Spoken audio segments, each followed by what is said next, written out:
Okay, let's do this. So, it's now the next day, Castiera the 18th. You're still a week and a half beside Burr because you all are inefficient as hell. Anyways, both of you wake up in your respective beds in your respective inns. Stretching, still your mind is flooded with more questions than answers. However, at least you're not alone in the endeavor anymore. Getting ready, grabbing all your things, one of you getting your dog, you quickly head downstairs, not even bothering to grab breakfast, because your two minds are still racing too much, sorry. You exit the building. Yeah, you exit your bins, and both meet up halfway to each other's inns.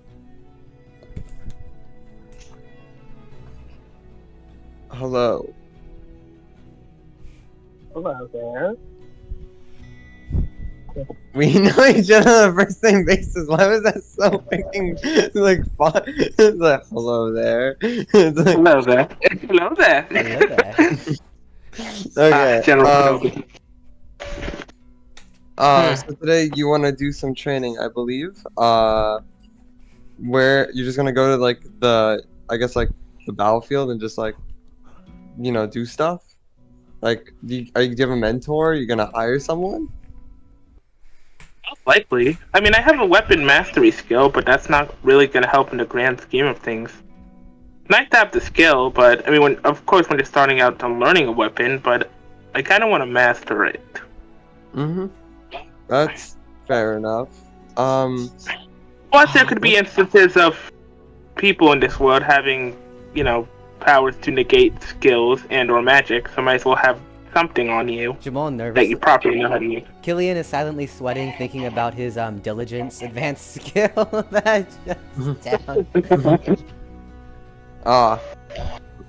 I mean, I think I'm gonna try to learn more magic, me specifically, as like a lot of, from what I understand, my skills are built around enhancing my use, and perhaps in times of need, it could be the difference between like life and death. Mine skills are more of utility based. Mm. In fact, I think it might take a lot of build up before they become a bit useful. That's fair. Okay. Well, I don't really know what to do with my day. I've just kind of been wandering, I guess. Dog, Been you going just to the woke library. up. Well, Yeah. yeah, but I'm saying like in like lots of years. I did practice alchemy. Perhaps I could see if I could get some flowers, try some more potions. They seem to be really helpful. Although, maybe I can spar later with you. Teach you everything that like I figured out. I mean, I've not fought that many creatures yet. Not gonna lie. Yeah, because you ran But, from them all. I didn't Howard. have. I fought them. Attempted.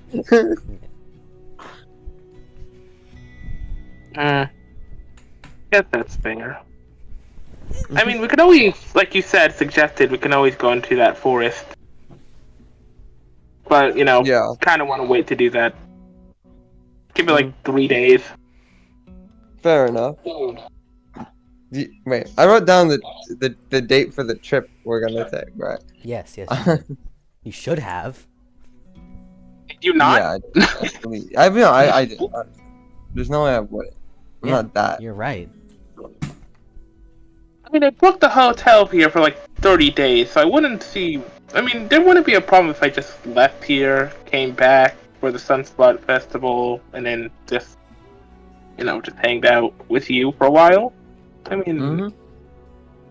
Perhaps It I could should've been. like ask around, see if anyone shares a condition.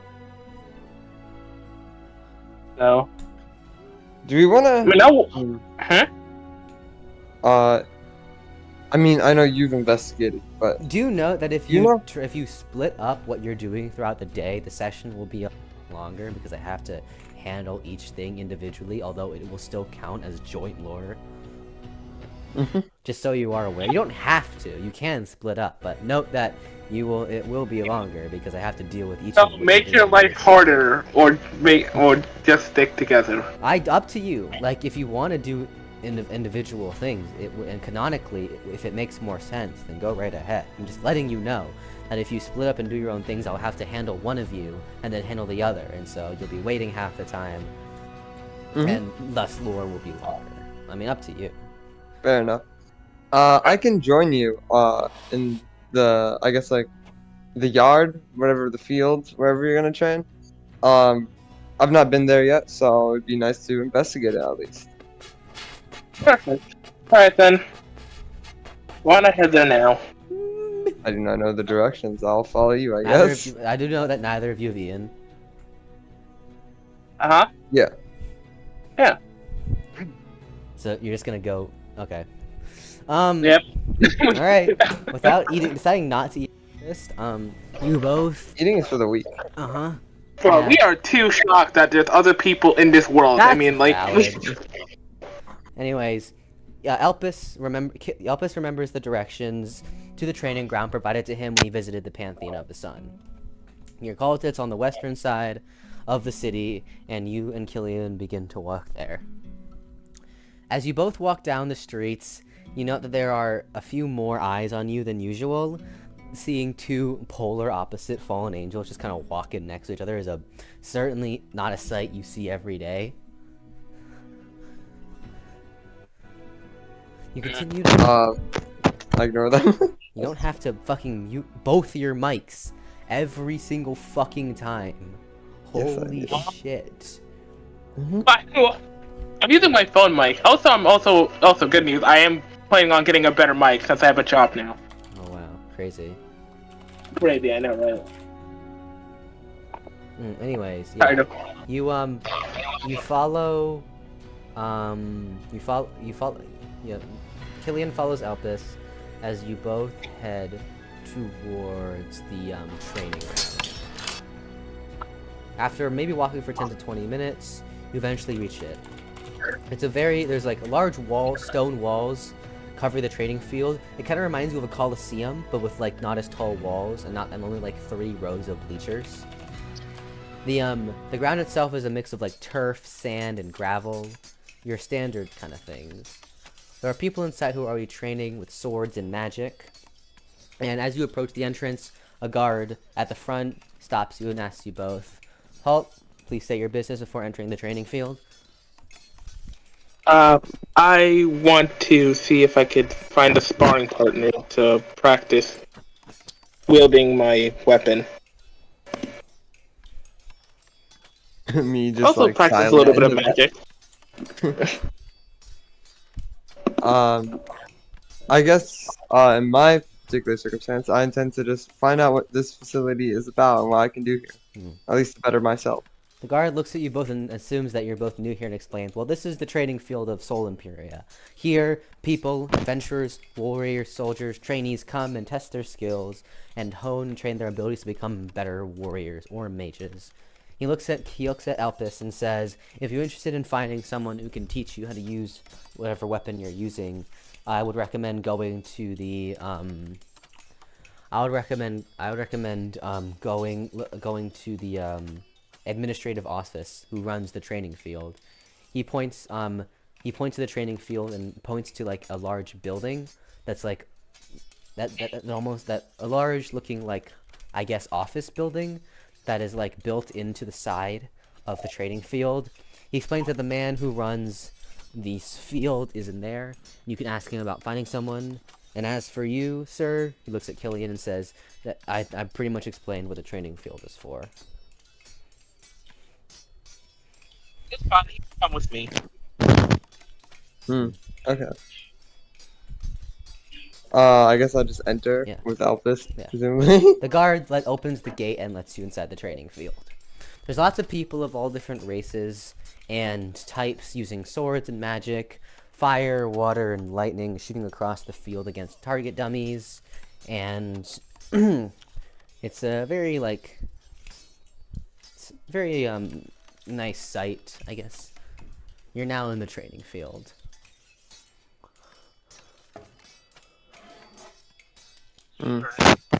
I guess. Sorry, what? Gonna head to the administrative office then. See if I can ask for a trainer. And hopefully find you one too. Yeah, because his ass can't train. Anyways. Yeah, fucking goddamn. We both walk over to the administrative office and open the door. There's a large man who appears to be a giant sitting there. He's rummaging through some books, and he's maybe like maybe like 10 feet tall. Clearly a giant. He sits there. He sits there and looks up at you and asks, "Anything I can help you with today?" Oh, sorry. This is my first time seeing a giant here. Honestly, pretty amazing. He smiles and thanks you for the compliment, albeit a bit weirdly phrased. I want to see if I could find a trainer for me and my friend here. He says, "A trainer, huh? What are you looking to train in?" Well, I'm guessing for him, mostly magic, and for me, just trying to better myself with my weapon. He says, "Man, what weapon would that be?" Oh, one's a halberd and one are... Here. Well, I mean, one's made of mono, dual blades. I believe the spell's called Rena, and I kind of want to get better at both of those. He said, "Oh." He said, "Well, having a trainer to teach you in the magical weapon class isn't really possible. That is kind of something you have to learn on your own." He says, he says how each person responds to a magical weapon is different, and therefore it's not something that can be taught, much less something you learn as you use the spell. He explains. Oh. However, for the halberd, I could probably find you a trainer who can help you with that. He looks towards Kylian and says, "As for you, you'd probably have better luck finding a magic trainer at the Mages Guild." Is there any way to, I guess, become more skilled with the spear? Maybe, like, practice keeping my distance from a target and... Said, "A spear trainer? Yeah, we got a bunch of those." In order to not fragment the lore, I probably should do that. You ask, you agree, and he says he can find a spear trainer and a halberd trainer. He asks if you two would like to train together or if separate training is fine. He explains that joint training is slightly cheaper. That is why he's offering. Okay, probably. Yeah, we can train together then.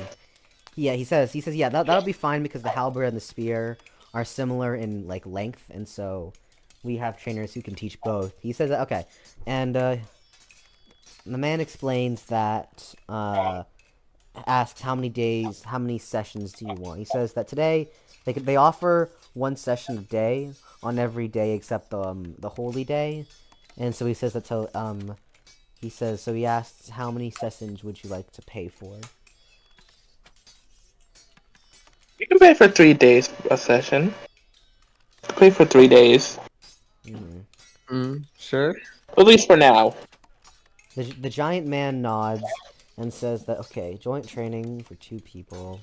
That'll be...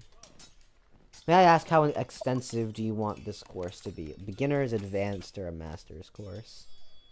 What's the difference with... I mean, it sounds like a stupid question, but what's the difference with each?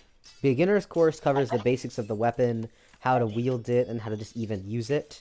Advanced courses is covering more techniques and things that can hone your skills. And master course, if you go into it, you're expected to know how to use the weapon really effectively. And it's more about teaching unique ways and special ways to use your weapon that'll get you a cut ahead of the rest of the competition, one could say.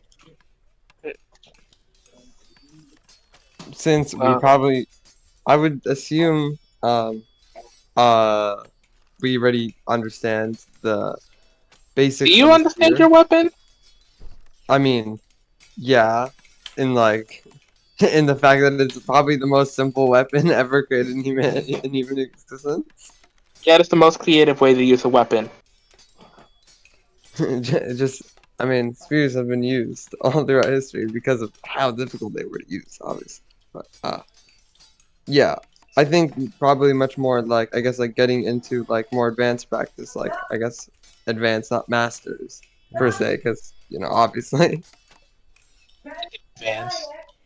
You tell the man that you want to do the advanced course. He says, okay, 3 days for the advanced course. Per person's 5. For group training, we'll make it 6. So that'll be 18 gold pieces. You want to split it or? Ooh, I look sure. at Kylian and see. Uh, How much money do you have on you? how much money did you waste? Well, I mean, I haven't wasted a lot actually. It's probably gonna be my first big purchase. Okay. Well, I have 128. How much do you have? Okay, no, you're paying. You're- Yeah, Elpis has 17. Okay. no, you're paying. What Where'd you get that much finances have you gold? been conducting? Where'd you get that much gold? The golden slime and like, wait, how much did Kylian? So how much did Elpis get when he I killed that fought, like, Syntrax 20. 20, and that was it? Yes, that was it. Man, if I didn't I believe felt in like I social got welfare. scammed. Seeing how there's only less than like 10 in the world. I feel like this. I guess I mean, you like also only learning more submitted the advanced. corpse. Okay, yeah, that's fair. Wait, Okay. does that mean? Wait, I only submitted the corpse, right? Yeah, no, Roland got paid a lot more than you did. Okay, that's fair. I was about to say, I mean, he did kill it. I mean, like, that's fair. He did kill it. Let me just write down your current cash. Yeah, fucking rich ass motherfucker. Bought I'd say I'm just wealthy. joint training course. I think I'm the poorest here, seeing how Dread now owns a country. Yeah, no, that's real. Anyways, yeah. He says that if you just wait a few moments, he can go fetch the trainer for you. You both sit in the lobby. After So waiting, you bought a spear for your weapon. I feel like that's kind of lackluster. Then again, I did get a halberd for mine. Wait, is he muted? yeah, because his Me? dumbass I'm God muted. damn it! every single time. Water. I know, I hear the sound of you unmuting. I know when you're unmuting. That's not okay, but you're literally wrong though. So I don't know where you're hearing that sound. Really? You want to bet? It could. It honestly could be my sound too. No. Could be mine. I know No. everyone hears the sound of that like sound whenever Jamal unmutes. Fuck. But I didn't unmute. So when you say that, it sounds like you're gaslighting me. I'm not even gonna lie. Literally do. 9 times out of 10, when I hear that sound, you literally admit to unmuting. Yeah. But like sometimes you just say that, and I'm not unmuting, and I'm just like, what do you mean? Okay, but you are though, and you probably just don't realize it because of so much your headphones suck. I mean, you could also take my Like you're headphones, for claiming to example. have, you're claiming to like the fact that like you're claiming that like your headphones don't have a margin of error. Like if it doesn't happen every single time, it's therefore not true. As if like you have the consistency of a good headset to back that up. Like, I don't think it automatically. Did you literally mute for like 30 minutes one time because you're in an Overwatch game? Because your dumbass didn't realize you were muted? How many times has that happened? How many times? That's just unimportant. You're retarded. Just happened. Anyways. Okay. No, but this time I don't know. Like this time it wasn't muted. I don't know what you mean. Even though you didn't respond to Elpis for like a minute? Well, okay. That's just a me problem. But Oh, I may have buddy. gotten a little Sure, distracted. buddy. Anyways. Okay. Sorry. What was? I got to check for current conversation. What was Elvis talking about? Bro said he'd How be you chose a listening. spear for a weapon. Okay. Well, wait, sorry, what? Oh my god! So you chose a spear for your weapon. Yeah. Yeah. Which is, yeah. I would imagine you choosing something more interesting. Something that starts with an S. You would. Seeing how you're all edgy. It could have Oh my god. been. It could have been. But I chose not to choose a site because I didn't want to make my character a caricature. Of just Edge. So Yes, I you chose spear. fucking did! Which Yes. ways? I haven't picked anything edgy yet. Maybe this world isn't so bad. That was one time, and it's not Yeah, even that and edgy. the only reason you stopped because I called you out on it! If I didn't It send would anything... also make sense character-wise. No, it wouldn't! You're just a My loser! character... You're a misogynist away from being an actual incel. Like... Oh my god. Character-wise, right? If you get sent, and I feel like that's like a fine response, No! right? To like getting sent into a different The fact world you where haven't you're called getting No, it's hunted by not. me an creatures. insult yet Literally, is amazing. no one would do that.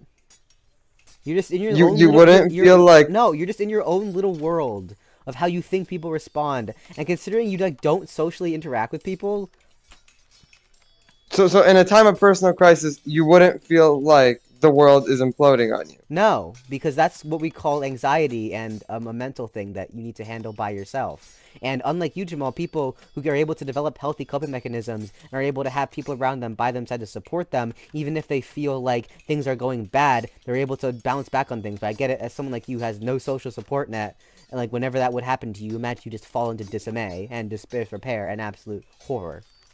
Okay, but apart from insulting me, which is the main point of this, but in an actual situation where I am actually separated from everyone because I'm born in the desert, and a situation where every single interaction has either been hostile or a duel, to finally get a nice hostile. So you're telling me that if you were in Earth and you got attacked by a bear, you'd blame like society for that? But like, You're saying that the world is bad I'm blaming because the world. monsters attacked you. That's like this. That's the equivalent of like saying that the world is bad because nature exists. Like that just doesn't. well, no, but it's a sentiment, isn't it? No. Like that I feel like, it's like everything's like crushing out to me. It's almost like the world's out against me. No. You've been in here for a day. Holy bro. shit, if I didn't You've have been that here pocket dimension for a skill, I would day. have died. Jamal, you were there for a day. You judged Yeah. an entire world on a day's interaction. But like, it was a very No, it traumatizing day. But my character's I had a only harder day, known. I'm not gonna lie. If you put a human through those conditions, it's not like You're not a it's not human! traumatized. Changing your Well, race okay, but- changes your mentality as well. I said that when we started this. Okay. Why do you think I included natures in the race document? 'Cause I explicitly told you the race you pick, specifically demons, will fundamentally change your mental outlook on life. You are not a human in a fallen angel's body. You are a fallen angel. Okay, think of it like Jamal. Think of it not as transmutation. I think transmutation and not reincarnation. And also, realistically speaking, if you had just been smart and not assumed you had known how to fly, you could have just flown over all the enemies that tried to fight you. Instead, your own stupidity and arrogance that you would just know how to fly ended up screwing you over. You act like the world is against you, but you literally had flight. What the fuck is a grounded worm that swims through the sand supposed to do if you can just go into the sky? But you assumed that you know how to fly. So if anything, it's arrogance on your part. Okay. And That's you're fair. not human. You're trying to look at this from a human perspective. I explicitly said when we started this and throughout like character creation that you are not a human. You have picked a new race. If you decided to be like a fox folk, for example, you'd be a lot more reclusive in nature. And even if your pre-reincarnation person was very, how could one say, extroverted, by becoming a fox folk, one of the most secluded of the beast folk, you'd like to develop that more personality. And Meroth is basically is one of the characters that is actually doing that. Meroth is one of the characters who, because of their existence as a tiefling, a water tiefling who was isolated from society, and like can't even talk, that's being played into her character, where she even like is acting younger than she actually is. And Dread's character is having much more different outlook on power because he actually is a dragon. Like, you are not human. So no, it doesn't make sense, because the idea that you arrive in this world, like, for a day, right, walk up to this random camp, and these orcs who are just trying to survive in the same conditions you are in, and suddenly a fallen angel, a being known to be one that betrayed the gods, appears in front of you asking for refuge, and they first tell you no, and somehow that's a hostile action towards you. Well, okay, I meant hostile and aggressive as in through like the environment, and then I had to duel. Yeah, so basically you're being racist towards orc culture is what you're saying. Well, no, but I was okay. That The way I phrased it was not in a way to imply that the orcs themselves were in this like hostile Bro, conditioning. you Yeah, you got fuck them attacked pigs. by Fuck them one pigs, man. Lackery. One. It was one. And it wasn't even a near-death experience because you have foresight. I literally don't understand. Well, didn't I fight the Lackery and then the wolves and then like the You killed them. well, yeah, because you know get diffed, but Like literally, it was one day, and you didn't even suffer any injuries. You got slightly bruised. You don't I have you didn't even shed a single drop of blood. You lost less blood. I wasn't think I it was badly had the injured most- by the Orc King, and it was only from my ability to like heal from like dealing Yeah, I guess, because like, it it's was like- a duel. Do you think you're not gonna get hurt in a duel? Didn't he also Well- literally offer you a place to stay and then healed you afterward? Holy shit. Well, yeah. Well, no, that's when I say the world isn't that cruel, cause like So what's so cruel? It's not cruel. You just are weak and thought if you had just flown, if you had just flown, you would have been fine. Why are you yelling? You're trying to make up this imaginary, cruel, and hostile world that just doesn't exist.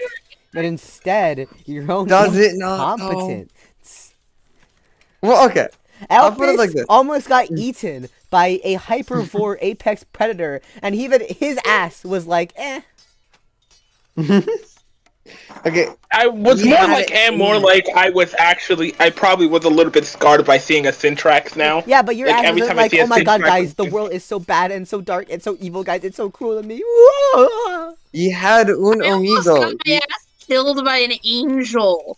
I broke into a church out of my own curiosity, and then got Math is gonna have fucking fun nearly seeing killed by us, an I'm not angel. gonna And I lie. didn't go. The world is so awful. Marith is gonna have fun seeing a not ball of two angels run up on her. Meredith, I don't know if I verbalize this, but Meredith kind of had a moment of, wow, I actually am a little bit not so cool, but I'm still gonna do it again. Dread literally Like, got it's not gonna make yeeted her not into do a it again place for a while, because more she has her own, You're aware like, that the Great Monster Forest is worse than the Kinshin Desert. Like, Yeah, like the Dread That's had to go through all that shit, and even he was like, I'm not, this is, I'm fine. Like, you know, it's not that bad. Like, your ass is just, Okay. you're just a scaredy cat, bro. Admit it, you're just he a pussy, had bro. combat You're just a skills. pussy, It's bro. different. So did you! You used to know how to use them. I mean, most of them, I would require like magic or a weapon, and I did not learn that before. You picked the skills! Well, yeah, but I picked most of them in like a context that was not suited for the current context. You knew where you were gonna end up. We decided that, like, the first day. Well, yeah, but like it doesn't change the fact that it would still make my experience, like I couldn't even kill like the snake and get away from it or the worm, right? Because 'Cause you Like- sucked. yeah, but like I'm gonna guess if that situation, if similar situation was given to Dread, he could legit like pierce its skin, which I could not. Jamal, you sit there. Like if I went back and watched the first episode, you weren't acting so arrogant towards this snake. To the worm? Oh, I try to hurt it every way, and then like what? No, you were acting so arrogant. You're like, I'm just gonna activate this and kill it. You literally, like, those, like, almost like paraphrasing your exact words right there. I mean, I don't recall that, but You like were maybe. so fucking cocky about it. You're like, I'm just gonna use silver skies and cut through it. I'm like, have you ever tried? You can't cut people with like a ball of metal.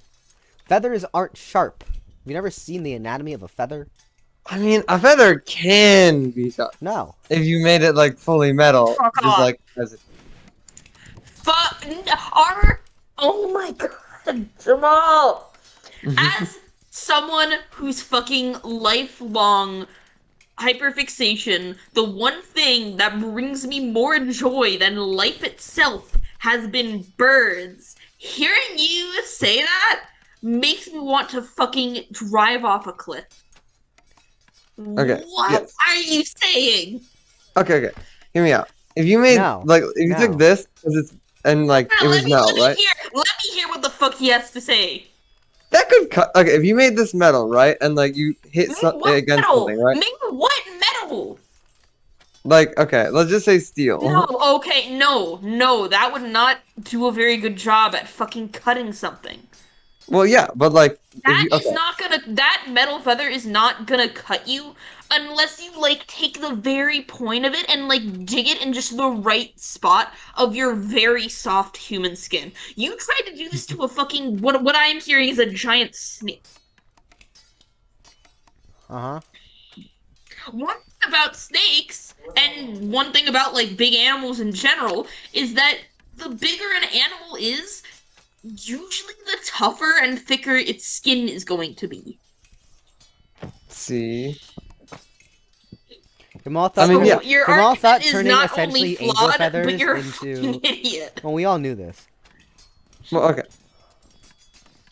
I mean, look, that's fair. It's probably wouldn't be cut that easily. Jamal, you and, probably like, haven't even touched a feather in your life. I'd suggest stopping this argument.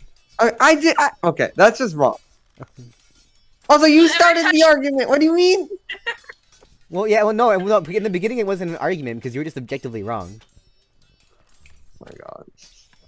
Jamal, I want you to take a feather, Okay. put it in a clay mold, pour steel, like a molten iron in it, and then try to cut something with it. Tell me how well it goes. Okay, that's fair. It's not. It wouldn't be the most sharp, but like, it's not It like it's wouldn't just be like sharp. blunt. It wouldn't be sharp. Okay, Probably but be you'd pretty still be. blunt. I don't. You'd I think you are underestimating how sharp something has to be to cut something else. I mean, fair, maybe. I mean, Bro has I've never watched not- the videos and like people trying to sharpen objects and showing like how sharpness works. Well, okay. I mean, you're just trying to apply the most amount of force in the small amount of area, right? And like, sure, a feather has like thickness, right? But if you could like take, I mean, okay, never. Dog, You the know tips what? of the This- tip this of a not- knife is at least 4 times as thin as a feather. Yeah, probably. But like, it would do scratches at the very least. Uh-huh. So I want you to go take a mold of a feather, right? Make a bunch of them. I also make okay. Look, make a bunch of them, right? Make them out of metal, and then go fight like a lion. Tell me what happens. also kind of envisioned how their Do wings you- would look more do- differently and stuff like that. But yeah, You're okay. an angel. You're not a fucking Yeah. automaton, okay? You're not Aether and Lamine in the intro of fucking Genshin. Like, But okay, we'd probably do lore. But yeah. I said an angel. Like, what Hold kind of on, angel wings are I you gotta imagining? call. Hell, even the angels. I gotta call my workbase. Okay, even the angels in Hasbin like have the fucking like. There is no indication of angels having non-chicken like feather wings. Like, don't. Actually, I mean, never mind. I mean, okay, granted, yeah, that's fair. I mean, I've seen some people play off like angel wings as like, Well, yeah, but that's personal taste. That is not what actual angel wings look like. okay, that's fair. And the fact that you admitted to me multiple times that you just assumed your wings you'd have sharp feathers. You can't assume that. You didn't even write it down either. If you had at least written down in your document his wings were like pointed, then I would have let you get away with it. But you didn't even bother to write that down, so I wouldn't consider it. Waiting for fucking Piss Boy to get his shit done.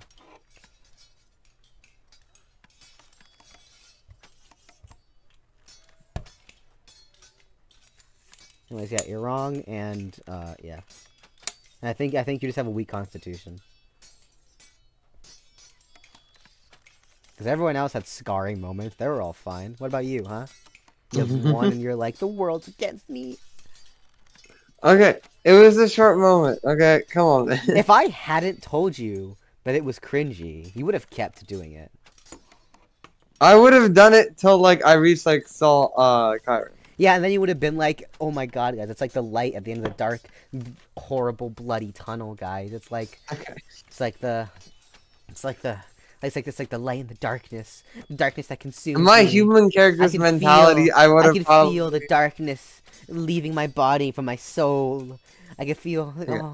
the light of Sal Kyrith It's cleansing my once darkened and impure soul. Like, let's be real. Okay, but like I would have it because there was a reason I did it when like I got my first day. First moment of calm in that world of or like refuge, I guess, inside the orc village, and then like on the way back, I've like since having that like I guess like stop, I was Also, able may to I like just say, order like, the myself. notion that, like, you had no internal monologue about the world, and then you arrived in the orc village, like, guess the world isn't so bad after all. It's like if you had a show, where, like, the main character, like, has to go through struggles, but never shows anything about it, nor does he ever have any internal monologue about it, but then, like, in the second episode, he just, like, sits down, when he finally finds a place to stay, he sits down and is like, my god, I guess the world isn't as fucking horrible as I thought it was. Like, if you were to do that with no build-up to the character, like, showing that he believes that, and just being stone-faced and not caring the entire time, people would think it's weird. Because, like, he didn't express Well, at all. wasn't that part of like a larger speech or something? No, not at all. I mean, that's still. No, it was not. You just kind of said it at random. I feel like it was a part of a better No, speech, just no, like definitely wasn't. realizing this is like. I feel like I don't know, maybe I don't know. I haven't rewatched it in a while. Of course you haven't. I think you even watched it once, to be honest. I mean, I watched parts of it. Yeah, when you watched it parts. came out. Who wants to bet Jamal has even watched a full session? I mean, I've watched I believe parts of Dreads because I've disconnected Okay, sometimes. but I don't care because I said full. Well, I'm in here most of the time. Okay, but, like, have you ever watched a full session? Case in point. Like one that I haven't been to. No, in general. I generally they're 3 hours, so like I skipped the parts. How about you watch the whole thing and get back to me? So Elpis, hurry the fuck up. Yeah, I'll be back. Oh my god. I'll be right back since he's gone anyways. You'll be back. Okay. Lore. Okay, yeah. After waiting for a few more minutes, the giant man comes back with a trainer. It appears to be a female drow elf. She has darker skin, a light hood that really doesn't cover much. Like, it only covers like half. Like, the hood only goes up to like I'd say her scalp. She has a light cloak, not enough. It's light enough to where it wouldn't obviously hinder any movement. There's a large metal breastplate, metal leggings with chain connecting the two, and you can see that there is like a black silk shirt underneath the armor. There's chainmail lining her arms, and she has metal gauntlets on. They're thin though, and lastly metal boots. She looks like almost like a cross between like a thief class and a warrior class. She introduces herself as, we'll say her name is... Have I used the name Lyra before? I don't think I have. I feel like you have. Yeah, I know, it sounds familiar. I'm just not going to do it just in case I've already used it before. You can do like a. You do like Rhea or something? Her name... It's a little bit like Lila, so maybe that's why. Lila. I think that's why, yeah. Let's say her name is... we'll call her... I'm trying to think of a good one. My brain isn't doing names right now. We'll say her name is Nixie. That'll work. She introduces herself as Nixie. She explains that she's a drow elf, and she specializes in fast, long-range-esque weapons. She says that she'll be the one teaching you both today. A drow elf. I could probably ask some questions about Southampton. No, what are you talking about, Jamal? You. According to you, Southampton isn't an elven nation. Shut it. No. Okay. I guess like we go forward with it.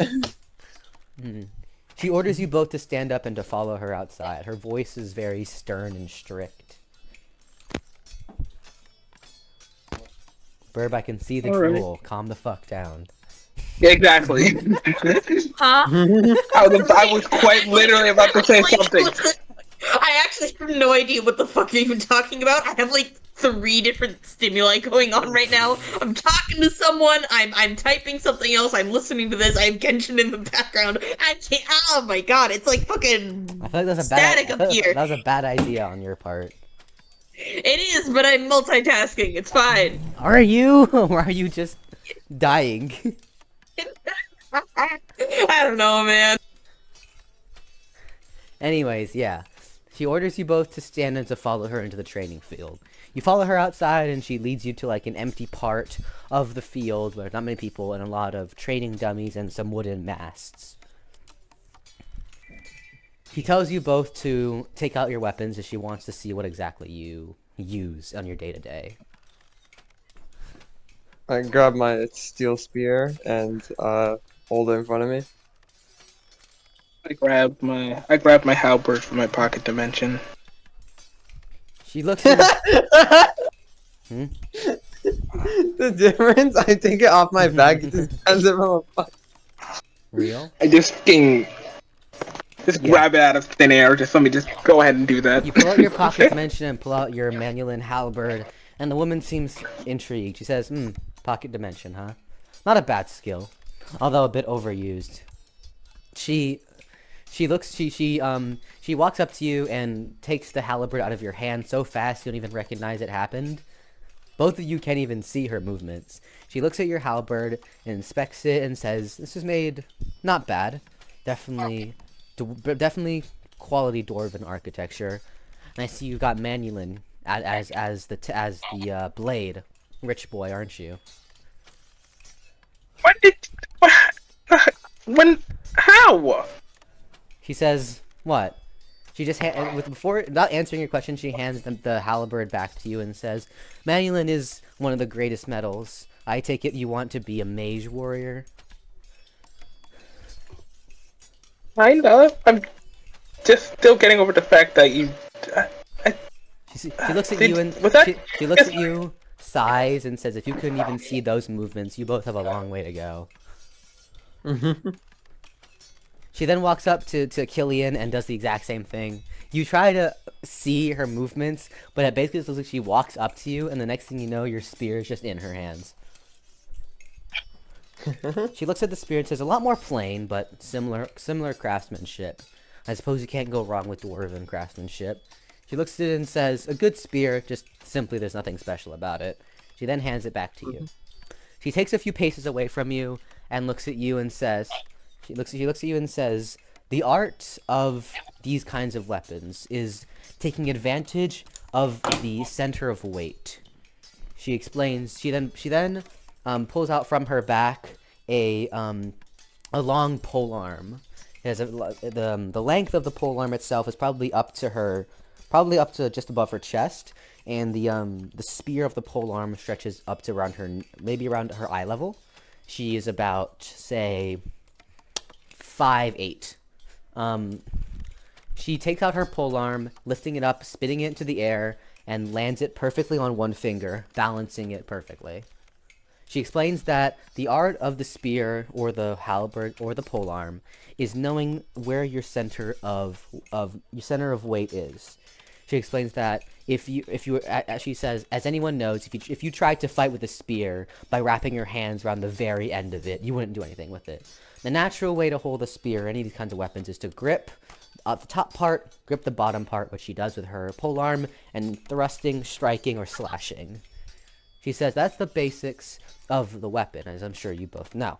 However, what really comes when it comes to the power of your strike, she says as she slashes the air so fast that you actually feel a breeze cutting your face, is knowing where that center of weight, center of gravity is. She says that because she says imagine it like rolling a ball. She says imagine it's like pushing a box versus pushing a box down a hill. You're pushing the same amount of weight, but the inclined angle makes it, and the use of gravity makes it much easier to push it. The exact same is with the spear. By using gravity and by using momentum she says will get you a much stronger attack. She then looks at Kylian and orders you to ready your spear. Okay. I grab it, aim it towards her with hands and one on the end of it, the other closer to the tip. She then looks at Elpis and orders you to do the same. All right, then. I go ahead and do the same. She then brings 2 dummies towards you both and tells you to do an upward top-down slash onto the dummy's head.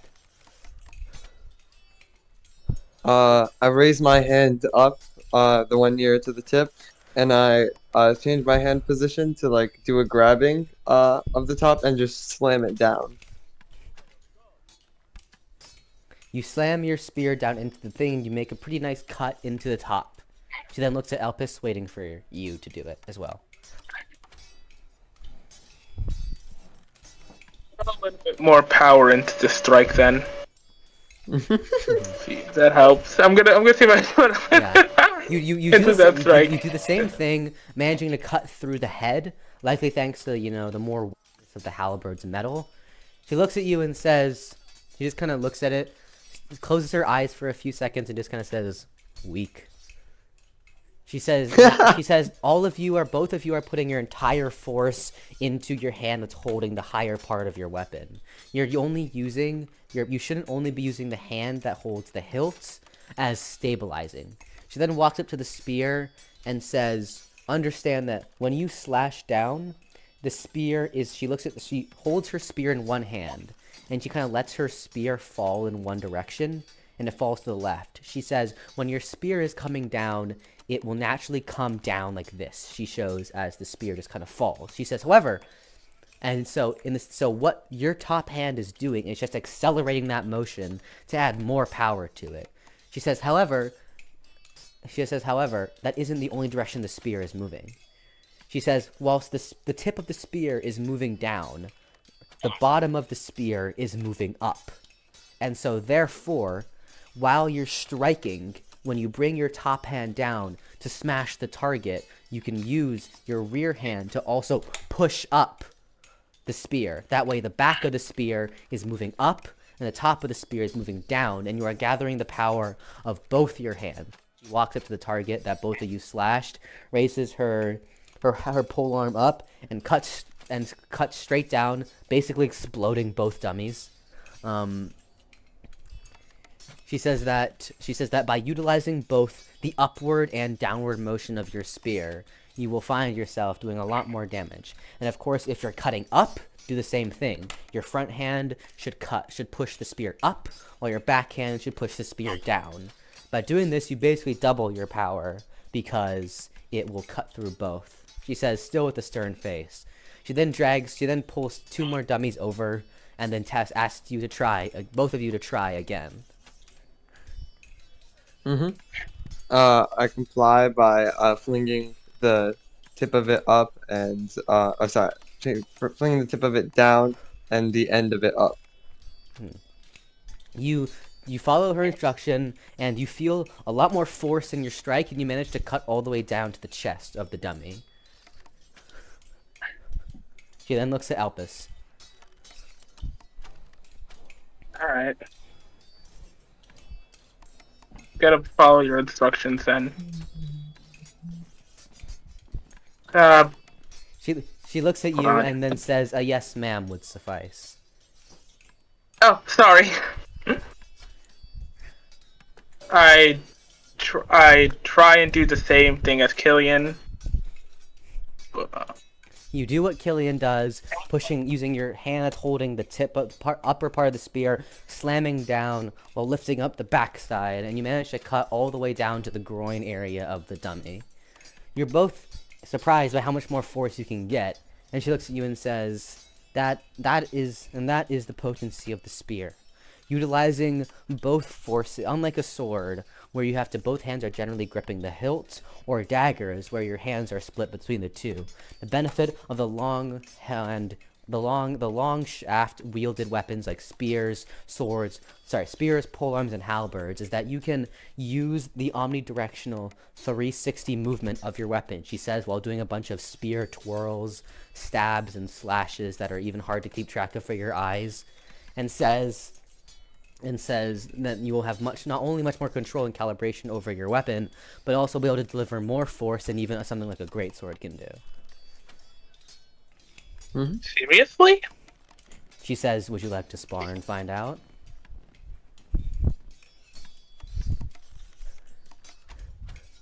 Honestly, I wouldn't mind a sparring match. She shrugs and says, okay. Elpis is good. Wait, is she gonna actually try to kill him or just training? What? I mean, if she did, I mean, I would be able to heal from it, anyways. But it still would be painful. Well, let's also duel. I'm eating popcorn. Kylian walks to like the backside and watches as you move about 20 paces away from Nixie, and you ready your halberd. She readies her polearm and aims it towards you, and she says, "I'll let you make the first strike." Alright. She said, and she also says that it goes without saying, no magic or skills. Alright then. I decide to use the move that she taught us to see how effective it is on a person. Mm-hmm. You charge towards her, slashing up and down. However, she just kind of looks at it while it's coming down and just mutters to herself, "Too slow." She then moves her arm to the side, drops her polearm, and says, "I'd feel bad if I use this." Charges towards you, ducking under the halberd as it whizzes past your shoulder, grabs the hilt of the halberd, knees you in the chest, dropping you to the ground with her halberd, and then the next thing you know, your own halberd is right up against your neck. She looks at you and smiles and says, the moment you think your opponent is going to fight fair is the moment you lose.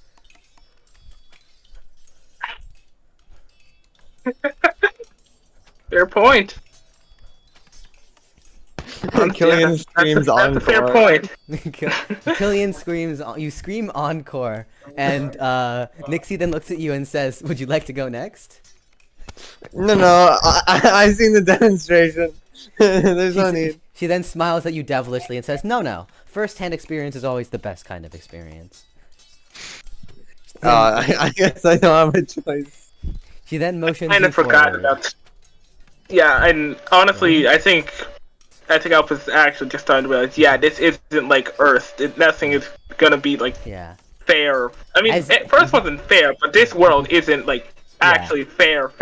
As you take a seat down and watch Kylian and Nixie line up, and as you watch, Elpis, you kind of get a flashback to when you were talking with like your old party members of Galavan, and when you were talking with Alania.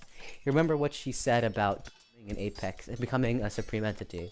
How she told you that no matter how strong you are still only strong amongst humans. And Nixie and Roland to you are kind of the two examples that you're starting to realize, examples of people who are stronger than you. And you imagine that even if you managed to use magic or your skills, she'd probably still kick the shit out of you. Anyways, as you sit there and watch with delight as Kylian readies his spear against Nixie. Yeah, give me a sec. Give me a sec. I have to do bro had to take a second to prepare for his ass to get beaten. That's crazy. No skills, remember, Kylian? You can't fucking use anything. Speaking of which, I should probably ask what Kylian's skills are. Looking at my skills. Okay, yeah. I mean, I can refine my weapon. I don't think I need to. Do I? No, I mean, no. Anyways, okay. You ready your weapon while sweating as Nixie like kind of holds her polearm in such a casual position while it's just staring at you. She's like, "Cool, come on. You're not afraid of hitting a lady, are you?" No, I hate women. I gotta kill them.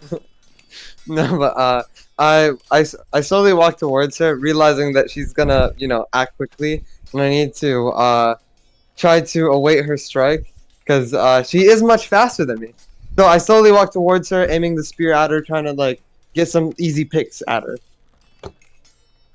You attempt to approach Nixie methodically, trying to get a hit in. At this point, you think that if you can at least graze her, it'll be a lot better than Elpis. Once you're within, yeah. Go on. You're now like basically like if you fully extended your spear, you might be able to hit her at your current range. She's still just standing there casually. I try to like quickly use my wings to get, close in some distance and strike at her.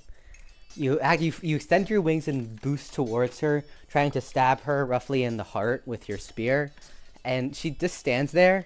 And as your spear approaches you, about an inch before her skin, she just grabs the hilt, looks at you, and your face just says, "Oh fuck." She smiles and then pulls the spear and you towards her while you're still in the air. She stares at you for a second just to let it sink in, and then basically with the spear still in hand, she then twirls it, pulling it out of your hand, and uses the blunt end of your spear, basically the staff part, whacks you in the face with it, and you just go flying across the field. You land into the ground as Elpis is laughing at you. She then throws Common Jamal L. She then throws the spear back at you and says, looks back at you and basically says, just because a strike can hit doesn't mean it will hit.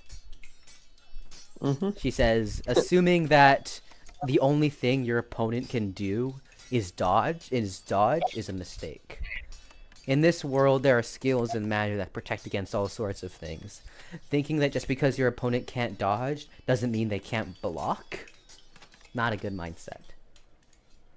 All right. You stand up. It does. You stand up, also bruised, and oh my god, he just deafened. Holy shit. Oh. Bro, just don't have a dysfunctional family. Oh my god. Yeah, Like, kind of easy, man. okay, Jamal, have you seen your brother? Okay. So, -1, it's like, it's fine. Wow. Like that wasn't even a normal fucking Connor roast. Like, wow, Jamal. Wow. Okay. Bro, my family may have a few problems, but at least my brother isn't like an actual Andrew Tate stan. Like, Okay. Well, I can't fix that. I tried to. bro literally believes in the Matrix. It's crazy. Yeah, I mean, he's not that far into it. I think I've pulled him from like the worst of it, because he's not that stupid. That's think. debatable. But yeah, I mean, I don't know. It's not like, I don't know. He'll grow as a person, I'm sure. Is that what you tell yourself? I think he just has to like meet new people. Eventually, he's gonna be in college, right? And college often acts as like What if a, he's a high school hey. dropout? Ew. Okay, well then it's over. Yeah, no, he's saying that. I'm Right? gonna be so real. If it's not by like midway through high school, it's kind of a lost cause for like 90% of people. If you go into college and like an actual asshole and not just someone who like has some biases, if you go into college an actual asshole, we're going to get eaten fucking alive, torn to shreds, fucking destroyed socially, or you're gonna That'd be fucking insane. kill yourself. And most of the time, it's the first thing. It really is. Yeah, because college is 'Cause like if you the don't hey, new change, perspective. if you don't like change yourself for the better, and you're like an asshole in like elementary and middle school, you're gonna get fucked in like high school. Yeah, no, literally. That's Jamal's brother. Anyways, yeah. He'll advance. Although still like a bit injured and bruised, Elpis is laughing his ass off watching Kylian soar across the fucking sky. Actually, no. I can't really like meme at him because actually, I don't know. I basically just tell him shut up. You both get I didn't get booted. you both group together as Nixie then like hands you both back your weapons and looks at you, and she says, "So you want to spar again? That was kind of fun." Perhaps it'd be better to learn new skills. I do not think the outcome would change all too much if we reignited this duel. She says, "Really, I think that fighting someone much stronger than you really allows you to develop yourself and your skills." I get to see my faults, but I do believe I don't want to get injured again. I have that belief. She looks at you and just kind of mutters, "Coward." She then looks at Elpis and says, "What about you? Any braver than your friend?" Go at it again. She then smiles and looks at you. Then smiles, looking at you, saying, "Good, like a man who actually has a fucking backbone." Okay. I feel like that was a little She funny. likes men. Oh. Who said that? Exactly. Wait till. I didn't say. I mean, Let me grab Mare off real quick. Let me grab Mare off real quick, and our mind will change you're real making quick. an awful lot of assumptions here, Burb. She's gonna reappear in the lore just to meet her. No, literally. Anyways, yeah. I watched. Who said Elpis she likes men? I just said that she prefers men who have more backbone. I never said what she means by prefers. You're just assuming things here, Burb. Anyways, yeah. Elpis decides to try and spar her again, whilst Kylian is still sitting there injured because his ass got yeeted. Yeah, I'm just kind of thinking of how to fight someone who's faster than me, because probably the only way I'm gonna, actually hit someone that's faster than me is to predict their movements. You ready your halberd again, and she readies her polearm, and then motions for you to come at her again.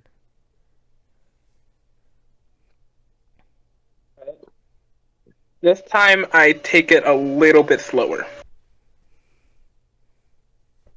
You slowly start to approach her, trying to remain out of range from what you can see how fast she can move. Alright. I decide to jab at her with my spear, and if she does approach me, decide to parry back, or try to parry it. Yeah, you try to approach her to slash at her with your halberd. However, her composure goes from calm and calm and casual to serious for about 2 seconds as she readies her polearm and throws it at you at an incredible speed. It whizzes past your face and you're stunned, and for the 0.5 seconds that you're stunned, she goes from 10 paces away from you to right up in your fucking face, and maybe delivers one strong, firm punch to your gut, and it sends you flying backwards.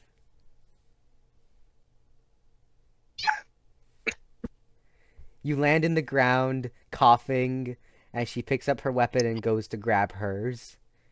She returns back and looks at you and says, "Just because someone looks melee doesn't mean they are." And hands you back. I'll take that into account. And hands you back your weapon. She says, "Okay, I think that's enough of that." She says, "It's just a bit fun." She smiles devilishly again and says, "I don't mind." She says, "It's just a bit fun toying with the newbies." She then orders you both to stand up. I get up. She says, I struggle standing up. She then hands you both potions from a satchel she had, and says they're both they're greater tier health potions. They should get rid of all the fatigue and shit. I found that shit.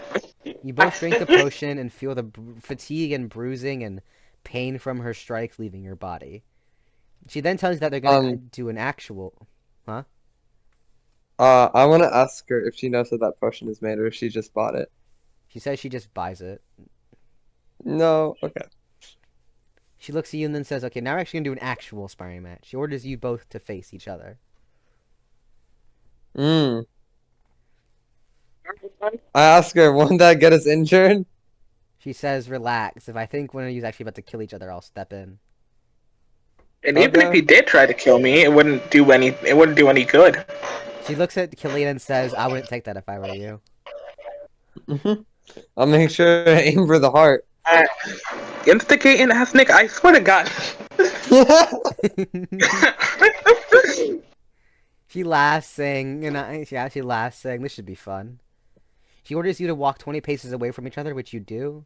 And then she says, when she says, go, then you can fight.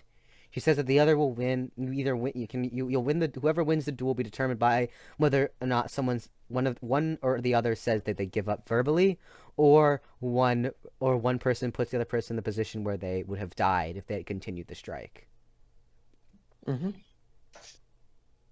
She then readies her hand and says, 3, 2. Wait. Are we allowed to use skills or magic? She laughs and says, no, that would defeat the purpose of this. Also, we probably kill each other with skills. Yeah, she says. I mean, with magic, at least, yeah. Notice, whoever speaks first will attack first. 3, 2. She says 1. Go. I slowly walk forward, aiming my spear at him, trying to get close in the distance. You slowly walk towards Elpis, readying your spear, closing in the distance. I wait for him to do any action as I walk towards and try to close distance into, I think, 10 yards, because we started off 20 yards, or 20 feet, Yeah. was it? You approach about halfway towards Elpis. Elpis is still standing there with his halberd readied. I charge at him. You immediately charge at him, readying your halberd in your hand.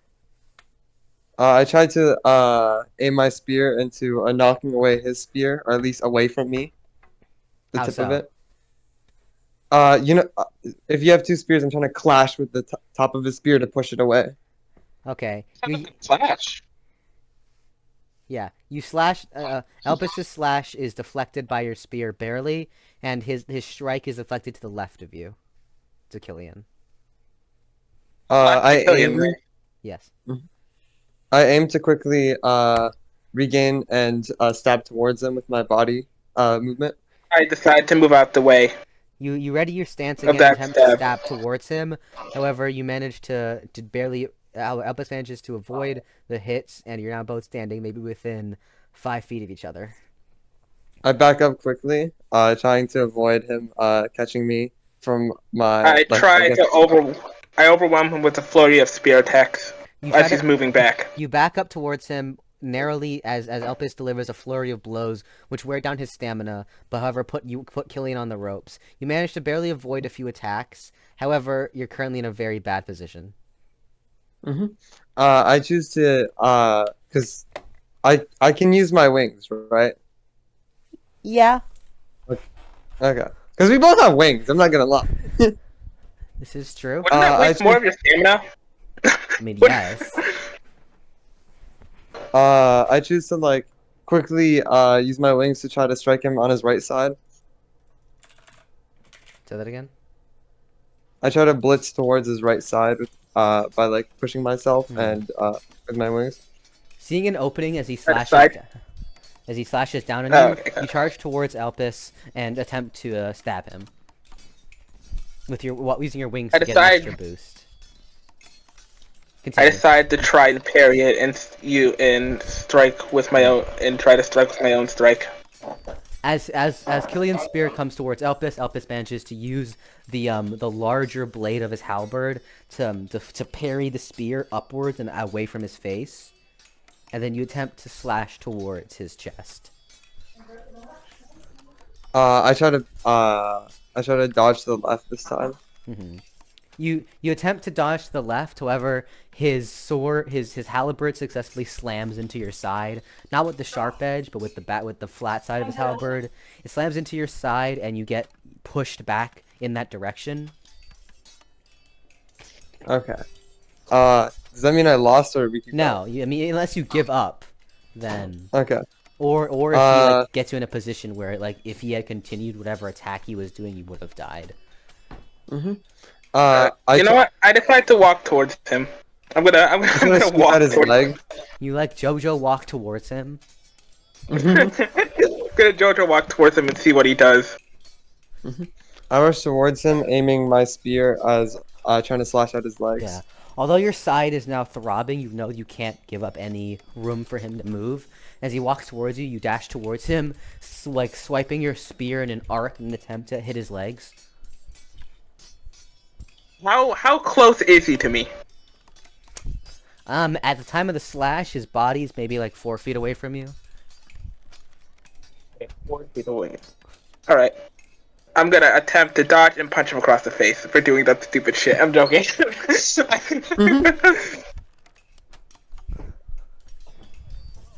is that what you try to do? Use everything. Huh? So you want to push him away and punch him in the face? No. I said I'm gonna try dodging it and then see if I could, at least punch him across the face. You try to dodge his attacks. However, his spear manages to cut through your left leg. It starts bleeding a bit, not like serious, at least not serious enough for Nixie to decide that something should be done. And you start limping in your left leg. Your mobility has slightly decreased. I try to take advantage of his lack of motion and try to again strike at his good leg. You attempt to strike at his other leg. Alright, I fly. I'm gonna boost myself into the air. On this ground, or like a small. Noticing that he's sweeping low to your feet, you activate your wings and fly up into the sky about 10 feet. Since I still do have my wings, I try to, realizing that rushing him from bottom up won't do me good, so I try to match his height, but not really get close to him. You activate your wings and also fly up while flying backwards, and you're now both maybe 20 feet in the sky, and, facing each other. You both look down briefly to see Nixie sitting on a chair. She just seemed to pop out of existence while eating some fruit. I rush, I slowly fly towards him, getting my wings ready to evade any attack he has. You prepare yourself for an attack. I decide to do the same. You're both preparing for an attack, I guess, from each other.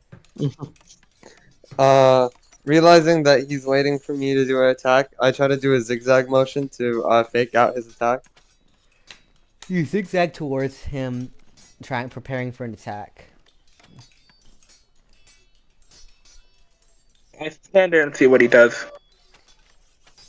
I try to slowly approach him with the movement until I can get a strike in. Yeah. Moving back and forth, trying to fake him out, you get close enough to where you could strike him.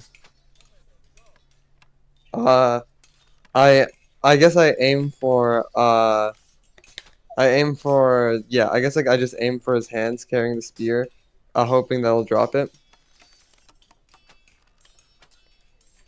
Okay, I drop my spear, grab your spear, and punch you across the face while taking your spear. Okay, you drop your halberd, and attempt to grab his spear while he's striking. While he tries striking at me. You are serious, right? Am I serious? Yes. This is not a joke. It is a moving blade. Okay, so not the spear, not the blade part, but like the. Okay, I thought you were fucking with me, but you're serious. Okay. No. You drop your halberd. Wait. You drop your halberd and reach for the spears that he's striking at you, like you're Nixie in an attempt to catch it. You fail because no shit. Like, you have no experience in catching a weapon. I don't know what the fuck you thought you were doing. And he lands a blow clean to your fucking chest. Blood starts, like, spilling out. And you end up having to land because of how much you're bleeding. You're now disarmed because you dropped your fucking halberd, and Kylian now has his spear to Elpis's neck, and the duel is over. I don't know what that was, but okay. In an attempt. Wait, so is it like how deep is it into my chest? You're bleeding. So it's not life-threatening. Yeah. You put the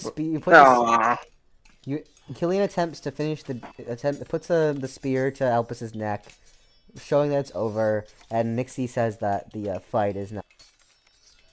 She walks up to Kylian, handing him another health potion, saying that wasn't bad, all things considered.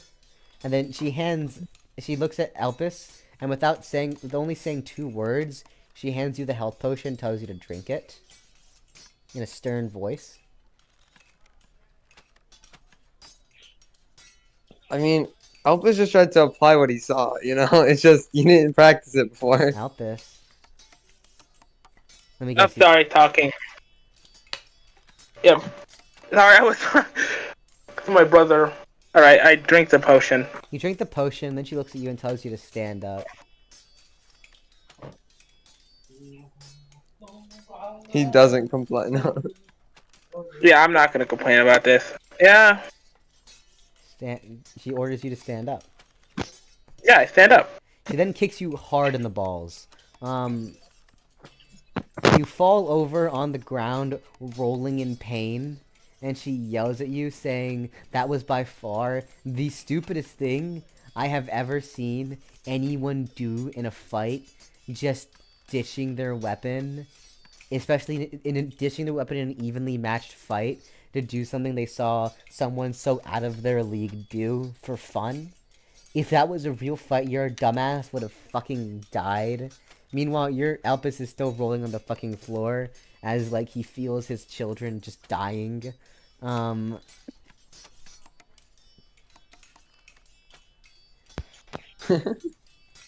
walk towards him, trying to help him up as, like, a show of, like, you know, sportsmanship. No, I got it. It's fine. You don't really look good over there. Does he need a health potion? Isn't he bleeding? She says, "Nah, health potion got rid of the bleeding. Now it's just physical pain he's gonna have to deal with. This is punishment for being an idiot," she says. You'll get better, you know. Just lay there. I'll help you to the side. Burp!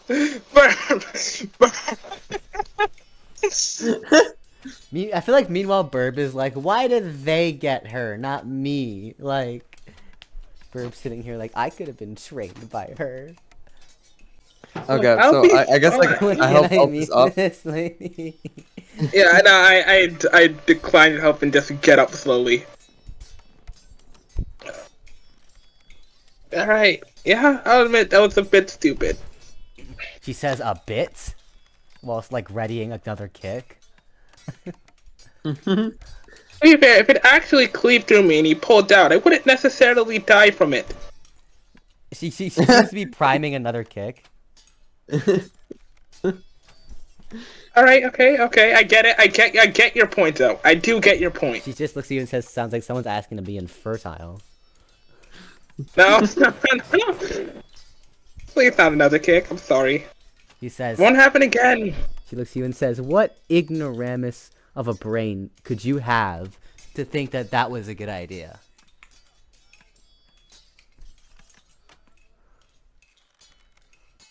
Oh, okay, that's fair. I did see you do it and I thought, hey, maybe I could try doing that.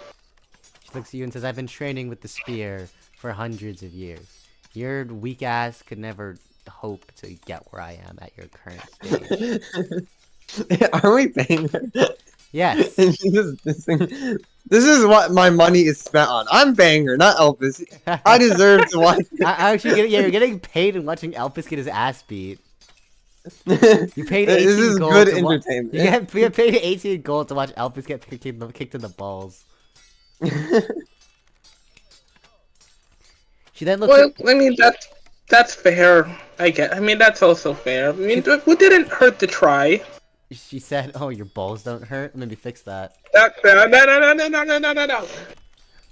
She then looks at Okay. you with a killing. She then looks at Kylian with still a bit of murderous intent in her eyes, and says, "And you," and you're like, "Yes," and she just Yeah? says, "Yeah, you did fine." All right, I'll take that. I don't want to get kicked. She looks at you and says, both of you have definitely a good understanding of the weapon you're using. Your attacks hold power, and you are pretty good at movement, especially utilizing your wings and your legs to move around. However, she says, you're both too expectant on what the other is going to do. She says that a lot of your moves were very reactionary.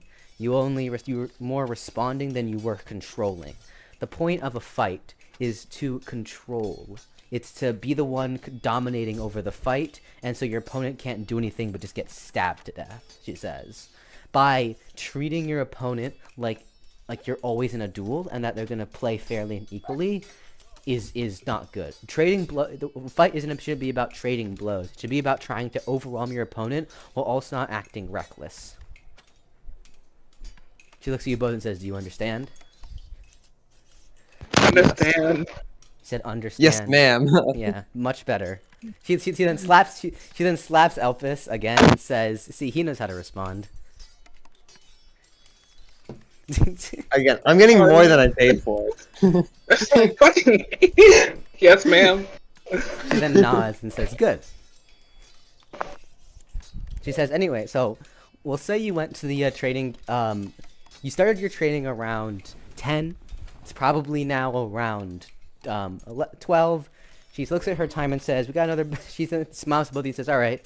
Well, we're about halfway through the training." Mm.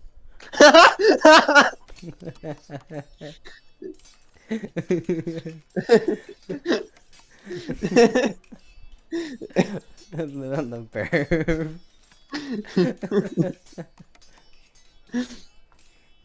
Should have been me, not him. Me.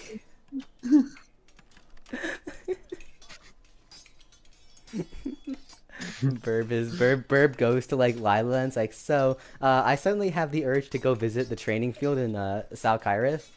I think we should. It calls me. Oh, it's me.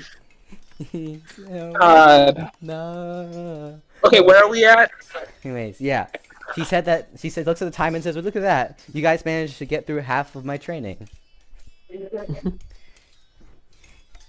She says, most people get scared and run off by now. I congratulate you. I accept the compliments and thank her for the training, I guess. She said, yeah. When Mr. We'll say, what can the administrator's name is? Atticus, just right. steal from Sure, the book. why not?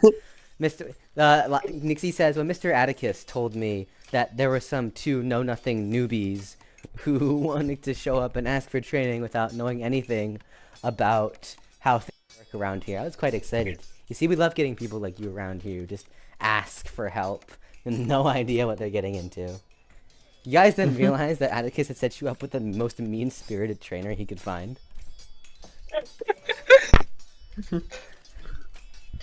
I mean, again, I thank her. I think, like... Why? Because this harshness she's beating this shit out of Elpis? Yeah, I mean, that's just... It adds so much. It adds so much to the experience. She then says, alright, so for the next thing, we're going to work on... your movement, she says. She orders you two to stand facing her, and you do. She says, next most important thing when it comes to wielding these kinds of weapons is not only your strength, your movement, and your understanding, but your footwork. She says that the footwork is the key to any good weapons user. Knowing how to stay agile, how to move, and how to work that movement in with your weapon is key. She says that not only is speed an important factor, and so your running speed is also good, but more than that it is your ability to move. She then tells you two to put your weapons down. I comply. Right. She then tells you to try strafing back and forth, just left, right, and she tells you to keep doing that. And she wants and try to do it as fast as you can while still maintaining a good posture. Alright. I comply. Just doing it. You start. You both, Kylian and Elpis, start moving left, and right, just side to side. And she says, "Okay, now try to do it like this." You look at her, and she begins to strafe so fast that it looks like there's two of her. She says, Oh. "Yeah." She says, when you're able to learn how to strafe and move properly enough, you can do this. She says it's basically like the height you can reach when it comes to strafe. She says, the faster you're able to move left to right, the easier it is to fake out and blade your opponent. She said, now I want you both for 10 minutes, left and right. Alright, bet. Okay. Not complaining here. You both start Rather doing not get that. kicked in the balls again. You both start moving left and right, and she kind of just walks away. You keep doing it for like 6 minutes, and then she comes back with holding like an ice cold glass of like juice. She then has another one, and keep in mind she has another cup of really good looking ice juice, and she says whoever finishes last gets this. Finishes last, or Yeah, whoever you mean first? No, because finishing means you stop strafing. Oh. She says whoever stops Sorry, strafing, my brain is not bringing. whoever strafes longer gets this nice juicy glass. He says while shaking it mockingly in front of both of you, making sure you can smell it. I mean, how thirsty am I really for a Pretty glass? fucking thirsty. Okay. I'm not going You've both anywhere. been doing Fuck this you. for 2 hours, and you haven't drunken anything yet. Okay, well then yeah, I guess like I continue doing it till exhaustion. I just continue doing it too. You both go for another like 20 minutes, and you go for about like 20. Yeah, your total of 20 minutes, and you're both starting to feel tired. Pushing my I body don't to its think we limit. could just like. I played football for half my life. I can do this shit. This ain't nothing. He probably would win. Yeah. Yeah. You go for another 5 minutes until Kylian's legs give out, and he falls. Elpis cheers as he stops strafing and also feels his legs give out and falls on the floor. Nixie hands the drink to you and says, "Good job." She then looks at Kylian and hands you a lukewarm glass of water. The terror, the cruelty. I drink it as it feels like sticky to me. Just like She smirks and says, "Should have done." Enjoy watching you drink that shit, as you enjoyed watching me get kicked in the balls. Yeah, you don't think I fucking noticed that, dickhead. She just smiles and laughs and says, "I love turning friends into enemies." She then tells you both to get up. You got another hour 30 left of training, and she says, "Okay." She says, "Now, with movement, strafing, and being able to move properly is a massively important factor." She says, "Knowing how to incorporate your movements into it is very important." She says she then orders both of you to face each other.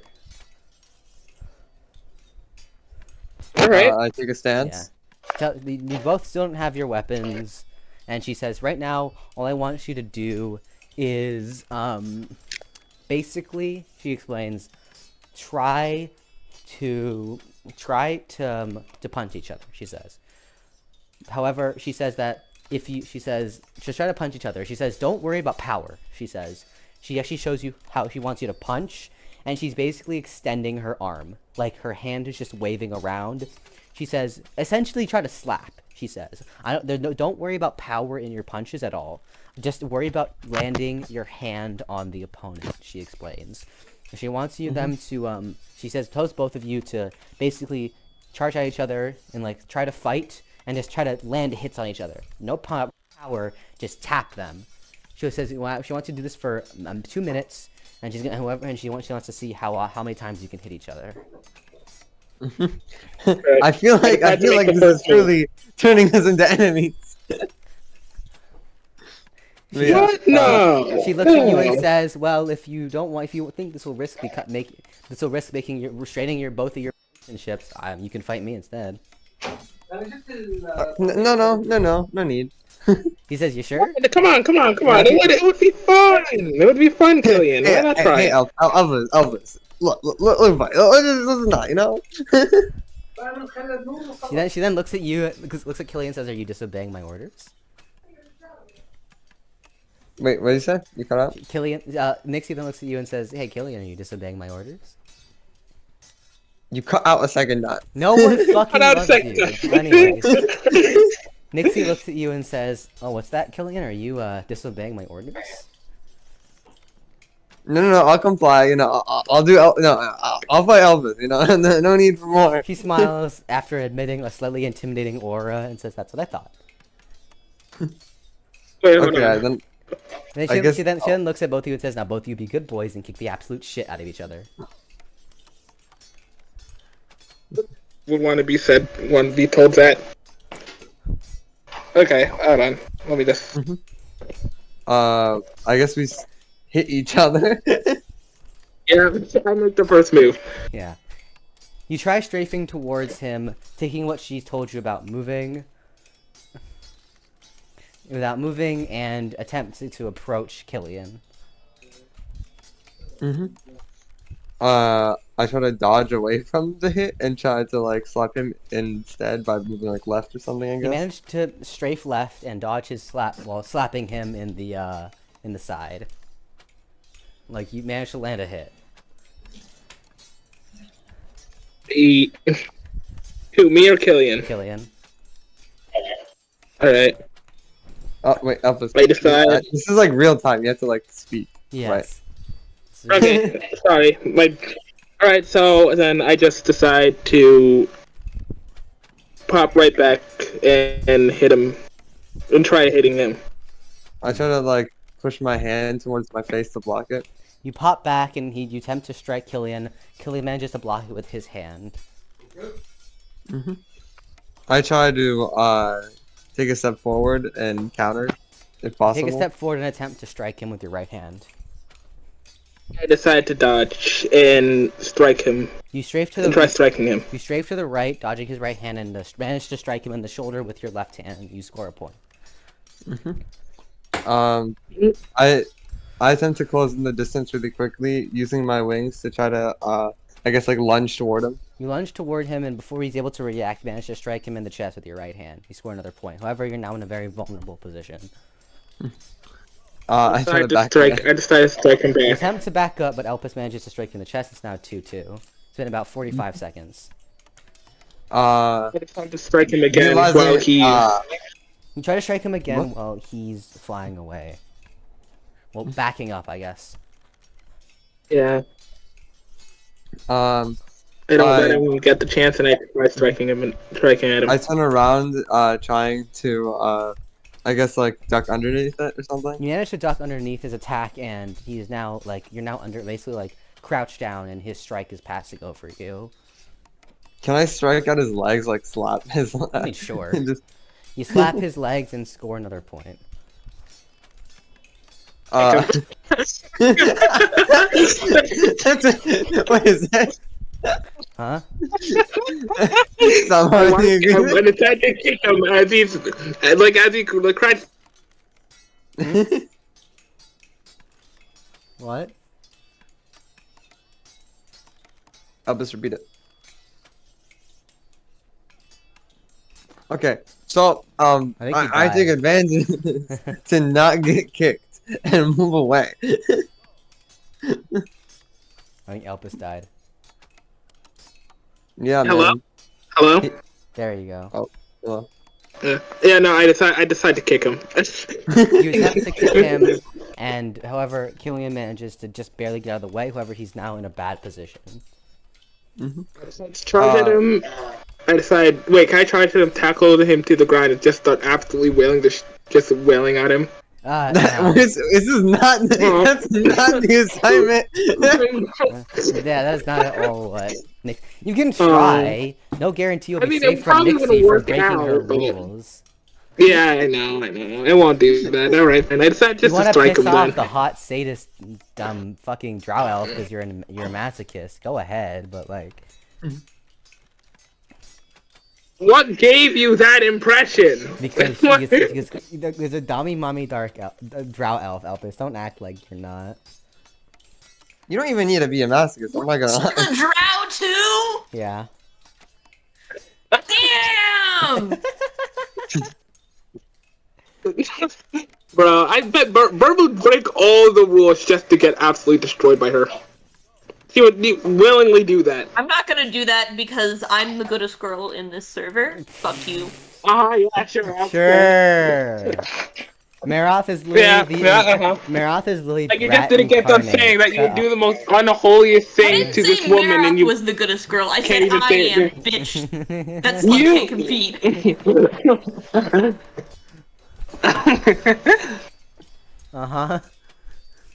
Yeah, it's not like you just didn't get done saying that if like you would type something out that would probably not be allowed in this server to describe what the fuck you would do to her. No, definitely not. Alright, go ahead, strike. Burb meets hot drow elf. Burb, I am suddenly no longer a brat. Suddenly. It should have been me, not him. It should have been me. Anyways, yeah. Kylian's now in a disadvantageous position, and you're like primed to fight. Alright. Decide to see if I could hit him with a flurry of attacks. At least light attacks, not, Yeah. You attempt to charge towards him and hit him, and manage to land 2 hits before he gets up and backs away. It's now 3-4. But a little over a minute has passed, and then Nixie then shouts out, "Hey, by the way, whichever one of you wins this will get a special reward." I'm assuming that's okay, not bet. getting kicked. So I rush in. This time I try to fling myself up with my wings and then use a second gust to go towards them. I decide to, fly into the air as you're doing that. You attempt to charge towards Elpis and hit him, but Elpis manages to fly up into the sky. And I decide to strike you as I'm coming down. You come down and attempt to hit hit Kylian as you coming down from the sky. I back up, try to make room for him to land so I can pounce when he's hit the ground. You manage to back up just in time, and Elpis kind of slams to the ground a bit, disorientating himself. I lunge towards him, I guess. You manage to launch towards him and get a hit. It's now 4-4, I believe. Realizing he's probably gonna strike back, I back off. You back up as I Elpis decide to regains his composure. I decide to use my wings to give me a small speed boost and punch him and try to punch him. You activate your wings and boost towards Kylian, attempting to punch him. I duck again, trying to aim at his legs. You try to duck, but however he hits you, but you manage to also hit his legs. It's now 5-5. However, Elpis is in a slightly worse Still down position. there? Is he still down there? Kinda. Describe kinda. Kinda. Like I halfway? jump up or... to try to grab at him and hit another slap, I guess. You spring up, I decide to move. managing to slap him in the face. However, you miss as he backs up. I decide to try. It's only punches, right? Okay. Yeah. Yeah. I decide to move my leg out the way so he can't hit it, and I decide to counterattack. You move your leg out of the way, and he overextends himself, which allows you to get a hit. It's now 6-5. There's 15 seconds left. You know what? I do want to. Yeah. I'm just gonna fly up then a bit. Attempting to just avoid confrontation so you win by default. Not avoid confrontation, but make it a little bit harder for him to get the strike. You fly up into the sky. Elpis flies up into the sky. I fly up trying to strike at his leg. I guess, like, or his foot. You fly up in an attempt to strike his leg. Is he like? Is his fist out? Yes. Can I? I want to say if I could grab his fist and pull him close to me, and That would then still try be getting a a hit. Okay, that would still be a hit. Okay, then I attempt to move out the way and hit back. You move out the way and attempt to strike him as he flies past you. Okay, Oh. Okay. I decided to strike him as he passes by me. Realizing I missed his leg, I try to gust back towards the ground. Maybe trying to catch myself before I hit the ground too hard though. You fly towards the ground and manage to land. There's 5 seconds left. Realizing that, you know, I don't have much time left, I tried to, I guess this time with all my power, just rush towards him, but aiming higher this time, not at his feet. You rush towards Elpis with as much speed as you can muster. Oh, okay. I just dodged. I mean, You try If he's to running dodge at out of the that way, speed. however, Kylian is too fast, and his hand is like half a foot away from your leg when Nixie calls time. No. Yeah, as she calls time, your hand makes contact with Elpis's leg, and Elpis starts mocking Okay. you. I assume. Yeah. Now I cry. yeah. He then tells you both to land back down. Mm-hmm. So we land? Yeah. All right. You both land next to her, and then she looks at both of you and says she is rather impressed that both of you were able to catch on to such footwork so easily. Mm-hmm. She then looks at Elpis and says, "Now, for your special reward, I'll punch Kylian anywhere you want." I beg of you. I paid, Elvis. Remember. You're here free, you know? Excuse me, huh? I'm pleading. Huh? I get on my knees in canon and go, please. Please. Do I want to enjoy you getting absolutely just punched in the balls? Look, choose arm, chest, maybe even like my side, you know, just like something that'll get me out of breath. But, you know, there's no need. Hit him in the liver. Liver shot him. Liver kick him. Liver shot him. She shrugs and says, "All right." She then looks at Kylian with more killing intent than you've seen before, and she just says 3, 2, I slowly back up. 1. Trying to You try to back up, but she then dashes towards you with more speed and punches you brutally in the liver. I collapse to the ground, I'm guessing. You collapse instantly to the ground, crumpling over like paper or burb when she hears a woman's voice. And Small head, are you? I shouldn't say I was wrong. Oh my god. Anyways, yeah, I'm right. Anyways, yeah. Over like she's and you just fall to the ground in utter despair. The pain circulating through your body. I just start dying on the floor. See, I would hit you in the. This hurt. More. You start laughing. They shut down your body. You start laughing your ass off. Yeah, exactly. You start laughing your ass off at watching Kylian just like dying on the floor.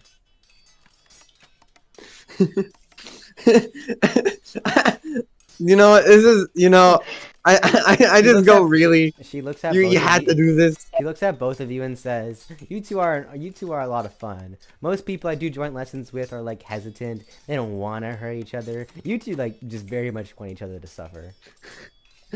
Hey, I never chose for him to get hurt. I just enjoyed it, you know. There's a difference. She says, "Well, now he's enjoying your pain. If you like, I could inflict more." No, I'm good. He says, "You sure?" Yeah, It'll very. help build up your pain tolerance, she says. Exactly. No, it's good. He says, "You sure?" She says, "Sorry, sorry." I've gotten enough She pain says, like, tolerance. kind of for it balling here. up her fist, like, "You sure?" Yeah. He says, "All right, suit yourself." And after giving you a few minutes to recover, both of you stand up, and and there's about an hour left. She says, "All right, well, now that you've had your fun, Elpis," she says, "Time for the final part of today's lesson." She then tells you both to get your spears ready, well, your weapons ready. All right. She I looks at you. decided to re-get my spear back out. She looks at both of you after you're ready and says, "Okay, your footwork isn't bad. You're definitely better than most, and your spear work isn't bad either." She says, "Overall, 5.5 out of 10." I'll take that. She says, "Not terrible, not horribly terrible." She says, "However," and she says, "now the last thing we'll be working on is basically manipulating your spear." She says, "Naturally, there are wait, different." you mean like, isn't there like one way to manipulate spear where you like kind of circle it and it kind of like circle it kind of like in an up and down motion, and then you could kind of confuse your opponent by doing that, trying to fixate their eyes on the end of the spear. She stares at you confused and has no idea what you're talking about.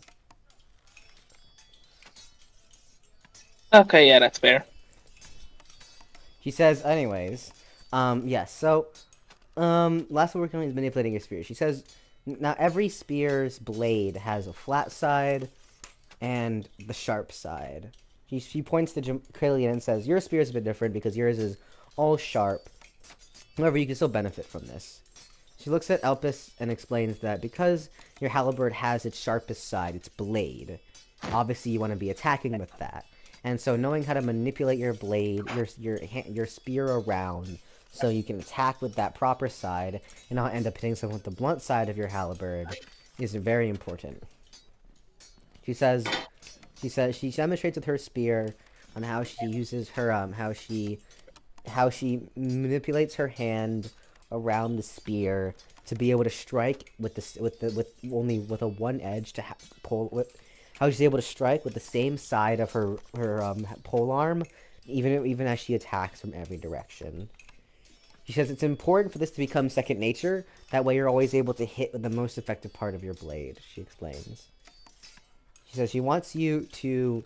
She then brings out 2 test dummies, and she says she wants you to basically strike at the trading dummy, not hard, but she says she wants both of you to hit at it from like any angle.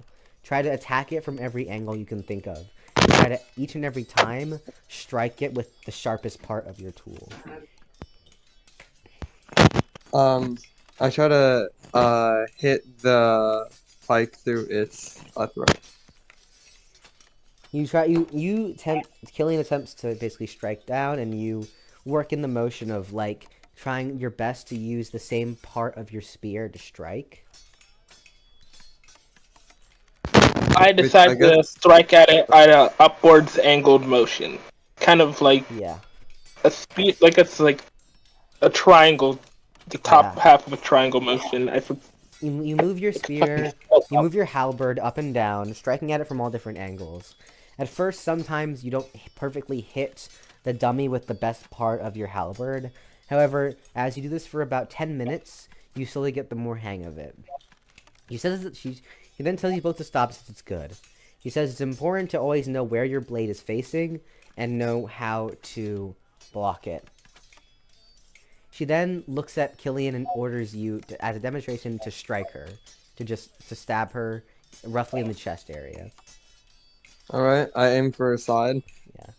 You aim for her chest and get to strike towards her. And she takes her pole arm and readies it, and then to the right. She then like almost angles her pole arm towards you, aiming it up, and manages to perfectly, as the spear makes contact with the flat side of her pole arm, she then angles it up, directing the spear upwards, and then pushes the flat part of the pole arm straight up, and your spear ends up going straight above her head. And she then brings her polearm down and like brings it right next to your neck. She says that is the value of how to manipulate your angles of your spears, polearms, or halberds, and knowing strike omnidirectionally. That way, you're able to come in from any angle and block from any angle.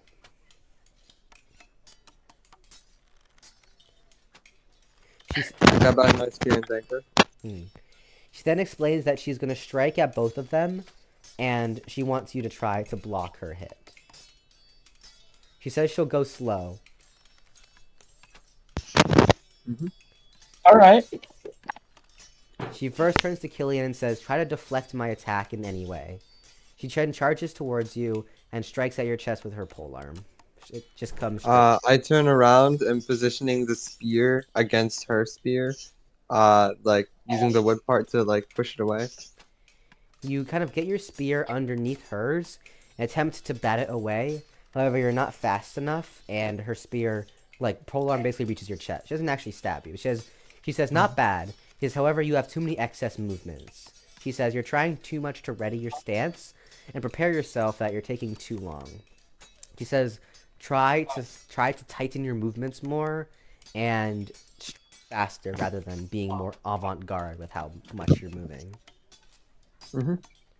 She tries once more and charges at you, attempting to strike the same spot in your chest. I just I turn my side towards her, moving my left leg back to avoid it. Like turning my body. You're supposed to be parrying it. Oh, okay, sorry. I use my spear to basically hit her spear and push it away. Keeping your movements tighter, like she explained, you manage to take the tip of your spear and slam it against her polearm, knocking it up. However, it doesn't quite reach the distance to strike, and instead you just directed the polearm from striking your chest to striking your head. She says that it wasn't bad. However, she explains that the point of parrying is not necessarily to guide the opponent's weapon, but to push it, but to completely disorientate your opponent. She says if you parry by guiding your opponent's weapon, you're just guiding them to another spot they can hit. She says by parrying them and truly deflecting and disorientating their attack, you can completely like catch them off guard and actually strike. She says to try once more. Okay. This time, seeing her spear come in, I take my spear and I quickly work up momentum to strike it back instead of guiding it. Trying to create an opening to strike. Using your spear, you manage to perfectly strike this flat part of her polearm, knocking it up and creating an opening. Of course, she immediately covers it because she was fucking with you and just like doing it for practice. But she says that was good. She says now, obviously, actually incorporating it in battle will be more difficult. She says, but focus on disorientating your opponent, not just pushing them away. She then turns to Elpis and says, smiles devilishly, saying, "All right, your turn." Alright. You're gonna strike the same place as Kylian's chest, right? She says, "Yeah, sure." Okay, I don't like that. She then, like Kylian did, try to do the similar thing with your halberd. She explains that you have more room to deflect because your weapon has a larger surface area. She then charges at you with her polearm. I decide to try to deflect it to my right side. Using your halberd, you try to ready and attempt to bat her polearm to the right. However, your technique isn't good enough, and you miss. And she just like taps your chest, showing that she would have stabbed you. She looks at you and says, "One more time. Try not to use any excess movements and just focus on not getting hit above all else."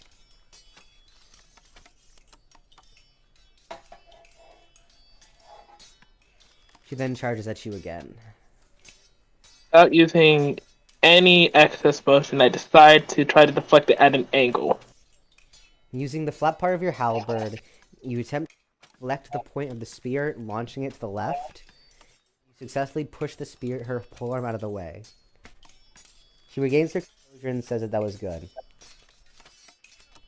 She then says, that knowing how to parry and will come with practice and time. She explains. For now, I think you both have a general understanding of it, and now you can apply it to more fighting. At this point, it's about 5 minutes before the training ends, and it's probably around 2 p.m. She looks at you both and says that you didn't do half bad jobs for complete newbies, and says that you actually managed to not completely bore her to death. She says that she'll be expecting both of you here tomorrow at the same time at 10 a.m. for their next session, and lets you know that each session only gets more and more difficult as they go on. And if they manage to survive, then they'll be at least, you can guarantee they'll be at least 4 times better with their weapon than they were when they started. Okay. Well, Elpis. Wait, out of character question, will this double with my weapon mastery or no? No. Okay. Quick question, ma'am. You are a drow elf. Were you born there? In Southantis specifically? She looks at you and asks, why do you want to know? I've been planning to visit the nation for a little while now, and I just wanted to know how it is there, like what places I can visit, how it differs from region to region. She looks at you and asks, so again, why do you want to visit Southantis? I've not really explored Albania all too much. I am a traveler here, of course. Even in South Kyrith.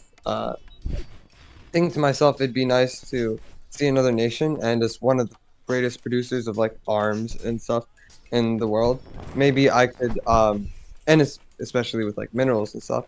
I thought maybe I could check it out. I've heard they've had a sort of union or something. I'm not sure if it's a labor union or whatever, but I just wanted to ask a native citizen if you were, how it's like. She looks at you and says, oh, you're one of those political humanities losers. Okay. I laugh a little bit at that statement. He says, I've never seen someone interested in a country because of workers' unions. God, you are... my interest in you has dropped slightly. You are a loser, she says. I mentioned multiple things, you know. Barb would be demolished if she said that to her. Anyway, he's like, well, if you want to visit... She then looks at you and says, besides, if you wanted to visit another place, why Southantis? You have to pay for a guide in, pay for a guide out, navigate the caves, try not to get lost, and for what? Minerals? I mean, I also do want to visit... I do also want to visit every elven city and continent. She then looks at you and says, why? You could see me as a sort of traveler, interested in the world at large. I don't like staying in one place. I decide to cut in, and I tell her that it's his first time up here as well as mine. So we're just trying to kind of explore the area. He says, if you want to explore the area, go visit Sawalonia or something. Yeah, exactly. That's what I did. It was pretty fun. You see, I've heard much about Sawalonia from my friend Elpis here, but at least as far as I'm concerned, I've been looking for things other than just port cities to visit. I mean, maybe places that are a little more unique. I will visit Sawalonia eventually, I believe. It is a trade hub, of course. But, I mean, at the moment, Southantis seems to catch my eye. I would visit Sal Lunar if they had their borders open, but maybe I'll have to get more. I'll have to plan more for that one. She looks at you both still kind of confused, saying, are your aspirations in life really that low? She looks at you both and says, I assumed you wanted to learn how to use these weapons to become stronger. Maybe fight. Maybe, become a powerful adventurer. Maybe to, defeat powerful monsters. But explore... That's technically what I do want to do. It sounds kind of... Your ass cut out.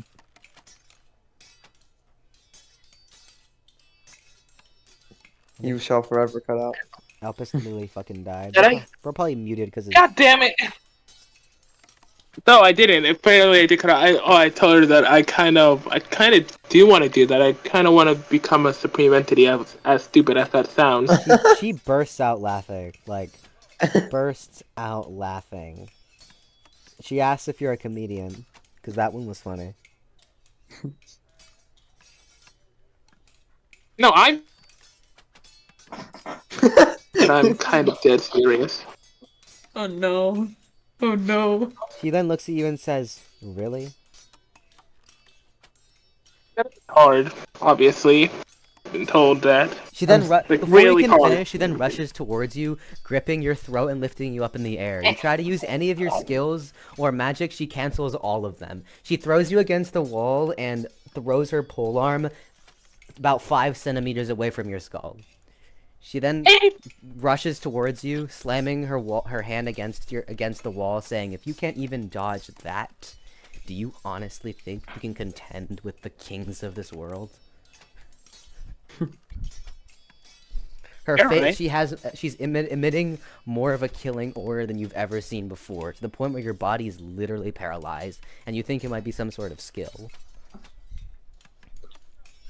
She then cancels it, and you're able to move again as she pulls her polearm out of the wall. I kind of nervously smile, and I kind of say to her, "That's why I came over here to obviously to get better." She looks at you and says, "Kid, dreams are one thing, delusions are another. Have dreams of grandeur, but also have goals. What you have is not a goal. It is a fantasy.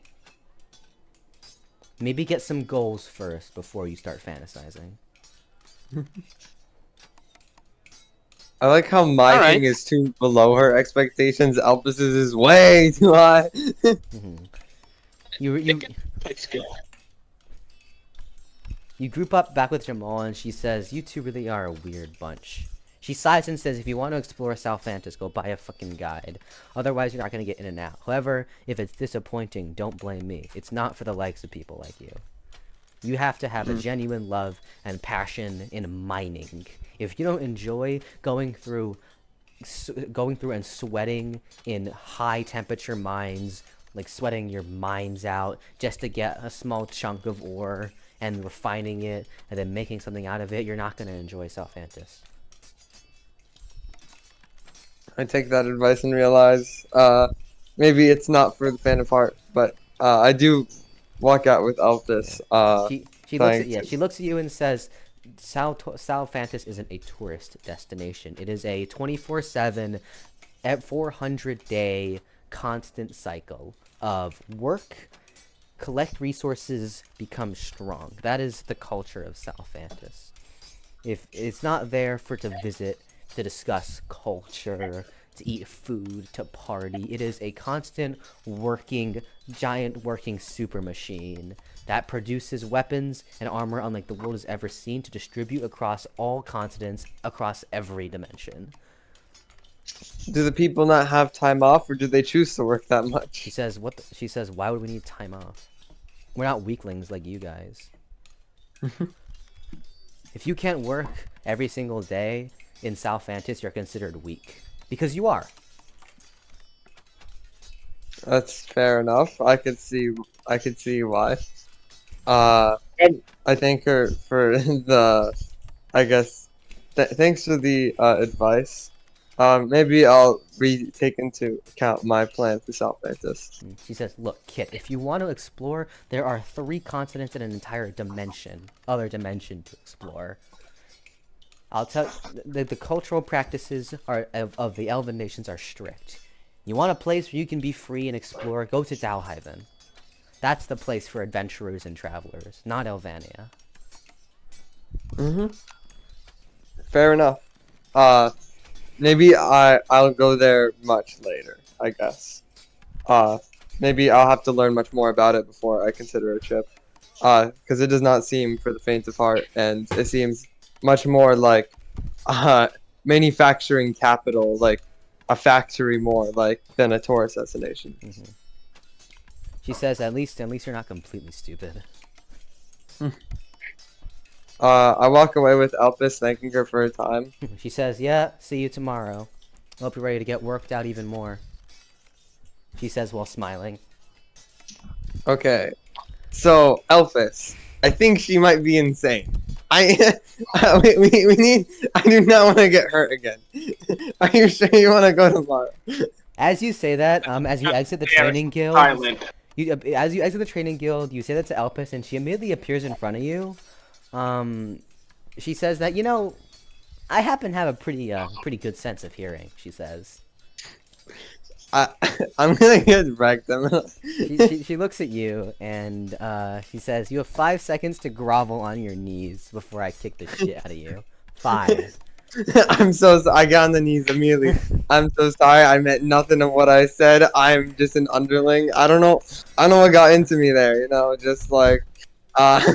She looks at you and tells. Crazy. She looks at you and tells you to kiss her boots.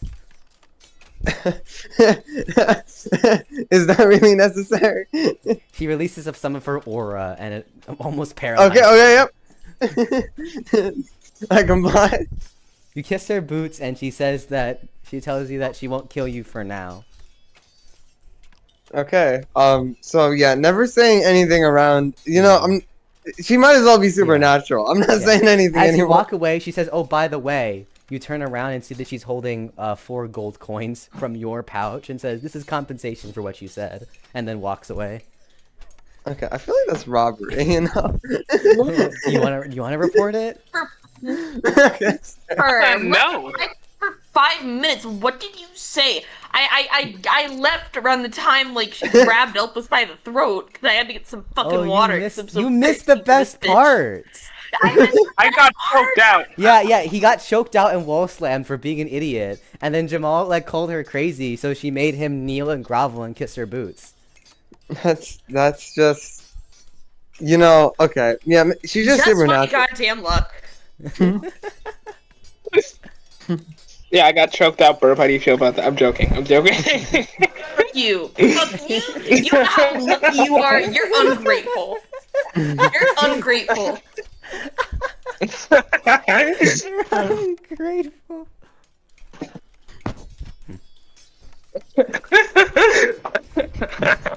You don't know how good you feel. Fucking server. That is it. I hate this fucking server.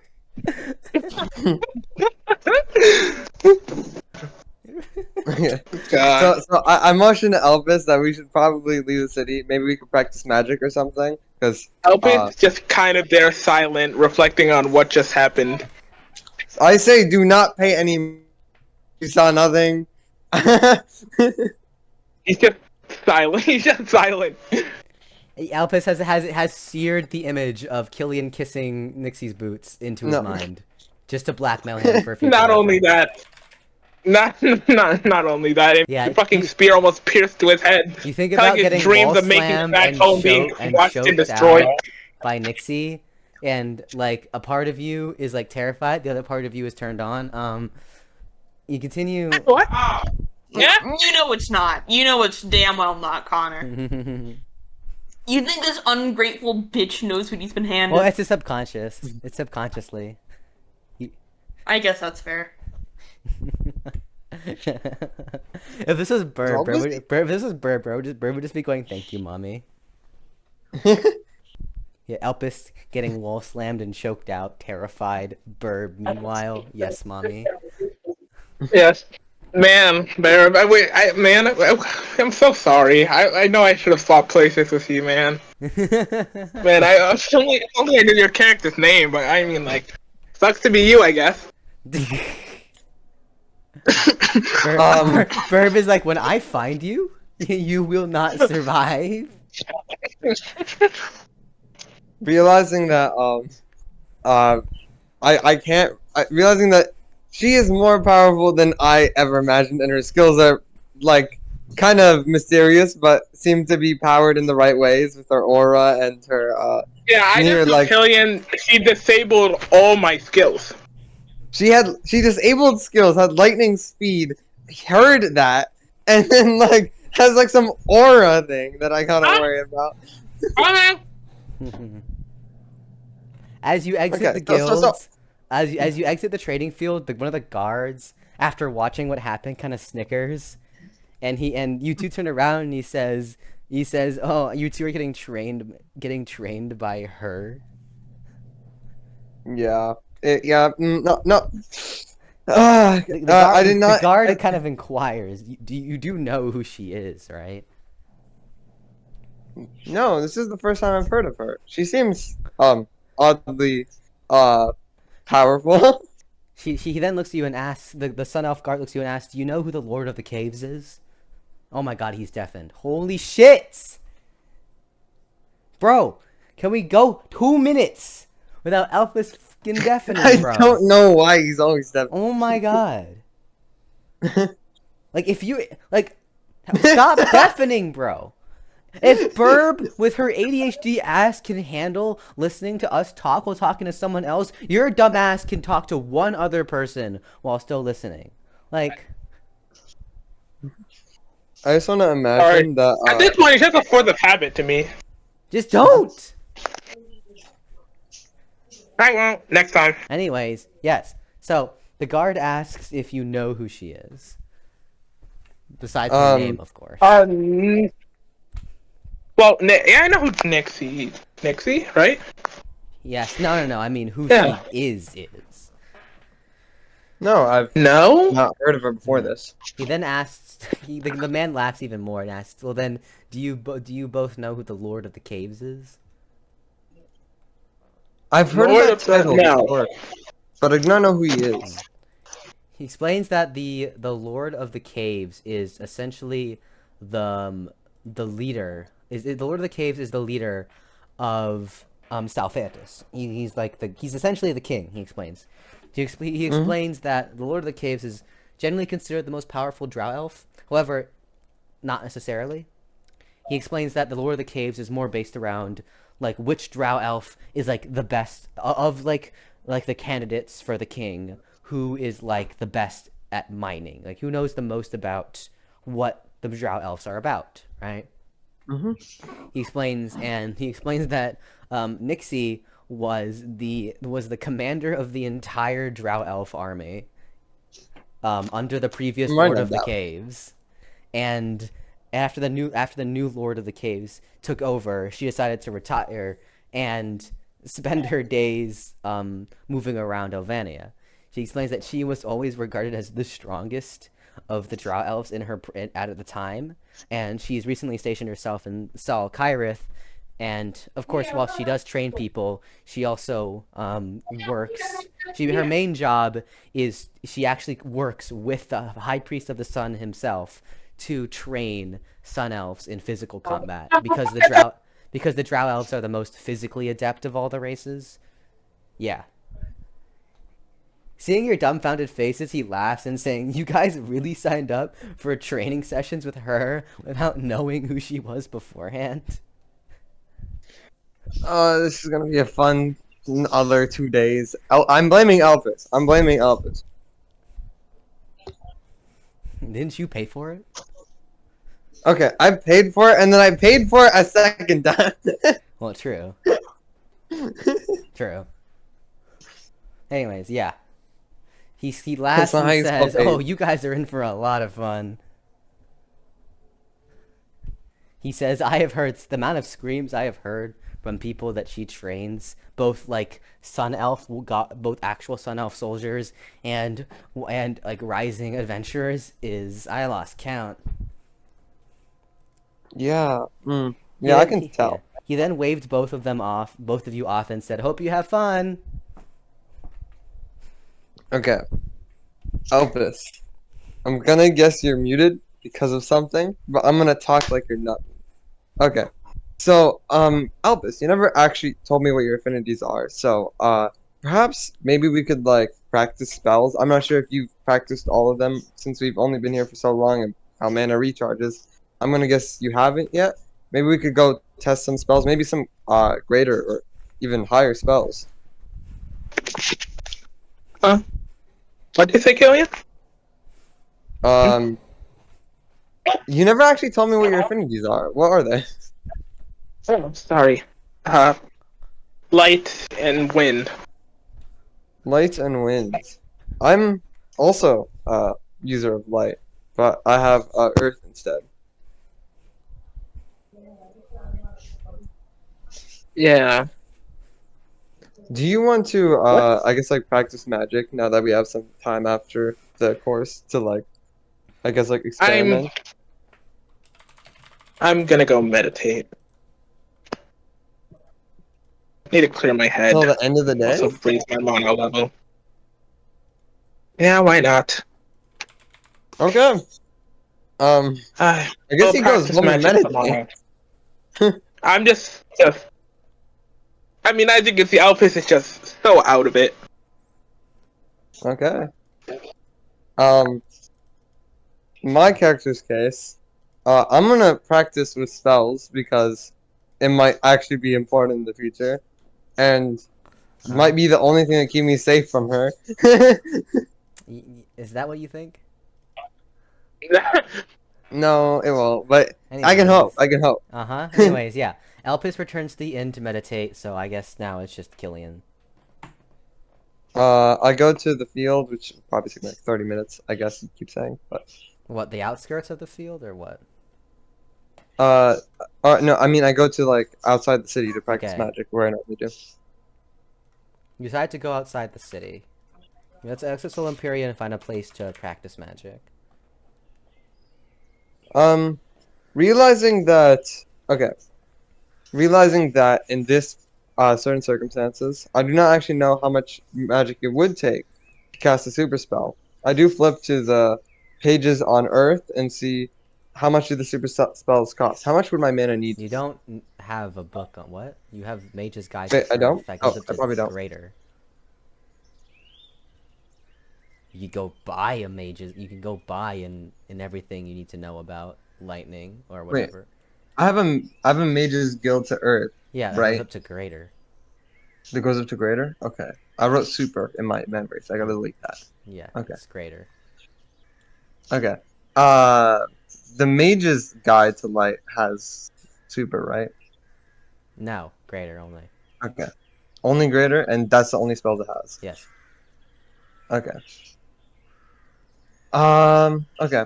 I will learn another light spell. This time, yeah, I guess since it's only greater, it's Yeah. just I might as well just go through You them. go. You open the book. Open the Mage's Guide to Light, and you know the weapons you currently know is Prismatica, Angelic Pact, and Blazing Brilliance. The 7 other spells you have yet to learn include Ball of Light, Ray Buckshot, Blinding Light, Light Arrow, Light Lance, Gleaming Aura, Radiance Lancer, and yeah. What's Radiant Lancer? Radiance Lancer, mana cost 190, range indefinite, cooldown 1 minute, duration 3 seconds, 6 seconds, charge time 3 seconds. The user creates three sword-like bullets. Sword-like bullets that can each target an individual target or the same target. They will dissipate after the duration if they don't come in contact with anything. Okay. I summon it, or at least attempt to, towards a tree if I can find it. You spend about 30 minutes, and eventually you learn how to cast the Greater Light spell, Radiance Lancer. Yeah. You cast Radiant Lancer, and 3 swords, basically floating light swords, appear in front of you, and you can attack. You order them all to attack the tree. They all zoom in towards the tree in different directions and strike into the tree. You know that you can basically control them, and they can target, so you don't have to worry about missing. Okay. Yeah. This seems kind of cool. Realizing that this is probably the most useful light spell, right? Other than You've like gone through Prismatica itself. 4 of them, but I mean, I Yeah. suppose. Okay. I try to learn another one, I guess. Without a bow, I only have like the other like 6, right? It's like how you haven't raised your mana level at all. Like Elpis, I've raised it by 30. Yeah, well, Elpis has raised it by 115. Duet has raised it by 250. Sylvius has raised it by like 200, and Burb has raised hers by like 700. Okay. Anyways, yeah. The other spells, including ignoring light arrow, include ball of light, ray buckshot. I'm sorry, both what? What's Ray Buckshot? Don't worry, you have to watch the episode 5. And Ray Buckshot, I'm talking about Elpis saying like Burb raised her mana level by like 700, yeah. Oh yeah. Ray Buckshot, mana cost 170, range 25 meters, cooldown 45 seconds, duration, charge time not applicable. The user rapidly fires 7 rays of light from their palm in a general direction. Is it like a spinning thing, like where like around my palm there's like 7 It's different like a lights coming Gatling out? Or gun, something? yes. Okay. I do that again, aiming at another tree. A true enemy to the environment, man. Uh-huh. You take about another 30 minutes learning it. At this point, it's probably around 3:30.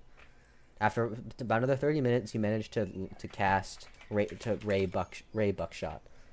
You fire almost like a Gatling gun. 7 rays of light from your palm, each dashing forward in rapid succession. They're not all instant. It's like 1, 2, 3, 4, 5, 6, 7, 8, 7, right? It's that kind of thing. They all the beams are almost instant, and they strike towards the tree, like basically destroying it. That's 170. So you've used 360 mana, meaning you have 360. You have 200. You have 170 mana left. Bro, muted, ain't no way. Sorry.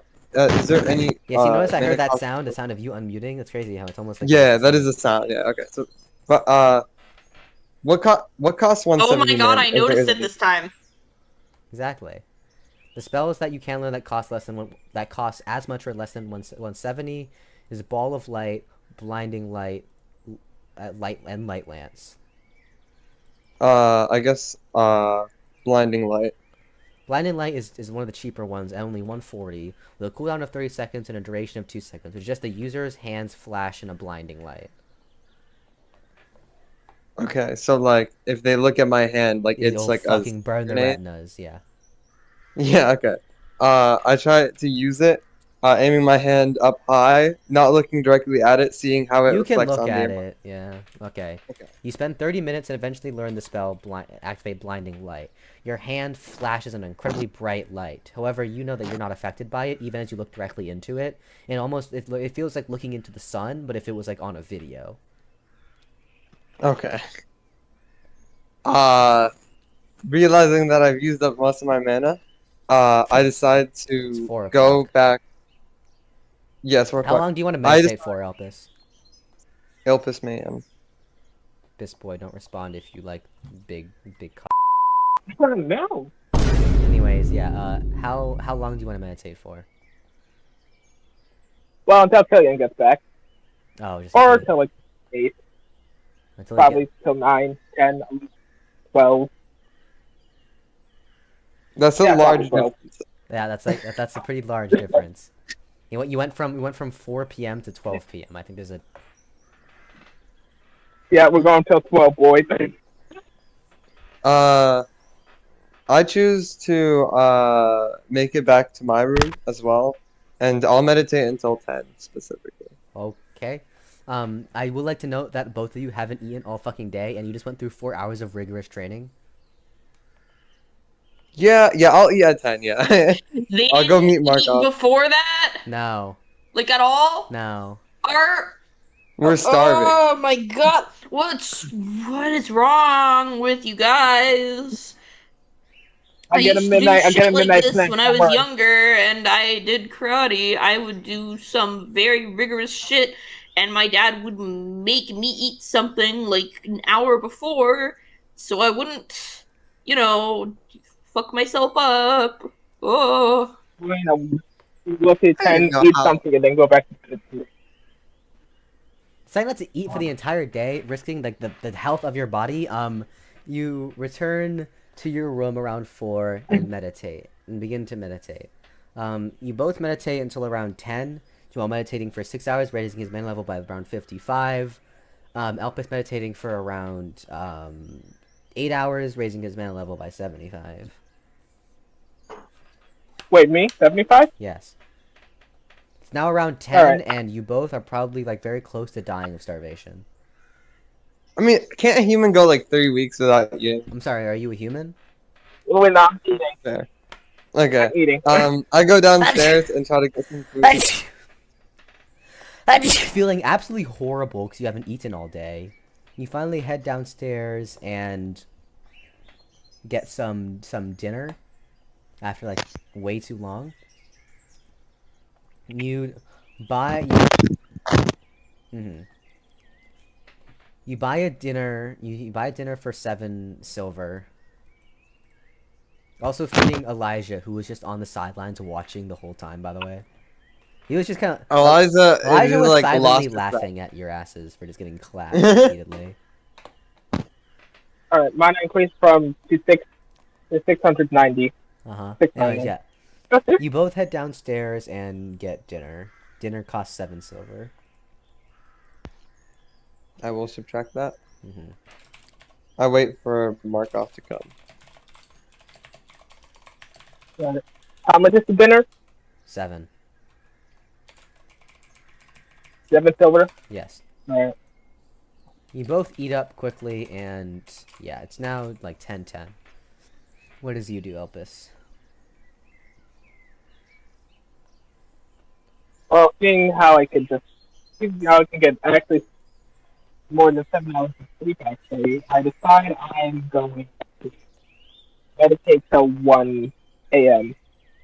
Since I'm waking up like around 10. I suppose. Yeah, I get like 7 hours of sleep. Because if I wake up at 9, I can make it. Anyway, you decide to meditate until 1 a.m. Meanwhile, Kylian waits for Markov to show up. Around a few minutes later, Markov comes home and doing whatever he was doing, and he greets you at the table.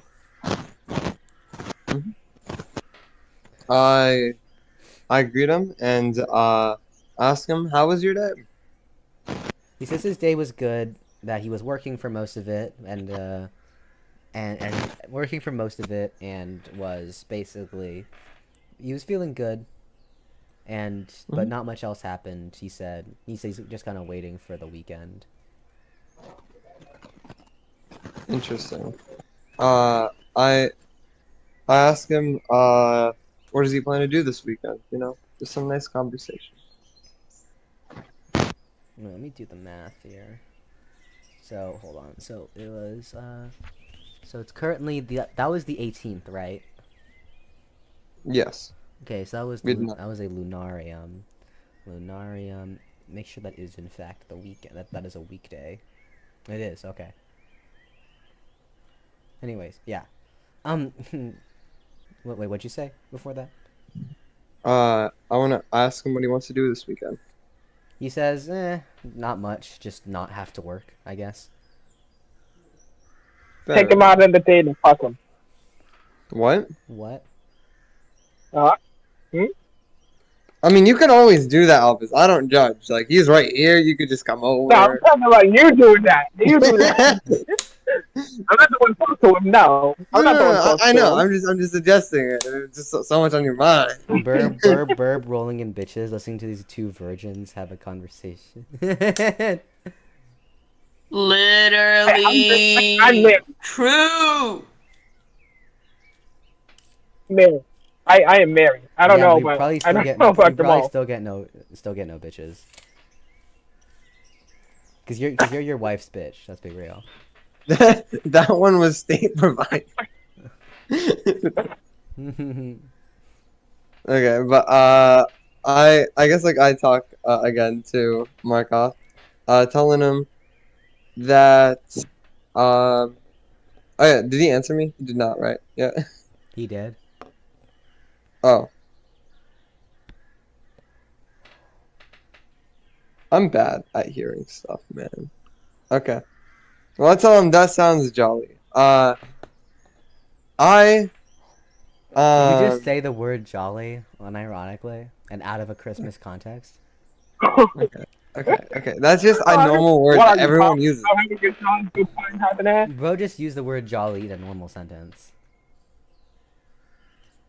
Jolly good show having here. Yeah, jolly. Kill yourself, anyways. Damn, I didn't even do it that much. Holy shit. Okay. But I tell him, I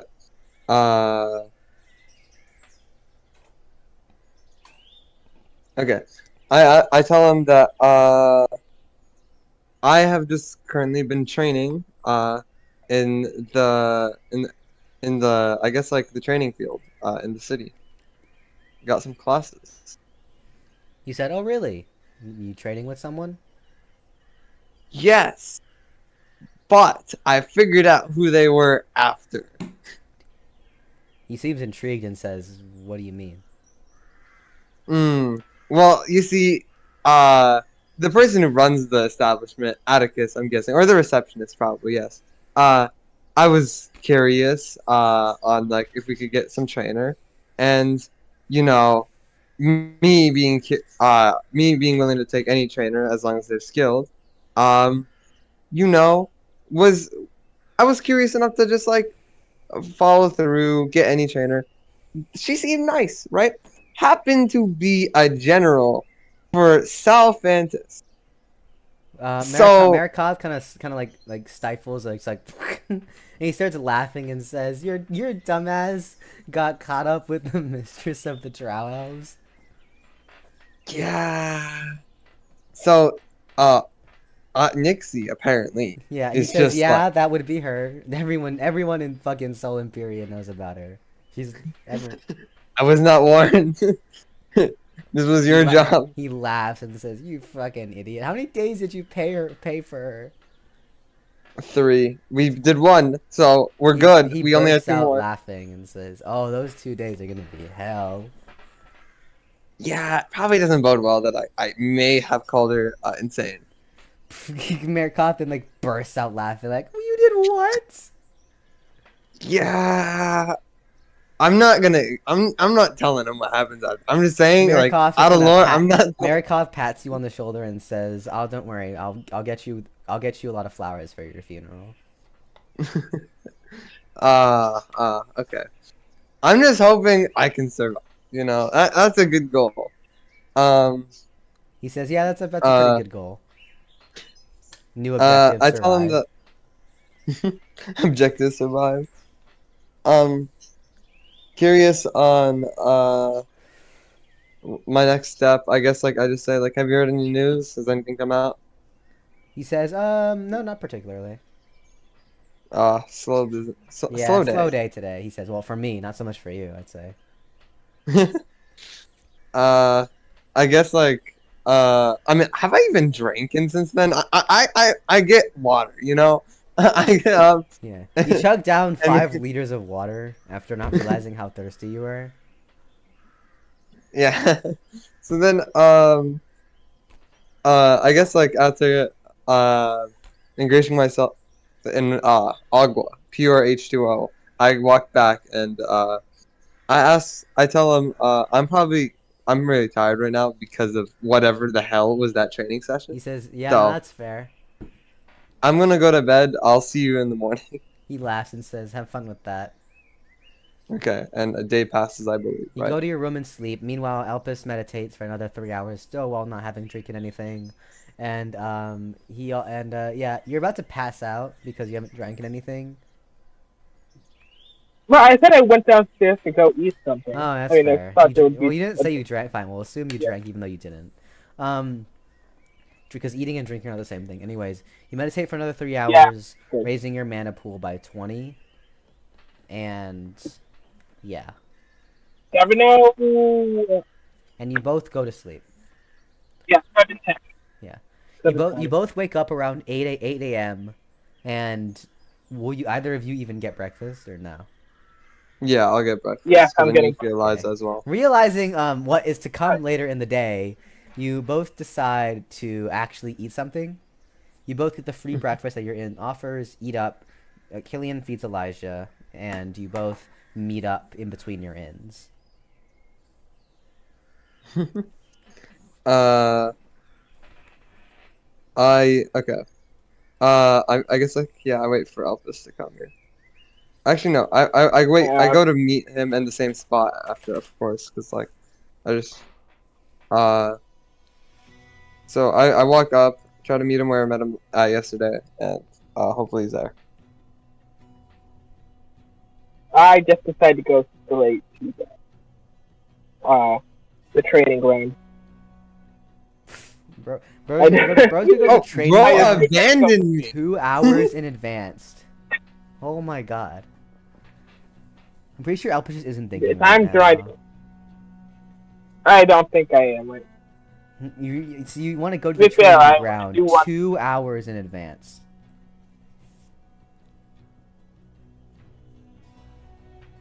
Can't go wrong. I hope it goes wrong. Okay. Okay, well, I you, mean, there's like you dummies like completely practice on. abandoned Kylian, deciding to go to Yeah, the training fuck you. ground instead. Full well knowing that it would have been a better idea just to meet up. However, it's clear that your brain isn't working right now. Oh, I don't know. Maybe I got choked out and left and had some of my chromosomes fucking, destroyed. I mean, you're the one who said something so insanely stupid in front of Nixie. That's fair. Anyways, yeah. Jamal, Kylian, you wait there for about 20 minutes and he does not show up.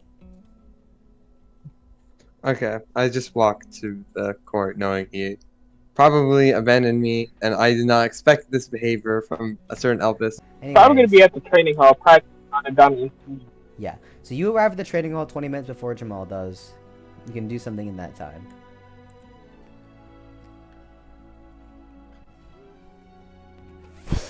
Oh, me? Yes. Oh, I'm gonna practice. I'm gonna practice on dummy. You take out your halberd and begin practicing. After 20 minutes pass, Kylian shows up and starts walking towards you.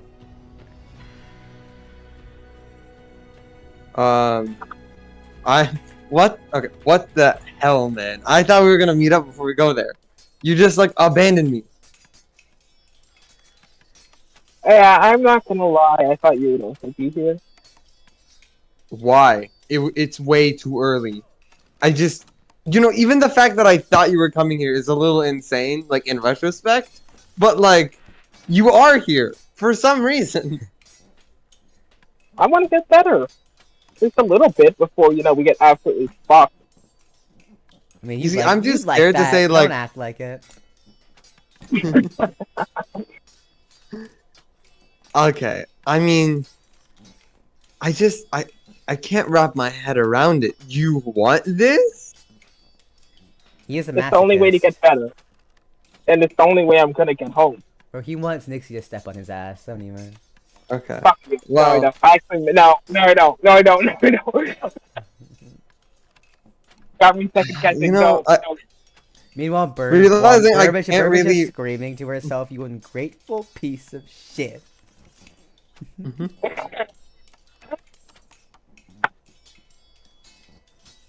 Realizing that in this particular circumstance, I can't really speak bad about Nixie, because if I say, "Why do you want to spend more time with her?" she's gonna appear. Do it. So No, I just go, Do it. no, Do it. she's gonna appear and make me. No, it's like saying Bloody Mary 3 times. She's just there. You can't. Okay, so realizing I can't do that, I just go, you know what? Have fun here for an hour and a half. I just meditate outside, or actually to the side of like whatever's We going head up on. to like the bleachers and decide to meditate. Yeah. You meditate while Elpis practices with the halberd, getting better. You manage to raise your mana pool by 10, Okay. and the time comes, and you hear Nixie calling out, saying, "Hey, guinea pigs, over here." Actually, she wouldn't say that because those aren't things. Those aren't real things in this world. She says, "Hey, test That's- subjects, come on." I'm worried about what the hell she's talking about, but I just said No. yes, ma'am, and just go home. You can tell I'm not a masochist right now. I'm definitely not a masochist. okay. I guess I just follow and just walk towards wherever she said. All right, you walk up to her, and she looks at Kylian and says, "You done repenting after what you said yesterday?" Yes, I will never say anything like that again. He said because it's not true, right? She says. Yeah, it's not true at all. The most sane person I've met. I mean, Elpis was basically insane for whatever he was saying, right? So like, you can't be insane. He says, yeah, that's right, because if you were saying that, well... Well, what? She says nothing. Okay. Well, see, I'm just not gonna see it. No, it's fine. She looks at you both and says, alright, today we're gonna start with some warming up. Both of you draw your weapons. Oh, okay. You draw your weapons. She said, I want you both to just practice striking. I want to see 20 swings. The best swings you can, lots of power. Focus on putting a lot of force into your strikes.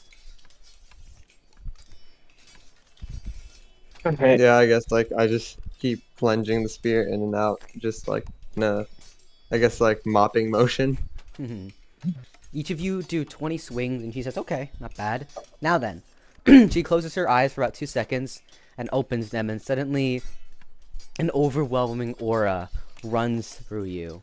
It's like what you experienced when Kylian called her insane, and when Elpis said that he was, he wanted to become a supreme entity. However, it's not as intense. You can still move. It just kind of feels like a lot of weight is being pushed down on you. She says, all right, now 20 strikes again. This time you feel much more inhibited.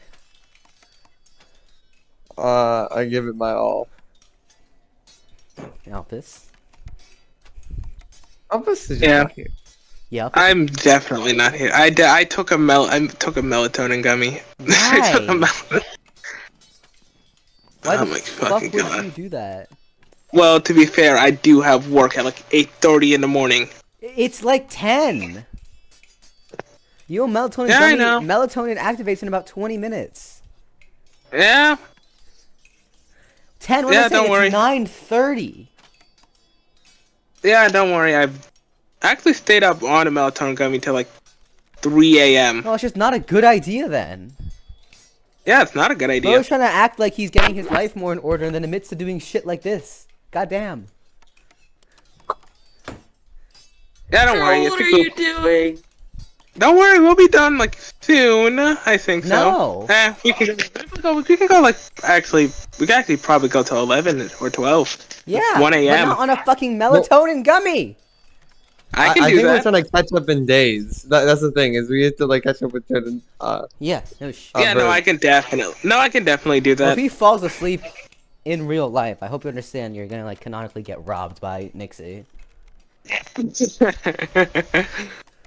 Because I mean, Don't worry, I won't. sure, whatever you say. You're also Does Nixie Yeah, rob watch me. before? I'm kidding. How much you want to bet that I could stay up? How much you want to bet I could stay up until the end of the session? not a lot because you're dumb. Anyways, Fuck. with a lot more aura being pressed down on you, she orders you to do 20 swings again. Yes, ma'am, and then I do it. Yes, ma'am. You both do 20 swings with a much more difficulty. However, as you do the swings, you slowly feel more and more accustomed to the aura. She then ends the aura and lets you breathe for a minute and then says, alright, round 3.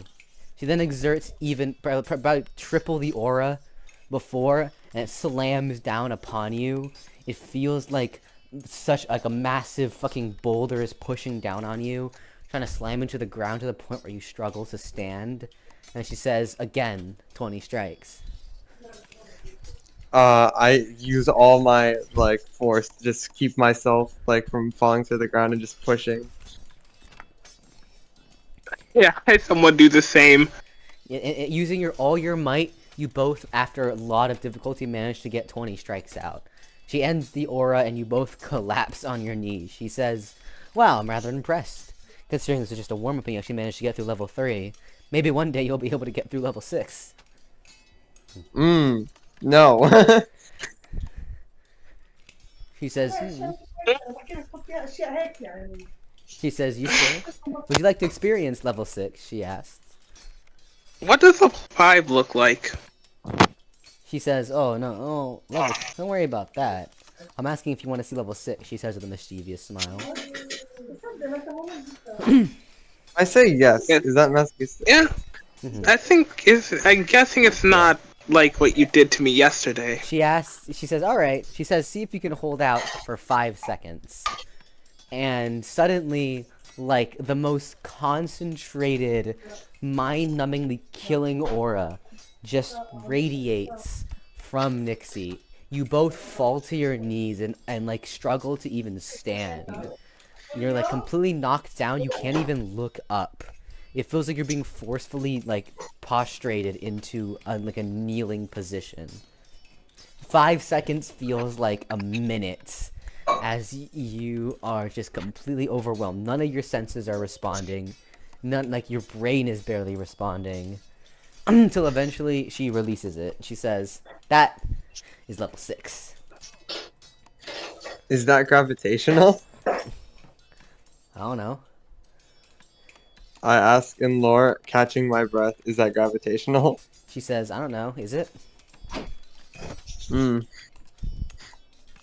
I don't It think feels it is. Well, it makes it hard to. I mean, it might be. Whatever. I pay it no mind. Fuck you. I give it a little bit of thought. Mm-hmm. I give it slightly more than Kylian. She lets you rest for like 5 minutes and says, all right, get up, time to resume training. Mm-hmm. You both stand up and she says, all right, so today, since you only asked for 3 days, today we're going to work on mock combat, she says. Tomorrow, she says, whilst fighting real opponents is difficult, fighting on people who will have skills, magic and fighting skills that are different, and you'll have to get used to fighting those. Well, hey, Dret, you missed this entire session, which was basically just a hyper sadistic, hot, dommy mommy drow elf training Elpis and Kylian to use their weapons and kicking the absolute shit out of them the entire time. Please. That's crazy. Like she punched Jamal in the liver. She kicked Elpis in the balls. She threw Elpis against a wall and almost stabbed him with a polearm. He made Jamal get on his knees and grovel and kiss her boots for insulting Not that him. that part is false. Oh, so I that's don't know what that okay, is. Oh wait. Okay, no, that's what this word reminds me of. Okay. Never mind. Yeah, Keep going. You missed them literally getting tortured. Meanwhile, Burb is just so angry. I'm so It should have been saddened me. by this information. They are literally the most ungrateful motherfuckers I have ever seen. They do not know what they've been handed. Yes, I've read Tower of God. Okay, yeah, that's what this reminds me of a bit. Yeah, that's fair. Anyways, yeah. She says, all right, so yeah, she says the fighting opponents is a whole different deal, right? She says, however, a good way to for now, since I don't really have many people to fight against that are of your level, we're gonna practice fighting with creatures. Mm-hmm. She then says that she then steps back a bit to make a bit of room, and she starts casting a spell. She casts a spell called she says she casts a powerful spell, and the next thing you know, she summons a creature called a rock elephant. A big magic circle of like bronze appears, and a massive elephant made out of rock, minerals, and dirt appears. Most of its body is clad in what looks to be rocky armor, and their trunk looks especially powerful. She explains that this rock elephant is a super tier earth summon, and they will practice dodging its attacks, as well as attempting to fight it as they're training. Oh. Okay. Alright. That sounds a lot more better than yesterday. She says, if you want, I can... Is it? She says, if you want, I can fight you instead. Oh yeah, no, Is yeah. this the training they've been subjected to, by the way? Yeah, oh It's yeah, no, torture. Nixie is a sadist. So Nixie, the person being trained by, is a drow elf who was the the leader of the entire Drow Elf army under the previous king of Solfantis, and is considered the mistress of the Drow Elves, being one of the most powerful Drow Elves to appear since the first Lord of the Caves during the Mythical Age. No, you see, they looked nice at the start, and then things happened. Anyways, yes. Nixie. So Nixie says that she can, as it's her summon, she can command the rock elephant to attack you. She says that it'll be up to you two to survive the rock elephant attacks as long as you possible, and if they can, attempt to damage it in some way. She says whoever lasts longer will get a reward at the end. She says. Only using our spears, right? Can you give me a she sec? nods. How about I don't? Okay, I'll give you a second. Okay, one Mississippi. Oh, second was given. Oh, okay.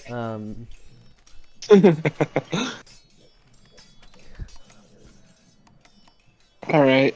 Sorry, I'm back. That's more than a second. Anyways, yeah. Yeah. She says, alright. She says, yes, just using your spears, no skills, no magic. She explains to you that once I feel that you're comfortable enough with your weapon itself, we may use skills and magic, she says. She says, alright. She says, alright. She says, once I say go, the rock elephant will begin to attack you. She winks at you both and says, try not to die. 3, 2, 1, go. Immediately, the rock elephant begins charging at you. It's a lot faster than you thought it would be, and it immediately goes for Kylian, swinging its trunk at you from the side. I quickly tried to fly up in the scare. I said Kylian. Okay. Well, I'm gonna anyways do that, so might as well fly up now. Fair enough. I try to test its range by flying up and above its trunk and seeing how far I could strike. You fly up into the sky as its trunk swings at you and barely misses you. It can reach maybe 8 feet into the sky. She then looks at you. That's scary. She then looks at you both and says, "Tisk, tisk, tisk." I figured it would have been assumed, but no flying. She snaps her fingers, and both of you feel her aura radiating on you as you immediately fall to the ground. Okay. You know, I see how it, okay. I reorganize myself, take up a stance, and try to get back on my feet. The rock elephant this time charges towards Elpis, not looking to strike him with its trunk, but just to literally ram into it. I try to attack. Sorry, go. No, wait. First. Oh, I was gonna say I tried to move out the way to see if I could, poke my spear in one of the cracks to see if that will try and break it. You dodge the rock elephant's attack as it charges through you, and attempt to use your halberd to cut into its armor. Your halberd just bounces off of it. I see Elpis doing that. I say, hey, okay, so maybe we can check for weak points, right? Where would a weak point be? Before you maybe can its finish eyes. That, the rock elephant turns around and begins charging towards you as well. Okay. I quickly I fly up, right? Attempting to rush towards its eyes, knowing that it is dangerous and I might get hurt, but seeing it as maybe the path forward. You fly towards the elephant and attempt to attack its eyes, but get slammed in the side by its trunk. You get sent flying, but because you're in the air, you manage to regain your composure in the air and don't suffer any major damage yet. The rock elephant then stops its charge and faces towards you, roaring, and starts moving towards you again. Okay. Elpis, see if you can strike it from the back, I scream out. I land on the ground knowing that flying is cheating, and she's gonna throw me to the ground if I don't. I then strike at... I guess, I wait for it to rush over, and this time I try stabbing it under the stomach when it goes past. Meanwhile, Elpis? I decide to see if I could... No, I'm saying what Elpis is doing in the meantime. I tried to follow the elephant to see if I could find any weak points, cracks in the skin of the elephant. The elephant see if I could check in the back. The elephant charges towards you as you follow it, and look for a place to strike it. However, it's all armored rock.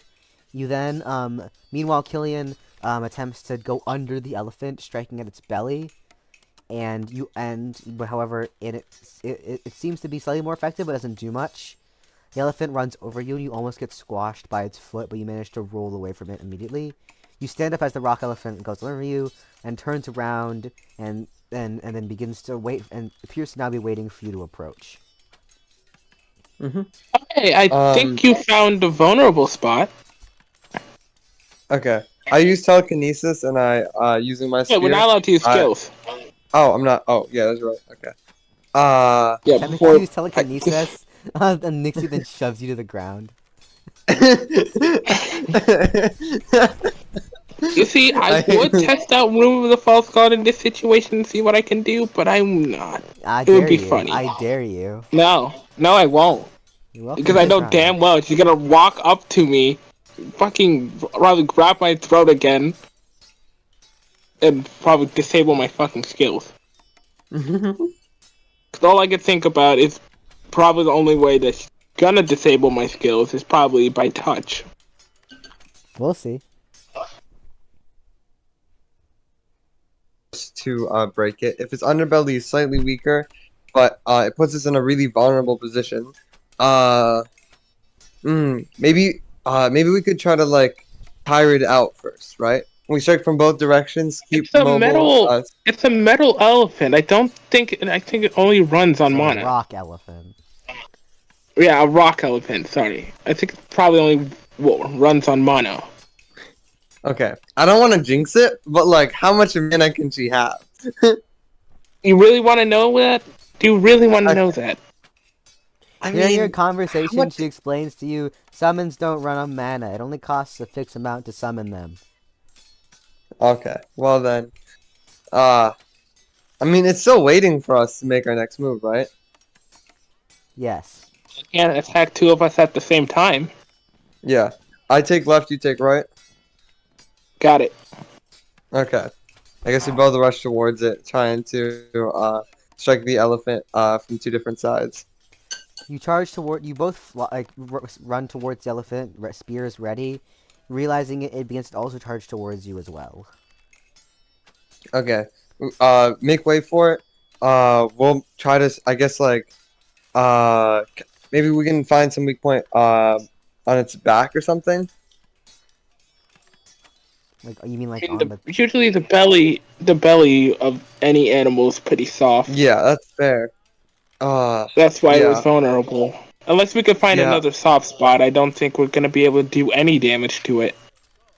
Maybe I don't know if Unless it's Silver belly. Skies can take that much force, and I can't use that anyway. She'll crush me. She'll crush me. Well, I mean, she did. She smiles and says, Yeah, I'm "No, not no, gonna use your try it." skills. See what happens." Yeah, I'm not going to try it. I mean, you did say this world won't play any fair. She says, "True," but then neither will I. So. Yeah, that's true. Okay. Realizing, okay. I guess we, rush, okay. I rush towards the beast, this time, trying to, plunge in, using my wings to completely, summon as much force as I can while it passes by me to stab it in the stomach, seeing if that'll do any damage. Meanwhile, Elpis. I decide just in case if he fails to follow up on the attack through the stomach. Yeah, you both basically. Jamal tries to go up. You say you want to attack the back of the elephant, right? Jamal. Me? Sure, I'll take it back. You basically use your wings to boost over the elephant. However, and attempt to attack its back. However, it's just as hard as its size as it do much. Meanwhile, Elpis, going from beneath it, slides under using his halberd, which has more area. You basically slash at its chest, and actually manage to cut through it. And you both land as the elephant turns around and faces you. Nixie then says from afar, "Nice job! You actually managed to injure the thing. Fortunately, it's a summon, so it doesn't have any blood, so... But, I mean..." Wait, this thing has blood? No, she said it doesn't have blood. Okay. Oh.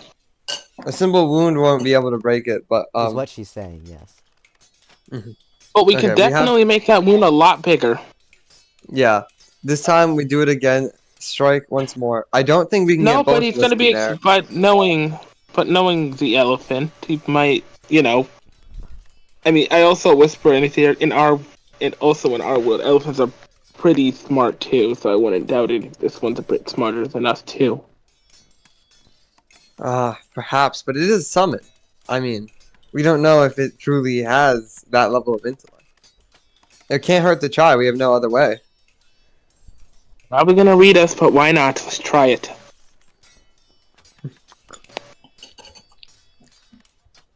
We wait for it to rush towards us again. It begins charging towards you again, readying its trunk to swing at you once more. Elpis, you get underneath the beast. I'll distract it. Right then. The elephant charges towards you in an attempt to distract the beast and pull it towards you. It begins charging at you. In order to make sure that it stays away from focusing on Elpis, I keep pointing my spear at it and trying to stab. And as soon as it comes close with its trunk, I use my wings to fling to the right of the beast. Attempting to move to the side of the beast. However, you pop to the right. However, the beast manages to catch you with its trunk and slams you. The trunk is much faster than you realize. You get slammed into your side and go flying. However, Elpis manages to get underneath the beast and further open the wound underneath. You manage to do more damage to it. However, it is still literally made of rocks, so you're not quite sure how much damage such a wound will even do to it. Okay. Maybe if we keep making the crack bigger, eventually its own weight will crack it more, and it'll collapse onto itself. I mean, do you have any better idea? Not at the moment. I mean, we can always try cutting off its trunk. We could. Did you find a weak point on it? Didn't it repel? No, other than stomach, I didn't find much of it. Okay. I tried to see if there was little cracks inside of its skin. Its trunk also seems pretty quick. I'm not sure if we can full on try to get. I don't think we can be faster than it. But let's go another round, I guess. And this time we rush towards the elephant, waiting for it to reciprocate the action. We can't keep being on the defensive and countering its attack. Well, yeah, we're going towards it so we can wait for it to rush us. Yeah. Because why not force it to be on the defensive? I mean, obviously it's probably a stupid idea, but yeah, I mean, we're not going to be able to. We're kind of taking advantage of its motion. I mean, we could try to go underneath it. It could just stomp us. Yeah. So that's why we're trying to not just. I guess we're trying to distract it. I like how this conversation is canonically happening, and just Nixie's just these idiots. Yeah, no, more or less. She thinks you're talking way too much, but okay. We wait for it to rush again. Yeah. The elephant starts charging at you again. This time, readying its trunk. This time, remembering what Nixie said about blocking something like a spear, right? I tried to gather up all the force I can and try to swing it towards the trunk to try to repel it while Elpis goes underneath, I'm guessing. You attempt to repel the trunk and it fails completely, obviously. The thing's made out of solid rock. It slams into you and you get downed once again. This time you're struggling to get up. Elpis manages to get underneath the beast. However, at this point the beast is realizing what you're doing, and so he attempts to stomp Elpis while he's underneath it. And although he doesn't get hit by any of the stomps, he's too busy. Elpis becomes too busy dodging to actually get a hit in. Okay. Like I said, it's catching on. It seems we've run into an impasse. Okay.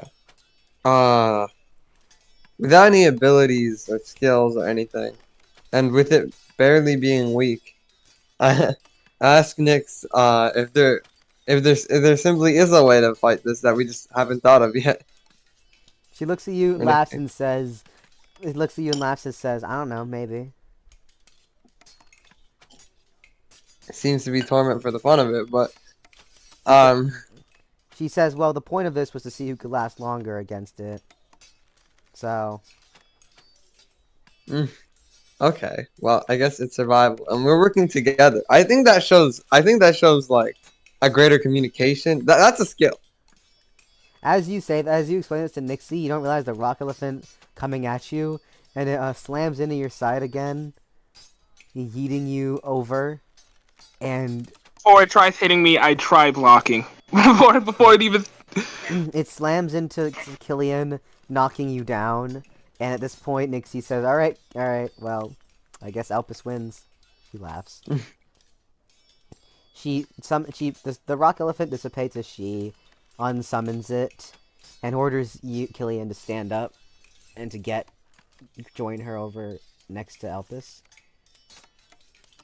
Me crawling there from the elephant smacking into me like 3 times. Yeah. I go to where Elpis is. You see Nixie telling Elpis, she says, that was rather smart of you, making Kylian take all the blunt to the force while you attacked it. Smart not taking the front line and making him do it. Okay. I felt like we should have alternated through that. He said, yeah. But hey, you came out there with less damage, so. Yeah, if I'm ever trying to work on a team with him, at some point, I can't let him always take the full brunt of the damage.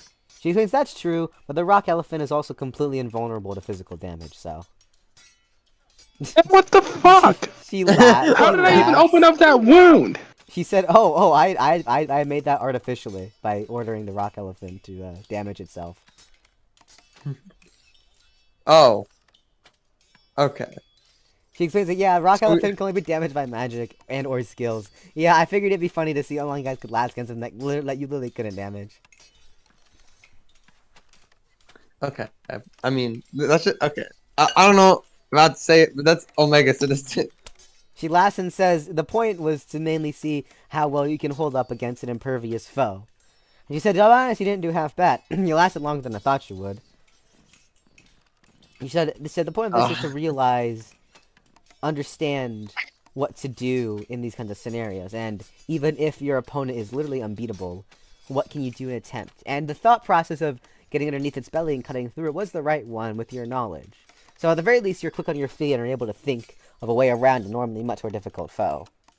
She said, so at the very least, you got that going.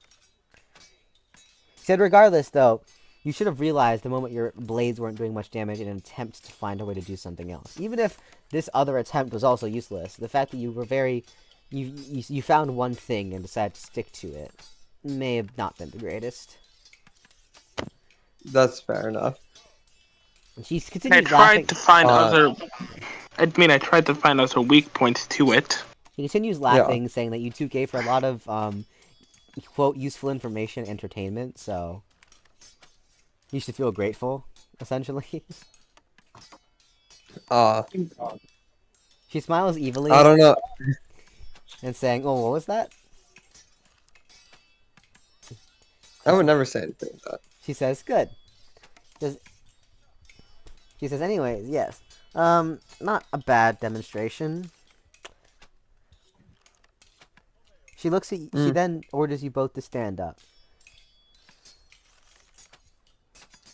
Alright, then. I get up, She says, yeah. She looks at you and says, truth be told, after our first session yesterday, I went over to the Adventurers Guild to check you two out. Being as high of an authority as I have, I was able to check out your registration and your skills. She looks at you and says, and this is the reason why I decided this training today. The simple fact is I wanted to show you how weak you are when you're not able to rely on your magic and skills. It's to understand that there are people who could fight you with just their weapon alone and their skill alone. She says that rock elephant is just one of many enemies who can make you feel weak and helpless. She says, with your skills and your magic, I'm sure you'd have no problem beating it. She said, however, that's not the point. The point isn't to be able to feel strong all the time. Because what happens if you meet someone who can cancel your magic, who can cancel your skills? Like me, for example. What are you going to do against that? It's understanding that never over-relying on any one of your three capabilities. Your weapons capabilities, your magical capabilities, or your skill capabilities. And being able to work without using them is what makes a good warrior. Out of curiosity, can you stop magic? Like, I start casting a weak spell, like let's just say Lesser Avalanche, like and aim it to the sky. Can you cancel this? And then She says, I can't cancel magic, but if you want, you can try shooting some magic at me and seeing what happens. I aim Lesser Avalanche at her and I shoot. You shoot Lesser Avalanche at her, and they all reflect off of her and fly towards you. I use Silver Sky's Embrace of the Impact. They slam into you, and she's like, yeah. Okay. So, don't use anything greater than a basic spell, because she will use that on me. Do you have a reflection skill? She says, yes, the advanced skill Reflect.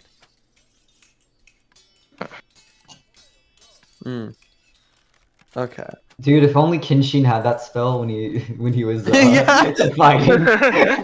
He was just like the ultimate spell who dies these collapse has been used on you. Kenshin looking into the camera. Kenshin just spamming it in the skies. I mean, Reflect only works up to greater spells, but no. yeah. That makes sense though. She explains that she says she doesn't tell you this, but she says, yeah, no, I can reflect magic. I could also, just tank it. Your spells are really weak. She says, other than that, I have a plethora of skills I can use to incapacitate you within seconds. She smiles. Fun. Like disabling someone's skills? She says, maybe. She also has the aura, which immediately, breaks us. I don't think that's gravity. Wait, do you have magic? No, you do have magic affinities, right? I mean, everyone. Yes. I think. What are they? She says. She Or laughs sorry and if it's says- rude for She laughs asking. and says, "Why the fuck would I tell you?" I guess that's fair. I mean, she can basically just use her skills to stop us. She doesn't even have to use her magic. Yeah, no, more or less. Okay. Well, I ask, is there anything more we must She do? looks at you. She looks at Elpis. Actually, before that, she looks at Elpis. Says, "But if you must know, if you're wondering how I am able to restrain you so easily, it's because of my unique skill, Psychopath." Mmm. Don't say anything, Kylian. Do not say anything, Kylian. Please do not say anything, Kylian, before you absolutely She get says. fucked. She says its unique In the ability makes distance, it you just to hear where- that shit. Yes, yes. She says that it's unique. She said it's a unique ability. Her unique ability, psychotic, makes it to where the more sadistic desire and the more murderous intent she has within herself allows her to exert an aura even more powerful. And that is what they experience whenever she basically slams them into the ground. Hey, I don't say this out loud. I think to myself, okay, because I don't want to get slammed into the ground. But I think to myself, of course she's the one who got this unique skill, and no one else. Almost She like can't read minds. seemingly able to hear your thought, she kind of glares at you, just silently. She doesn't do anything, but she just glares at you, and she just you think maybe it's not a good idea to think such thoughts anymore. Okay, well, Big Brother is watching me, so yeah, I will not. She says, as for my other 6 unique skills, that's something that can be covered for a later date. Wait, she has advanced skills and 6 unique skills. Okay, so she's like the cutoff point for like the supreme entity. She's like I was almost there. We'll see. Okay. Burb, after hearing about Nixie's unique skill, just like Burb, just like, you lucky bastards. I must meet this woman.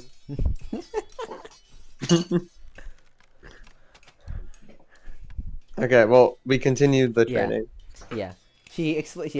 After realizing just how out of your league Nixie truly is, you decide to just kind of, laugh it off and continue training, one could say. She explains to you that now that you have an understanding of what you can do while you're weak, she says, now we're going to work a bit more on, she says, so now you understand that, she says, let's try another fight. She said, this time, we'll make you fight something that isn't, completely impervious to physical attacks. Because I want to see how you hold up against something like that. Already my spear. So she then summons, she says, summon, super tier, fallen champion. A massive floating warrior, looks to be made of earthy fog, appears. It appears to be wearing intricate and durable metal armor, and they have a magical sword and a shield. She explains to you that Wait, how big is this thing? We'll say 8 feet tall. Oh, okay. She explains that that normally this creature can only really be damaged by strong physical weapons and other things. However, she says that it has weakened its non-armor durability, so that if you hit it in the places in between their armor and actually hit the foggy parts, it will take damage, she explains. She says that the Fallen Champion is probably the summon that's most close to a real foe, albeit with less intelligence.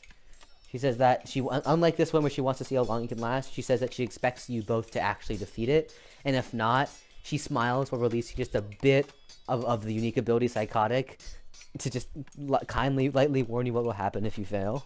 As a bit of a motivator. Are we able to use magic or skills? No, of course not.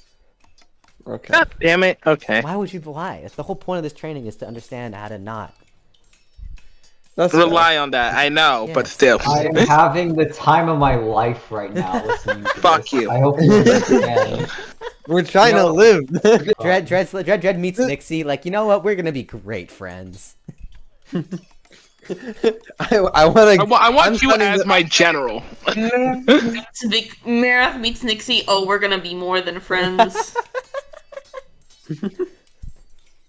Judd hires her for more lessons for like Elpis as torture. Yeah, she's like, okay, he goes up to Nixie, like, so you remember that, like, Elpis and Kylian people? She's like, yeah. She's like, I'll pay you 10 platinum coins to train them for a few more days. He's just like, deal. She just appears when they're all the way in, like, the Humanoid Alliance. She just appears in front of them, like, hey, boys, and they're just like, ah! What the fuck did you get here? Okay. So, I Speaking of which, I need to get the letter that. Oh, yeah. Damn, okay, I need to get that letter. It'll arrive soon. Okay. Okay. I tell Elpis, hey, let's strike out this thing, okay? We got this. Alright. But let's first size them up real quick. We can't just go in willy-nilly. Nixie, suddenly the Fallen Champion starts charging at you, and Nixie says, in a real battle, you won't get time to ready up. The Fallen Champion then flies at Kylian with its sword in hand. I quickly I decide to stand in Kylian's way and try to parry the strike. You stand in front of Kylian because as you saw the Fallen Champion coming before him, and managed to barely block its sword with your own halberd. Nixie also explains after the first strike that the Fallen Champion is also able to release earthly slashes from its sword that can cut through armor and weapons. Because they're not using magic, she won't let it. She'll make it swear it doesn't use that. Okay. Well, okay. Well, I quickly fly up and try to strike between its chest plate and arms.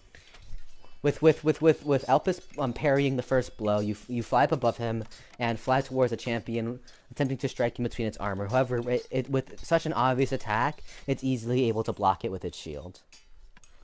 Mm-hmm. It then, with a block with the shield, then begins to try to slice at you again with its sword.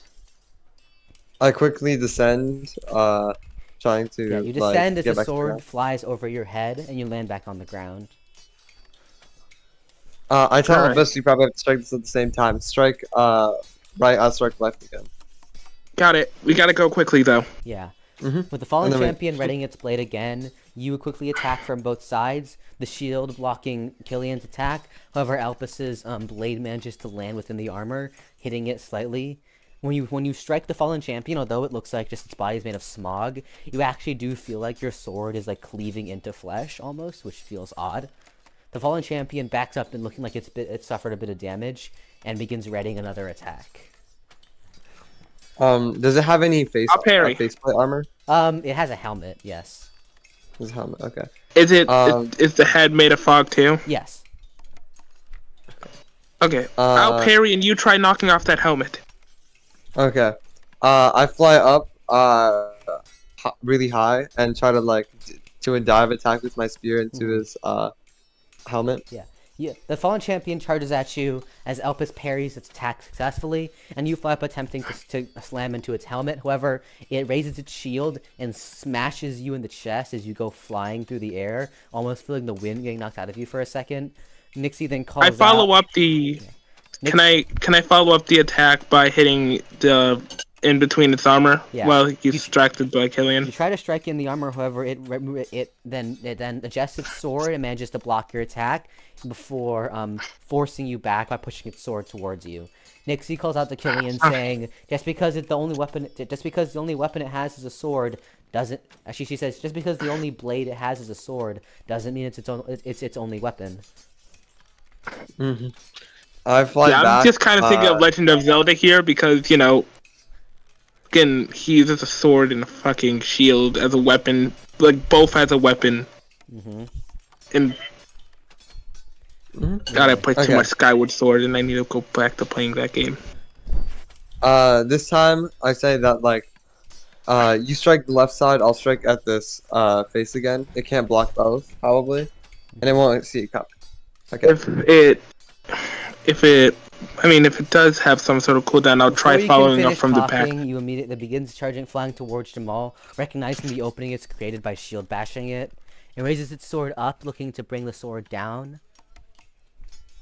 I move. I use my wings to fly up. I had to hit it from the back too. I decided to hit it from the back while it's distracted by Kylian. As you fly up to avoid its strike, you narrowly avoid it. And as it strikes down in a vulnerable position, you approach from behind and successfully cut it through the back of its neck. It recoils, taking damage, and and boosts forward before turning around to face you. Kylian lands. Mm-hmm. All right. I'll attack it this time. If it parries, you go in. Okay. All right, I go. I decide to rush in, since I know it's not going to give us time to react. Mm-hmm. You charge towards the creature again, not waiting for it to respond, and immediately begins charging towards Elpis as well. You try to attack it directly, and it blocks you with his shield. Me, who's I guess behind it now, I believe. No, you're to the side of it. Okay, so the side. I try to plunge my spear between its I guess chest plate and whatever iron leggings or whatever it's wearing. You attempt to stab it in the waist. Yeah, stab it in the waist. Yeah. However, it successfully uses its sword to cover its waist, and your spear bounces off the sword and kind of gets redirected up into stabbing its chest plate. Recognizing the opening, the fallen champion then rotates its sword and slams you into the backside, in the flat side of its sword. Nixie then calls out to you, "I did that to be nice. In a real fight, you'd already be dead. Be careful next time," she screams. Okay. I decide while it's distracted with Kylian to knock off its helmet. With its shield blocking your attack, you try to aim up, bring your halberd up, and attempt to knock off its helmet. You strike at it and attempt to hit its helmet. As you strike the helmet, it just rings throughout your weapon. The helmet is basically like physically attached to the fallen champion. You can't take it off. Oh, okay. I decide to fall back. Me recovering from the hit. Kylian recovers from the hit.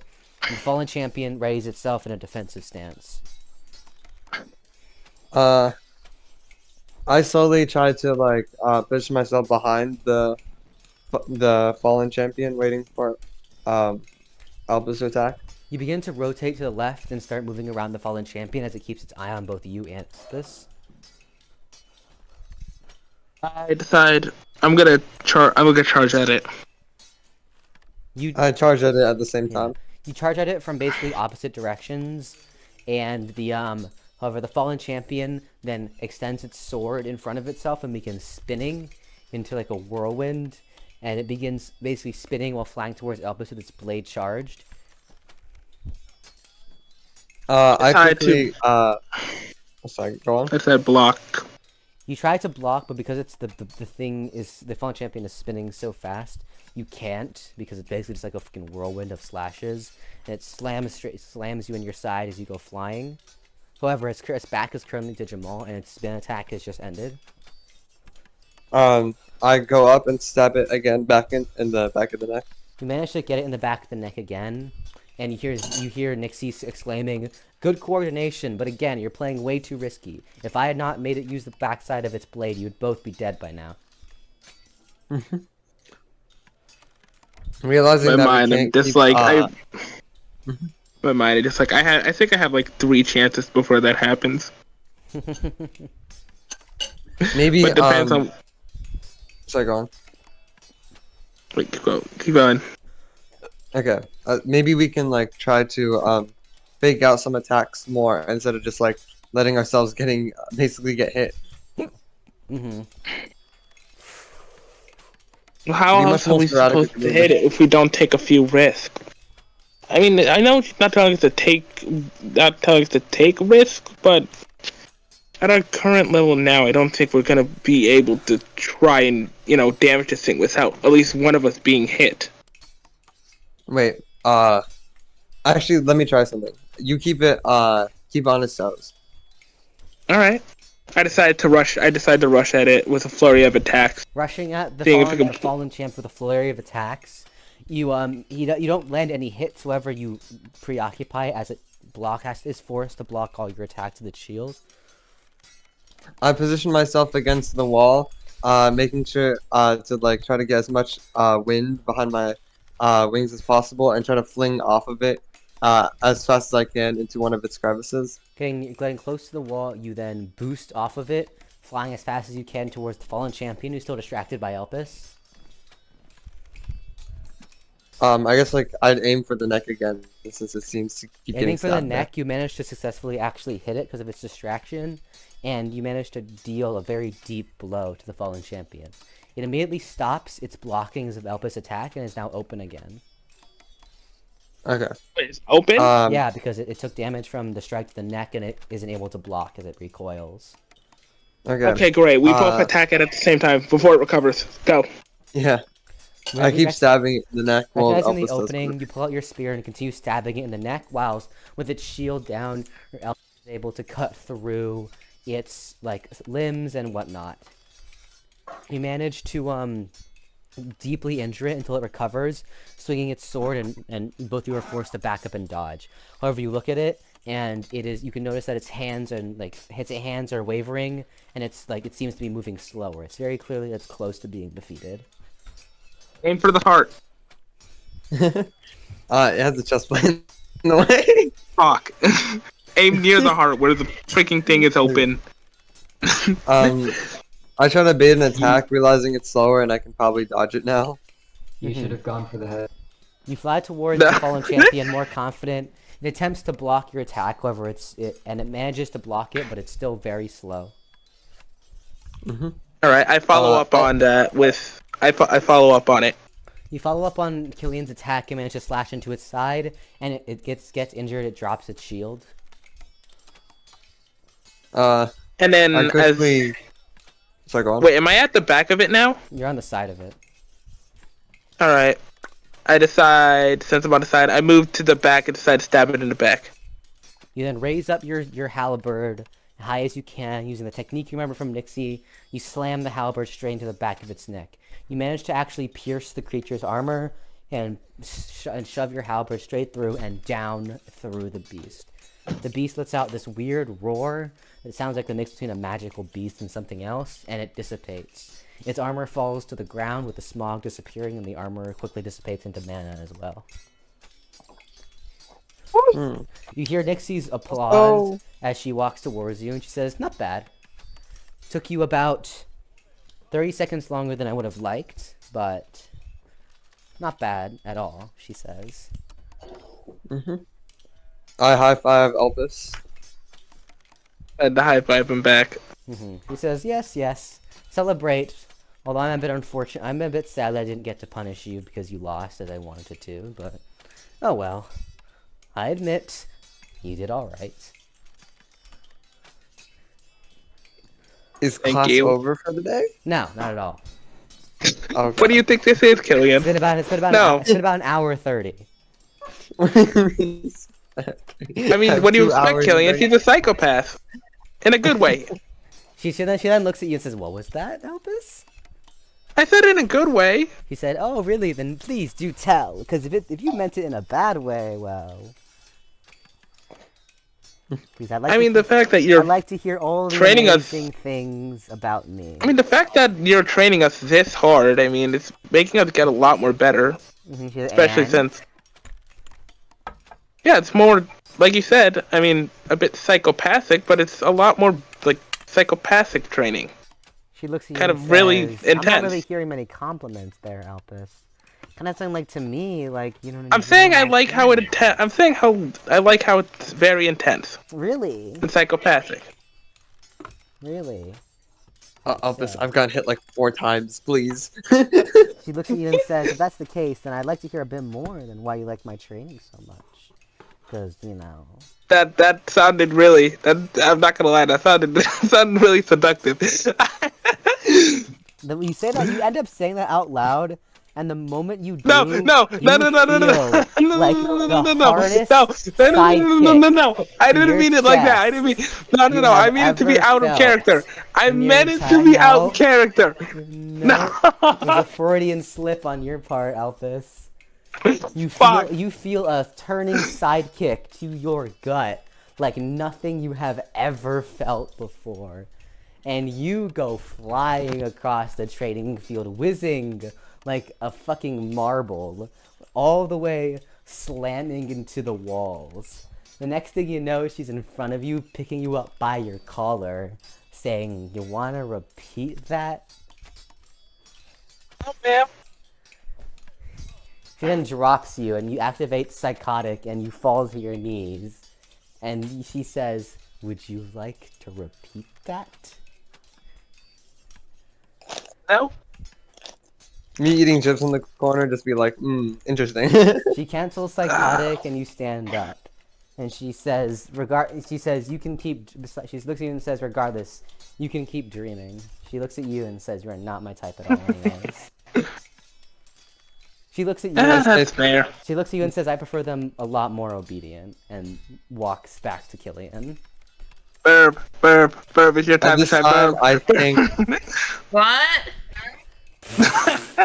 Verb misses all the best moments. This is crazy. No, I just didn't hear what Elpis said. Oh, okay. You're obedient, right? You're obedient. You're very obedient, right?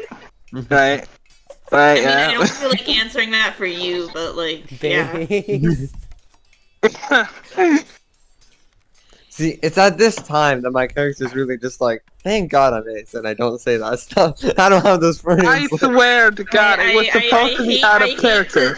I hate to say it, Elpis, but like, for as sex positive as I am, saying it in that manner is like... I know, I mean... My brain... Elpis You can really tell that melatonin gummy is really hitting. The melatonin is hitting hard. You can tell that melatonin is hitting. You know what else is hitting hard? The girl training you. Fucking god. Anyways, yeah. You see You this- follow her meekly back to Kylian, and she says, anyways, anything else to say, Elpis? No, nothing at all. She says, no, what? No, ma'am. He says, good. Anyways, she says, yes. Alright job defeating the fallen champion. Teamwork was good. However, you took too many risky situations. Like, you would have both died if I hadn't ordered the fallen champion to only attack with the back of its sword. She said, so, not terrible, but you definitely work on your, risk assessment skills, she says. She said, regardless, not bad. She said, so, you're definitely getting better, she said. For now, before we move on, let's continue with a bit more light training. She says light. Is it like the hop? she means. Define light. She says, not that. Not what we just did. Okay, so that's at least easier. She says, yeah. She said this time we're gonna do a bit more footwork training. So this time I want to see you moving side to side and then front to back. I make like a Oh my joystick god, I controller. can hear Elpis and Jamal do funny dances. Oh, sorry, please. This is a lot. I preferred when I read in the library. It's fine. This is not too bad. It's kind of like Yeah. football training. She I say in my says, mind "You gonna do to it or refer not?" that to I say in my mind. Yeah. Okay, you both start moving side to side and then up and down. Just moving left to right, up and down. And she says, all right. She says, try to focus on feeling light on your feet. Feeling like, like your body's light and you can move quicker. You do that for about 5 minutes, and she says, all right, let's amp it up a bit. And both of you at this point are starting to come to realize what that means. She activates. I hate Scarlet having ass. Goddamn. She activates some of Psychotic, and you feel weight pushing down on you. She orders you to keep going, and if you lose your pace, she might just have to increase it even more. Okay. This is fun. I see how it is. like playing this character. I dislike this. I like playing this Hey, if character. I pay her 17 gold to train us a bit more for like 3 more days, would she accept it? No, train you! Train you! I'm good! He sounds so panicked. No, train you! Train you! Yeah, let me just No stay, more, let me just please. stay there for 3 more days. Like, meanwhile, Burb is like, you have no idea how much money I'd pay her for 1 day of training. Yeah, training. Training. Mhm, Well, there's different kinds yeah. of training, Burb, you know? It'll be Yeah, it's definitely not like the video I sent. It's definitely not like the video I sent you a few hours ago. No, definitely not. The training in question? Literally. Anyways, Goddamn. With the first level of Psychotic being pushed down on you, you both managed to continue the pace for another 5 minutes. And she says, alright, now we'll do one more level. And you feel Psychotic pushing down you even more. However, through a lot of rigorousness, you manage to keep up. After another 5 minutes, she cancels it and says, great job. She says, I doubt you two would have been able to handle this yesterday. Yeah, probably not. Yeah. It's been a little less than 2 hours. She hands you both these glasses of ice cold water, saying, for defeating the fallen champion, I guess you won't get lukewarm water today. Let's go. Thank you. You drink the water and it feels amazing. You never thought drinking water could feel so good? You were wrong. Okay, but like beating the fallen Yeah. champion in Hollow Knight is very... Bro, do you know how it's good very- after doing fucking football, you take a sip of that ice cold water, that shit hits so differently. Mm-hmm. The same here too. It probably would hit absolutely differently. No real. But so fucking... Holy shit, that's, like, heavenly. Anyways, yeah. After you finish drinking, it's about halfway through the class. She says, "Alright, congratulations. You both have now survived another half of my training." Yeah. She said, "Oh, it's rather lacking enthusiasm there, Kylian." Yay! She says, "Oh no, I'm still not feeling it." She says as she starts to exert more of her aura. I start twirling my fingers around. Let's go, yippee! I started laughing a little bit. She looks at Elpis and says, "Where's your enthusiasm?" Oh, I'm quite enjoying this a bit. He says, "Oh, show me then." How else am I supposed to show you? She said, "Do a little dance." Yeah, you better start skipping around the training ground, brother. Wait, you want me to start twerking now? She looks at you and says, "I'm sorry, what?" No, I'm not. No, She no, cancels no. the That's aura not, I'm on talking Kylian, to Dread. I'm then talking to activates Dread. it. I'm talking to Dread. Fine. I'm talking to Dread. No, that shit doesn't count. I will not allow that shit to count. That one won't count. The next slip up, it's over for you.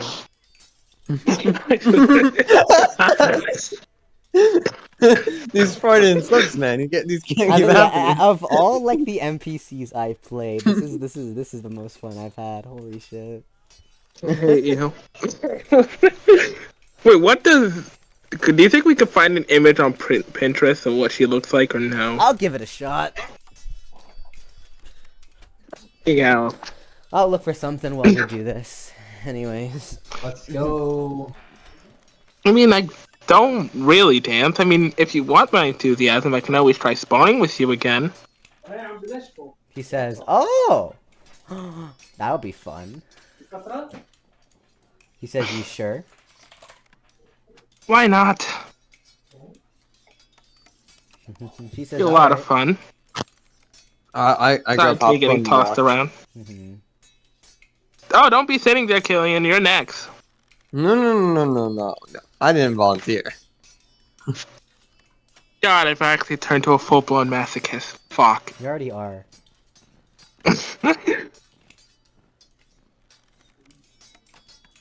Anyways, yeah. You both get 20 paces from each other, and she asks you how long. She looks at you and asks you bluntly, "So how long do you want your torment to last?" How long do I want my torture to last? Let's say 5 minutes. He said, "All right." Oh, I think Jamal found a pretty good image actually. Yeah, I'm running through them as well. I just sit back on the chair, hands behind my head, relax, just watching this go down. Here we go. No, that's me, man. What are you on about? That's fair. Dude, I have the tea and everything. Fucking this is therapy. I'll put a few that I like. But yeah, those two I don't hate. I feel like they'd have like muscle definition though, right? Probably, like, but it's hard to find that. Yeah, I know. That is Pinterest. Pinterest is navigating Pinterest can be a fucking nightmare. Yeah, no, it really is. Yeah. Anyways, yeah. She says, "All right." She says, "All right, 5 minutes." She says, "I can't guarantee you'll be sane coming out of it, but okay." I mean, I wouldn't be sane if I, didn't decide to take you up on this training. She said, "Well, fair." She then readies her polearm and says, "All right, I'll let you make the first move." He says, while taking a leisurely position, not even considering taking it seriously. She then looks at you and says, "Oh, by the way, if you want to use magic or skills, you can go ahead." She says, "This is more for fun, less of training, so." Oh, we did want to test something. Well, I need to write down. Real quick. I need to write down that Jamal lost 4 gold. He's got robbed. I already subtracted it from mine. Yeah, I needed to subtract it from mine. Okay, we're good to go.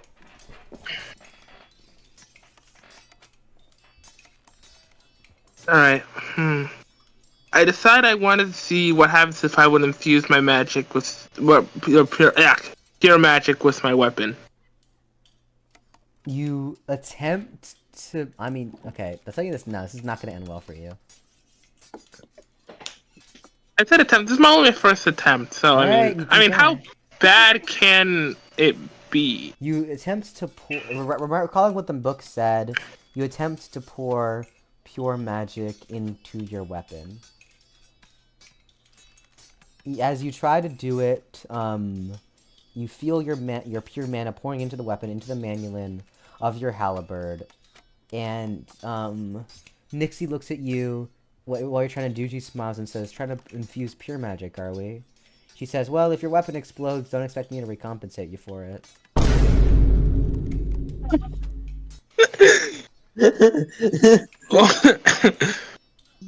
What? Wait, you mean it could actually explode? She says, "Duh, it's pure magic."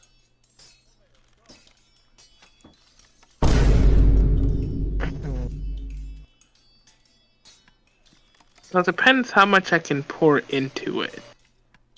And if I only pour like a trickle of it, it won't destroy my weapon, right? Depends on how strong your weapon is, she says. Made out of various metals and manulin, I mean, it should be a pretty good conductor to magic. She says, "I don't know, but I think it'd be funny to watch this explode in your fucking face and kill you." That would be really pretty funny. Alright. I decided to pour only like a trickle of it, just, you know, just in case it does explode in my face. You attempt to pour a small amount of pure magic into the manulin, and just a small amount causes it to grow extremely bright. You... Okay! Oh yeah, that's why. The manual, I think the manual, oh. I'm holding a bomb. I say that in my mind, it's like, I'm essentially holding a bomb. I decide I'm going to use Room of the False God for only 5 seconds to test something out real quick. You activate Room of the False God, and it appears. It engulfs you and Nixie, and she looks at it and says, "Not bad."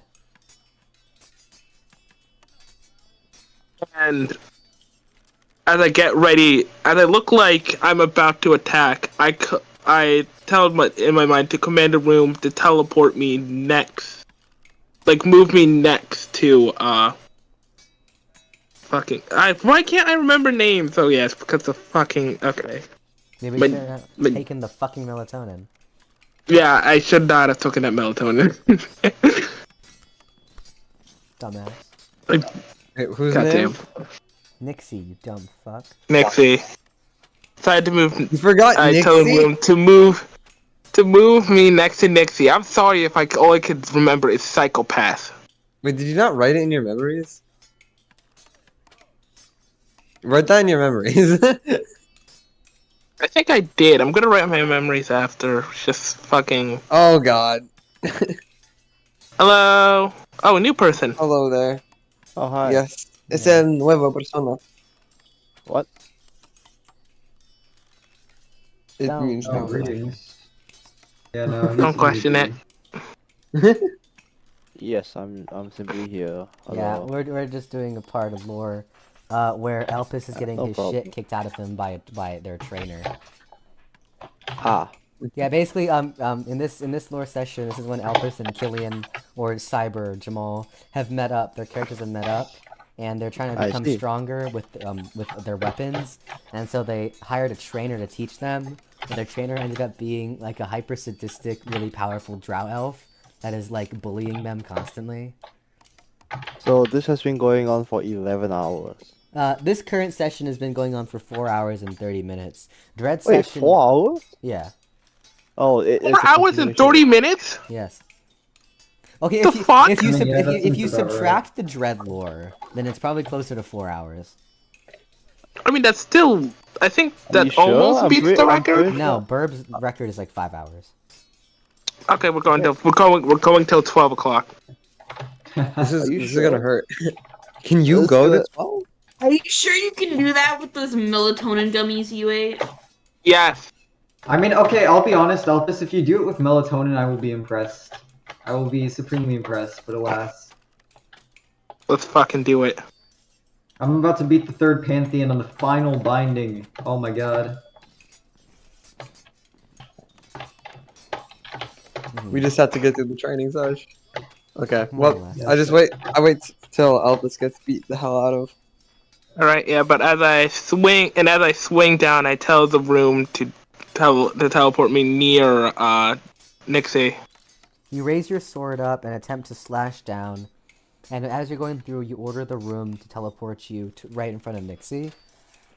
You teleport right in front of her with your sword right in front of your face, and she looks at it and just like stares at it, and says, "That's cute." She then casts a spell, the spell Invincible, and your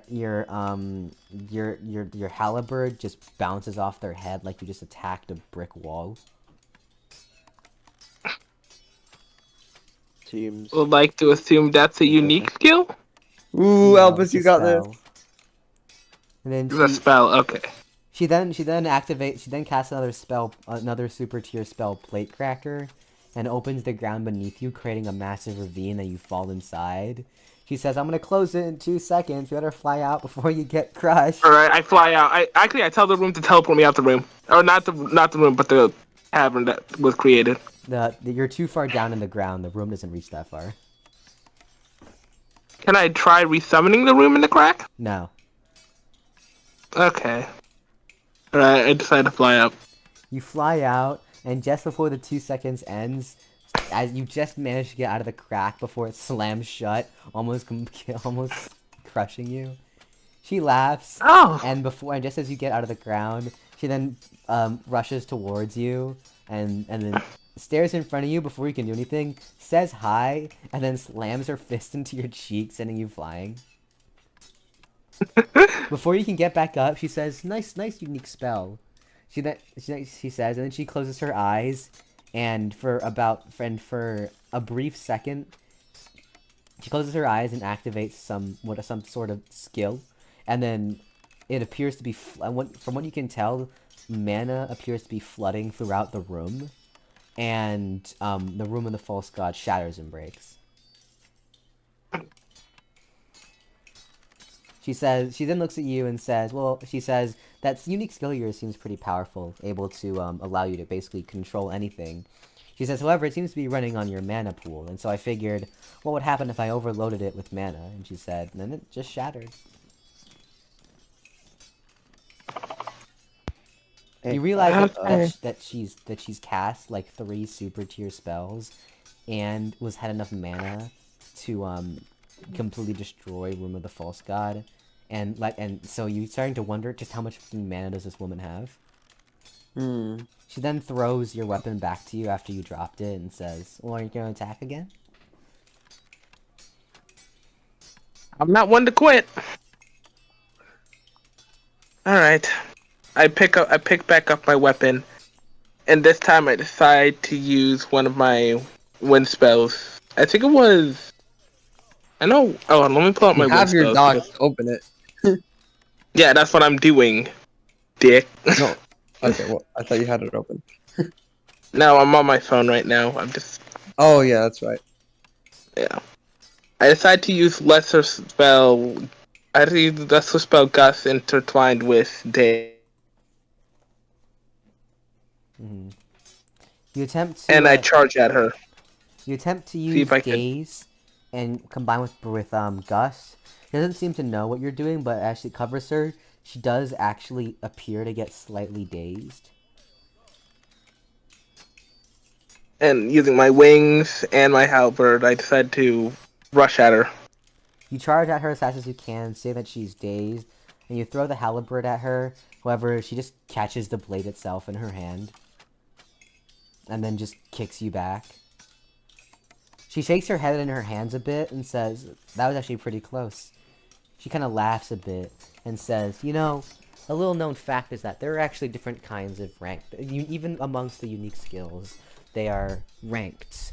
Not officially, but there are some unique skills that are stronger than others, and it's said that the strongest unique skills are the ones that can be candidates for evolution into apex skills, she explains. And she says, and to think that you have a skill powerful enough to contend with one of mine that is considered one of those highest skills. She says, I didn't think that that was a possibility. You've impressed me. Now then, she says, I suppose I should show you a little bit of my tricks. She raises her hand into the sky. She says, yes. She says there are certain unique skills that are considered the top dogs. Ones that can essentially completely, that can evolve, she says. She said, I didn't think that you would have one of those top skills, she said. She said, the fact this kind of information is known to very little. Only long-lived scholars know of this. She said, so I guess I'll show you a bit of what I can do. She then raises her hand, and this, like, suddenly, like, you're completely surrounded by darkness. Your field is, your entire, like, vision and the area around you has turned completely void. Even Kylian disappears from existence, and from Kylian's perspective, you're both just standing there. From a third-party perspective, it looks like nothing has changed. But to Elpis' perspective, everything is black. It's hard to see even the ground you're walking on. The only even blot of color you're able to make out is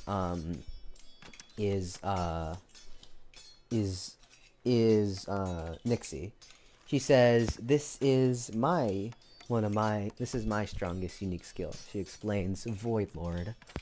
She then covers herself in flame, in like these shadowy like figure, and like charges towards you. Her entire body is almost as black as the area around you, and the only thing that you can really make out is the purple eyes. And she charges towards you in like this weird shadowy form, and strikes at you with a blade. The blade comes at you, and it looks like a polearm she used, and you try to block it with your halberd, but it goes straight through it. In fact, it goes through your entire body, and suddenly you're assaulted by pain, and she then throws you to the side using said polearm. She explains that the terrifyingness of the void of the unique ability of the Void Lord Abyssal Room is that you cannot basically, she explains, you cannot avoid attacks here. She says anything inflicted by the void is basically under my control, she explains. She asks you, she then looks at you and provokes you and says, come on, I know you also have unique skills that can contend with this, so why don't you show me what they are? I decide to use Patience as a virtue, charging it up to its full extent. Using your wings to dodge, you charge up Patience as a virtue, and she recognizes the power. She charges towards you with her void swords, and actually raises her hand, summoning swords of black energy, launching them towards you. However, you activate Patience of virtue and shoot basically a beam of gold and white energy. It smashes through the swords and you actually manage to hit Nixie straight in the chest as she goes flying back. She laughs hysterically as you see her mouth appear within her void suit, and she kind of just giggles, saying that this is the first time in a long time she's met someone with a skill strong enough to overpower her own. She says that she's impressed, and this figures that she should probably end it here.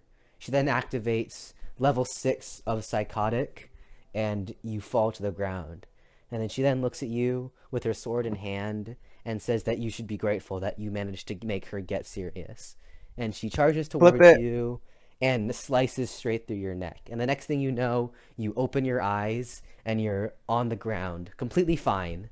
The abyssal room has ended, and Nixie is standing over you, asking you what's wrong. From my perspective, this looks really weird, though, right? Yes, 'Cause, yes, it looks really fucking odd. Well, that was unexpected. She smiles evilly and says, "Oh no, you just happened to pass out before our duel. You happened to pass out, you know." Elpis be like, no, Jamal's like, are you okay, man? And Elpis is like, I Yeah, need man, Jesus. did he have a stroke? I need Jesus. That's what he needs. Did he have a stroke? Are you good, man? She then goes up to you. You mean you didn't? Oh wait, keep She going. then goes up to you and whispers in your ear, "That fight was just a little expression of my power between the two of us. And I think you know what happens if you try to tell other people about my trump card." Yeah, You should tell me. I guess you can say No, it ended pretty quickly, and I'm just like, holy shit. Mm-hmm. Yeah, I'm just like, fuck yeah, nah, I'm good. Kylian then comes on over, curious as to what the hell just happened. Wait, why did you drop to the ground? Why Nothing did you give happened. up? As Zora once said, nothing happened. What does that even mean? Please tell What me do you mean guys nothing get that happened? One You Piece just dropped? reference. Please. Why would I watch One Piece? Oh, I get God damn it. it. That's a good one, Elpis. I'll be Yeah, honest. exactly. That's a good one. I'll be real with you. Anyway, Okay, I'll but be you. real. What does that mean, though? Nixie looks at you, and so he looks at Kylian and says, "I would suggest you stop prying in. All you need to know is that he lost the duel." You say so. He says, "Anyways, I hope you enjoyed that duel," she says to Elpis. She says, "Anyways, it's time to stop messing around, and you should probably go ahead and stand up." Yeah. I go ahead and just reluctantly stand up. Mm-hmm. Yeah. She says, "Anyways, it's been about halfway into your training. It's been about 2 hours and 30 minutes." He says, "Okay, for the next bit, I have an idea." She orders you to follow her outside of the training field as they're going to head out into the plains. I'm not gonna lie, I'm actually really excited now. I finally landed an actually solid hit. Mm-hmm. Okay, before that, I'm gonna be right back. I need to go do something real quick. I'm gonna pause. Yeah, you fucking coward. Fucking Kylian being a fucking coward. Why don't you fight her? Pause the Canonically, she just made you go onto the ground, which just looks really weird from my perspective. Which, like, I guess that's a power she has, but like the fact that you can't talk about it, it just seems weird. Okay, yeah, I'm gonna be right back. Okay, yeah. Okay, so she, Nixie tells you that you all should, or they're gonna head out to the Plateau of the Sun to do some more open area practice. Sure. All right. She tells you all to fly to the gate of the city, and she'll meet you there. All right, got it. Okay, I go there. Wait, so if they're okay, keep going. Sorry. You both fly to the entrance of Sol Imperia and find Nixie already waiting there. She asked you two what took so long. You try to teach us how you move so fast. She says, "No." Wow. She then looks at you two and says, "All right, so follow me. We're going to head out to a part where we won't risk any damage to the city." Mm-hmm. You're kind of concerned when she says that. Oh. You follow her to a comfortable spot in the open plains. She says, "Okay, so today, for the rest of your next lesson is going to be how to defend against magic with physical weapons." Mm-hmm. She says that a lot of mages like just countering magic with magic. I mean, it makes sense. There's magical clashes, magical weaknesses. If someone uses lightning on you and you try to block with earth magic, nothing wrong with it, because you're knowing your magical counters and you're succeeding in the battle. Nothing wrong with it. However, to truly hone and develop your skills as warriors and with weapons, physical weapons, we need to be able to teach. I need to be able to show you guys how to defend magic with a physical weapon. She then takes out her pole arm and tells you two to throw some spells at her. Alright. Okay. Wind bullets. For the memes, right? I have to use Ray Buckshot on her. Mm-hmm. You activate. So Elpis goes first. He shoots a simple wind bullet. It comes at her, and she spins her polearm and cuts it straight down the half. It then disappears. She then explains to you, if you're able to strike at the core of the magic spell, even if there's no mana flowing through your weapon, if you're simply able to sever the mana that holds the spell together, it'll dissipate. You mean there's a connection? She says, essentially, magic spells are just elemental mana concentrated together into an attack. The physical spell you see is the mana that's taking form. When you shoot an attack, the attack that you see is your mana being formed into an attack and shot out. And so the way to dispel it with physical attacks is to cut or attack at a certain area where you're able to break that mana concentration, so it just disperses. So it's kind of like a line when you think about it. If you sever the connection to the line, you sever everything. She says kind of if the line was internal. She says, and then Kylian attempts to shoot Ray Buckshot. You shoot 7 rapid-fire rays of light faster than you can see. However, she also cuts through all 7 of them faster than you can see. Just her polearm moves literally like the wind and cuts through all 7. She says, "Oh wow, being cheap, are we shooting instantaneous moving spells? Thought I couldn't deflect them, could you?" Apparently you can. She smiles. Wait, so that means that she's faster. Would that mean that she's faster than light? Light spells don't move as fast as light. They just are fast. Okay. She says, well, for that, I suppose when you practice deflecting magic shots, you won't mind me using some instant travel magic, would you? Well, on technicality, it wasn't instant because you blocked it. Yeah, she says, yeah, exactly. So you should be able to block it too, right? No. She smiles and says, yes, that is how the basic principle of dispelling magic with physical attacks work. Now, she smiles, it's your turn. She orders you two to ready your weapons and to stand prepared. Alright then. Mm-hmm. Wait, would my weapon accidentally absorb the magic, or would I only have to absorb my magic? Okay. She says, alright, well, let's start, she says. She says, alright, first thing, we'll see how you can put up against this. Elpis, you will go first. Try to dispel every attack. Just to try to dispel these attacks. She activates the spell Avalanche. She casts Avalanche, and 5 stone balls fly from her hand in your direction. I decide to see if I could sever it at least down the middle. Trying to get at a trajectory where you can hit all 5 at once. You slash your axe, your halberd through, and manage to cut through the first 3, but miss the other 2, and they slam into your chest. However, your skill reflect passively activates, and they both get shot at her. She then dispels them with just her hand. She then looks at you intrigued and says, "Oh, you didn't tell me you also had reflect."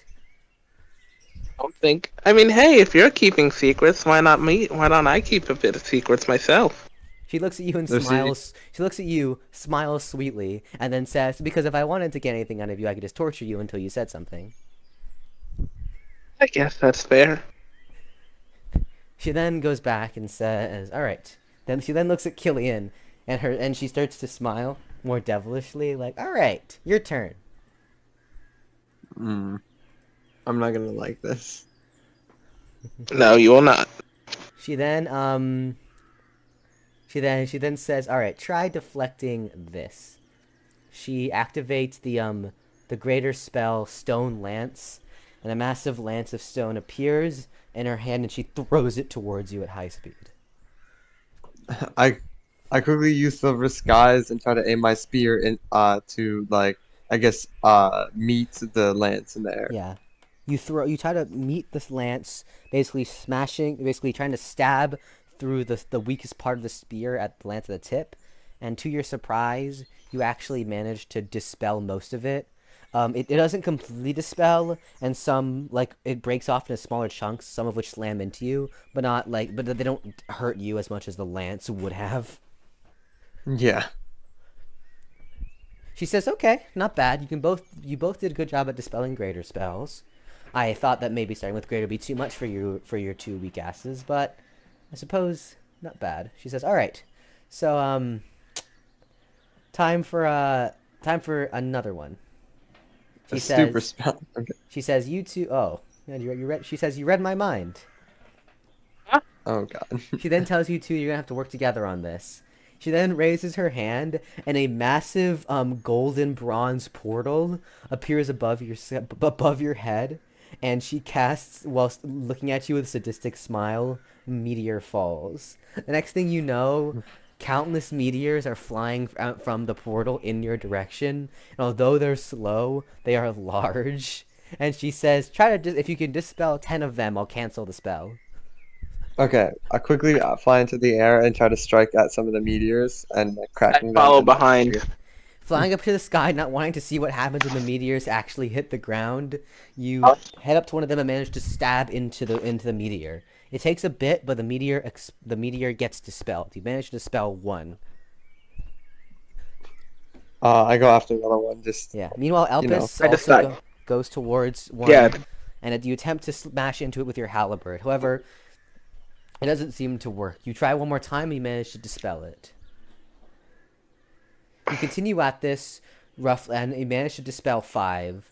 And she says, "Very nice job. However, I feel like this might be a bit too easy with your ability to fly." You both immediately know it's coming, and she once again activates Psychotic and slams you both to the ground. She says, "All right, try dispelling the next 5 without leaving the ground." Am I allowed to use skills? No. Or of course not. No, course obviously. Not. Telekinesis, my beloved. When will I be able to use it? Never. Okay, well, yeah, I guess I'll do this. God, are you both slaves? You're so whipped. Holy shit. Okay, fucking Mr. President of a fucking country. How about you come over here and do this shit? See, I fucking will. Why not? Put my next meeting on hold. Thing is, Dredd secretly wishes that he got to experience this, being treated like this. Let's be real. No, absolutely not. Who do you take it for? Hello? Hello? Yeah. Man, we should just set up an entire. We should just when we probably all meetings other than Althvinhaim, we should just all set up some sort of meeting with Nixie.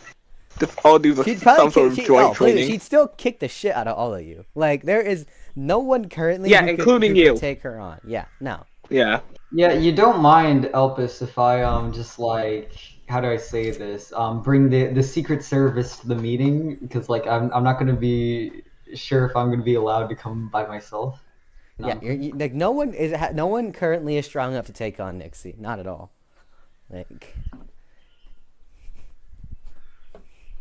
Anyways, yeah.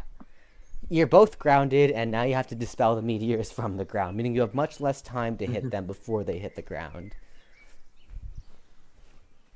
Right. I prepare to strike them down. I prepare to strike them down the middle with all my force. The first meteor comes at you, and you manage to slice down the middle with your halberd and dispel it. 6. I chase after any other one if they are there. You find another halberd, and manage to stab through its center. However, it doesn't fail, and the meteor hits the ground and explodes, launching you backwards. Fun. I decided to go after another meteor. Yeah. You manage to hit the other meteor, and you manage to dispel it, and Kylian also manages to dispel one. You're now at 8. You have 2 meteors left to dispel. Nixie then calls out to you and says, "Oh, by the way, if you don't manage to dispel 2 more before the spell ends, you'd also count as a failure. I think you know what that means. By the way, there's 10 seconds in the spell left." Okay. So we can't fly up. How fast are they traveling? We can fly up, and we'll just get slammed down. There are some that are approaching the bottom. Okay, we rush All right. towards them. And So I decide to. I mean, I know I'm gonna get the shit kicked out of me, but I quickly. Actually, no, I'm not gonna fucking risk it. I decide just. Dare you? She's gonna fucking use level 6, slay me down to the ground, fucking absolutely fuck me up. Yeah, not in the good way. There is no good way. There is a good way. Bird will tell you there's a very good way. You know what? I decide to jump, or use my wings to propel myself. Not technically flying, but is jumping. Yeah, I know you can jump. You just can't like fly. Yeah. You use your wings to jump into the sky, and manage to cut down 1 more meteor. That's 9. You got maybe 5 seconds left. Wait, though before the meteors that I cut is dispelled, I decided to try and use it as A jumping kind off. of a spring. Yeah, jumping off it. You managed to vault off the meteor before dispelling it, and with just 1 second left in the spell, you managed to dispel the 10th meteor. You land, and Nixie applauds you and tells you both to come over here. She says that she says she's surprised you actually managed to do it. No one she's trained so far has managed to get all 10. She says looking very disappointed, and you can tell that she has definitely very much enjoyed the punishment that came after not dispelling all 10.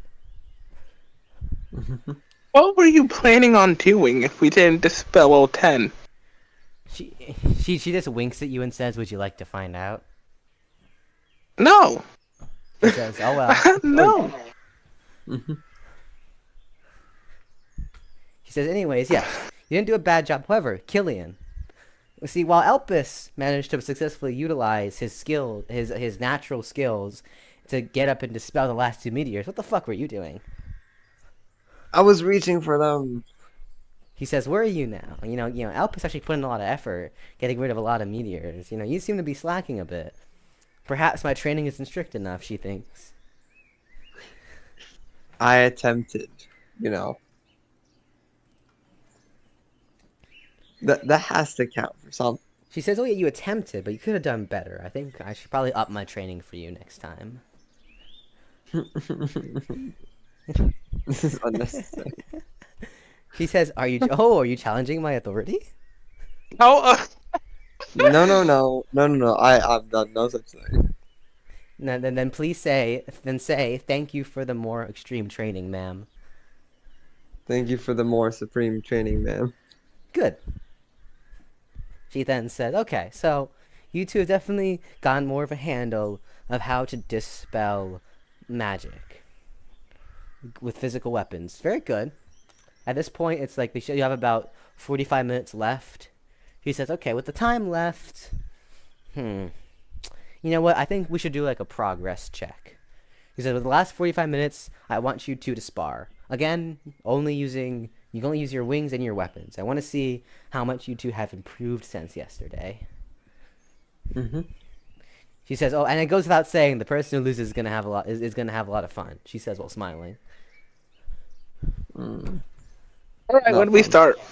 She hears Kylian groaning, and then she looks at you saying, "What? Do you not like my incentives?" Oh no, I love this idea. She says, "Oh, that sounded rather sarcastic." Yeah, I was about to No, say. it's not. It's not at all. It's very literal. Really? Then really? So you're saying you love my incentives, right? Did they make you train harder? Yeah. Yes, sure. Oh, that was really my sarcastic. She starts to I exert a decided bit to of bonk Kylian on the head. no, before you do that, she starts exerting some of psychotic onto you, and she asks you again, "So, what did you mean to say?" It's super fun, amazing, incredible. She increases just shut the fuck up! She increases to level 2, saying, "What was that?" How do I respond? with enthusiasm. That's how. Mm-hmm. He says, "I still sense sarcasm." She increases it to level 3 as you fall to your knees. Okay. It's amazing, actually. I do love it. She then lets go. She then cancels the spell. She's like, "Good." She says, "However, just to be sincere," she points to her boots and says, and just kind of stares at you and says, "Maybe next time you'll learn to respect your trainer." Hey, is it really that necessary? Never coming back to this country again. She activates level. Yeah, I mean, She activates level 4 and slams you completely to the ground. fine. As long as Nixie stays in this country, he is never coming back again. I paid for this. What You did. was I thinking? You kiss her boots once again to prove that you're sorry, and she cancels psychotic. You both you stand up, and Elpis is pretending to feel sorry, but you can tell he's definitely snickering. He finds this very funny, understandably so. Nixie then says, "Anyways, now that you've admitted the truth that you love my incentives, both of you get into sparring position." All right then. I decide to ready my halberd. You ready your halberd against Kylian, who readies his spear. He says, "Same rules as last time. No skills, no magic. You can fly since you both can fly, and you lose either if you admit defeat or if you face a blow that if the opponent continued it would have killed you." She said, "On and go. You both are allowed. 3, 2, 1, go." She says. I use my wings to rush quickly down to his legs at a downward angled motion. You immediately activate your wings and boost towards him, slashing at his legs. However, Kylian jumps above and starts hovering in the sky. I decide to follow him, trying to counter or trying to hit him with an upward slash. Kylian attempts to plunge down and stabbing him with his spear. However, Elpis charges up, attempting to do an upward slash. Your weapons clash as sparks fly, and you're now kind of locked between weapons, as neither of you are kind of just in that stalemate position. I decide to maneuver. I decide to maneuver around the spear and hit him in the back. And hit him with the back of my. I think, yeah. God, I can't explain shit. God damn it. I decide to maneuver, or with the motion of his spear trying to plunge towards me, using that momentum to get out of the stalemate and hit him in the back. You attempt to break the stalemate by knocking his spear to the side and attempting to use your momentum from him plunging down to strike at his side. I dodge out of the way with my wings. You attempted to boost back, and the blunt end of the halberd manages to slightly hit you in the chest, but you don't sustain any real damage. I try to land back down, trying to bait him. You land on the ground? Yeah. You back up and descend towards the ground, landing on the ground. You're now on the ground and Elpis is still in the sky. I decide to go back on the ground. I feel like I decide to rush him, but as learning my lesson from last time, I decide to kind of fake it out and go. And when he backs up, I kind of just wait for him to back up to see if he will move out the way. Mm-hmm. You fly towards him, and not diving into the ground, but diving towards him, readying your sword, attempting to fake out. I lunge my spear towards him, trying to raid him away. You try to back up. You end up getting caught by the fake out, and don't do that, and end up backing up. And Elpis catches the fake out, and now Kylian is in a backup position while Elpis feigns the attack and is still flying towards Kylian. I just stab. I decide to stab at his. No, not at all. Okay. I quickly ascend up into the sky, trying to again, catch his positioning and plunging down with my spear. I decide to stab at his shoulder. You attempt to stab at As his he's trying- shoulder, and as he ascends, you manage to graze his chest and manage to cause like a flesh wound against his. I decide to. Yeah, you attempt to stab his shoulder, and he manages to fly up. You manage to graze his chest, causing a flesh wound, but no real bleeding. Injured, Kylian flies up and begins to plunge down, attempting to catch Elpis off guard. I decide to try and parry the attack. You try to parry his try spear. to leave him out for an opening. You try to parry his spear, however, he's moving too fast, and it's really hard to parry because he's coming straight from above you, and you miss the parry, and his spear manages to basically with his spear he basically whacks you across the side, cutting you along your chest as you roll across the floor. Kylian then lands a bit disorientated. I try to back up again, aiming the spear at him. I decide to get up quickly and absolutely rush towards him. Deciding to play the very hyper-offensive move, Kylian backs up and braces himself, whilst Elpis just lunges towards him at full strength with his halberd ready. I just try to watch where he's swinging, trying to remember what we did in practice. I try to meet his halberd with as much force as I can, again, to repel it. You charge towards I decide... him with... Yeah. Oh. Well, you go. Okay. Yeah. I decide that I'm gonna fake it out as I'm, aiming for the leg, and what my actual target is his chest. You pretend to sweep at his leg, but end up diverting to his chest. However, he was prepared for it, and manages to catch your halberd, aiming for his chest with a parry. Elpis is now open. I stab forward towards his chest. You lunge your spear forward towards his chest. However, and you manage to stab him in the lower abdomen. Grunting in pain, Elpis backs up. I grab the spear out of him. Well, the spear already came out of him when he backed up. Okay. I then once more, realizing that he's backing up, I try to swing at his chest once more. You attempt to rush towards Elpis and swing at his chest once more. I decide to parry it. Using what you learned from Nixie, you managed to parry his blow away from you. And hit him with an upward downward slash. You slash from up to down and manage to cause and just as the blade is about to come down, Kylian manages to dodge directly to the left, and the blade comes barely whizzing past his face. And I slash to the side as he steps to the side. You slash to the side as he steps to the side, and it's just too fast. Kylian can't react, and you cut deep into his side and send him flying. I try to regain my positioning, holding my side. I hit him. I rush at him, hitting him with a flurry of attacks. You rush towards Kylian with preparing to unleash a flurry of attacks. I try to meet that force with my own, trying to see if I can plunge with enough distance with my spear to stab him first.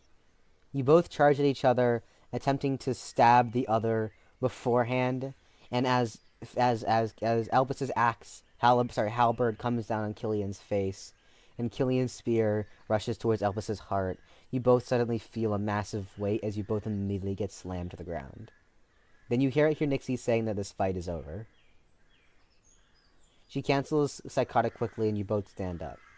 Before saying anything, she hands you both health potions. I decide to drink it. You both drink the health potion, and your wounds recover. She then looks at both of you, and then she orders you both to walk towards her. Alright. Oh, walk God. towards her. And then, once you get within an arm's reach of her, she uppercuts both of you directly in the gut.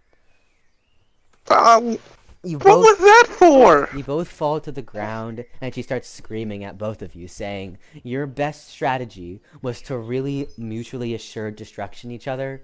Really?"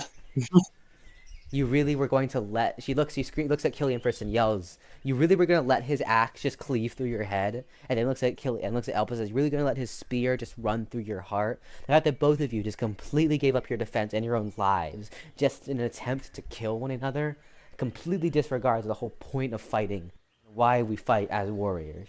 She then slaps you both across the face again, saying that was by far...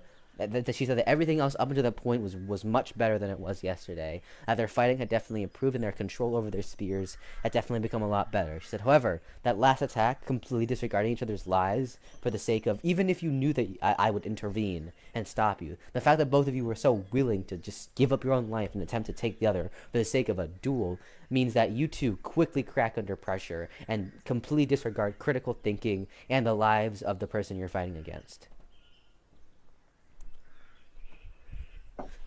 At this point, you're both on your knees, still hugging your chest as you groan from the pain. I say in my mind, to be fair, I mean, Kylian would have probably been dead. She said that's not how muscles work. If you die, your muscles are still active. They would have still crushed your head and crushed your heart. It does. She fucking rubs her hand along her face, like, you two have shown progress much more than any of my other students, but you're both still massively reckless. It's like you don't understand the value of a life, which I assumed you would. You need to stop being so reckless with yourselves. It's like you two fucks have died before or something and think you're invincible. I mean, you can say that. I mean, I swear to God, Elpis. I mean, technically, I do have a skill. I mean, if it makes you feel any better, I do have a skill that kind of prevents that from happening. She looks at you and says, does it look like I care?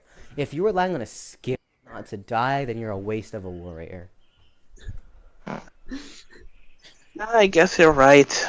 She explains that she swears to God, if she sees them trying to pull that mutually assured destruction again, she will personally see to them that their entire next session is nothing but torture. Rating torture or torture? She looks at you and says, what do you think? With a cold glare. Okay, torture it is. Okay. I realize that you have to act much more with like obvious tact, and you can't risk yourself, and you have to play much more I guess like defensively. And when you play offensively, you have to like see openings. You can't just like rush in and hope it works. She says, yeah, I figured that would have been obvious, to preserve one's own life. But clearly you two fucks don't seem to care about that. I think the fact that we are technically protected by you does did kind of factor into us negate. She then looks at you and says, oh, protected by me. Okay, I see the issue. All right. That is the last thing we have about 20 that I minutes. would have on my mind. We have about 20 minutes, she says. Both of you stand up. You're sparring me. I'll show you how much protection you have. Kylian, you should not have said that. I'm sorry, you feel protected near her? I mean, maybe a life or death situation, like if this town was being attacked, yeah, I would feel safe. But like, okay. I meant like a more literal sense, like she didn't let us kill each other. She then says, enough talking, you two. Get ready. She then walks 20 paces away and readies her polearm. Okay. I ready my polearm, trying to keep and maintain the distance. Alright. As you ready, you see a smile on her face slowly growing as her eyes begin to widen and like her pupils begin to narrow a bit more. And she tells you both, asks you both if you're ready. Ready. Ready. She says, good. Suddenly, a large aura absorbs her, like covers her. She begins like glowing almost, as almost feels like power is like running through her body. Even her polearm starts glowing, and she says This is another one of my unique skills. Let's see how long you last. Instantly, she blitzes towards you at a speed not seen before and immediately ends up in Kylian's face, readying her polearm. You have 1 second to react, but as you look into her eyes, you see in her eyes every intent to kill. I decide to move Kylian out the way before it's too late and try parrying it. Or not parrying it, but blocking the strike. Before Kylian can respond, Elpis manages to push him out of the way and block with his halberd. However, her polearm, she manages to basically, it's because you were expecting the momentum of her polearm, yours. However, she manages to perfectly stop the momentum of her spear and then reroute her attack to a different direction. Her attack, which is coming from left to right, within about 0.5 seconds goes from right to left. She manages to swap directions that quickly. And her polearm smashes into your side, cutting through your chest and sending you flying, the pain radiating through your side. Cutting through my chest? Cutting through a part of your chest. Okay. Oh. Are we allowed to use unique skills and stuff? I feel like she said it. You can use skills in Magic. Alright. I decide to use Thou Not. It only activates only life or death situation, right? Yes. Okay. I feel like this would be a life or death situation. Sure. Yeah. I use Thou Shall Not Die to instantly heal the wound. Recognizing what you're up against, you activate the advanced skill Thou Shall Not Die, and your wound rapidly heals. Nixie looks at you, and with a crazed voice says, "Impressive. Does that mean that I can cut through you even more and you won't die?" Yeah, might as well try it. She then says, "It's a fun experiment. However, I think I'll toy with that one over there first." She then looks at Kylian. I quickly, realizing how much in danger I am, unleash Prismatica Greater and start filling it with mana to shoot her. Yeah, you cast Prismatica Greater, and it appears in front of you. She begins boosting towards you at almost unseeable speed as you rapidly pour all your mana into it. It shoots a massive beam at her. However, she holds her polearm out in front of her and literally just cuts through the beam.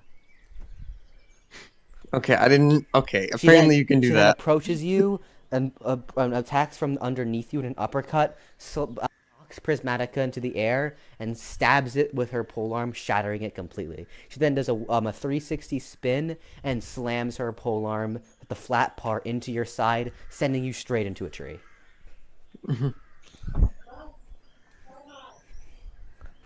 Okay. I will then.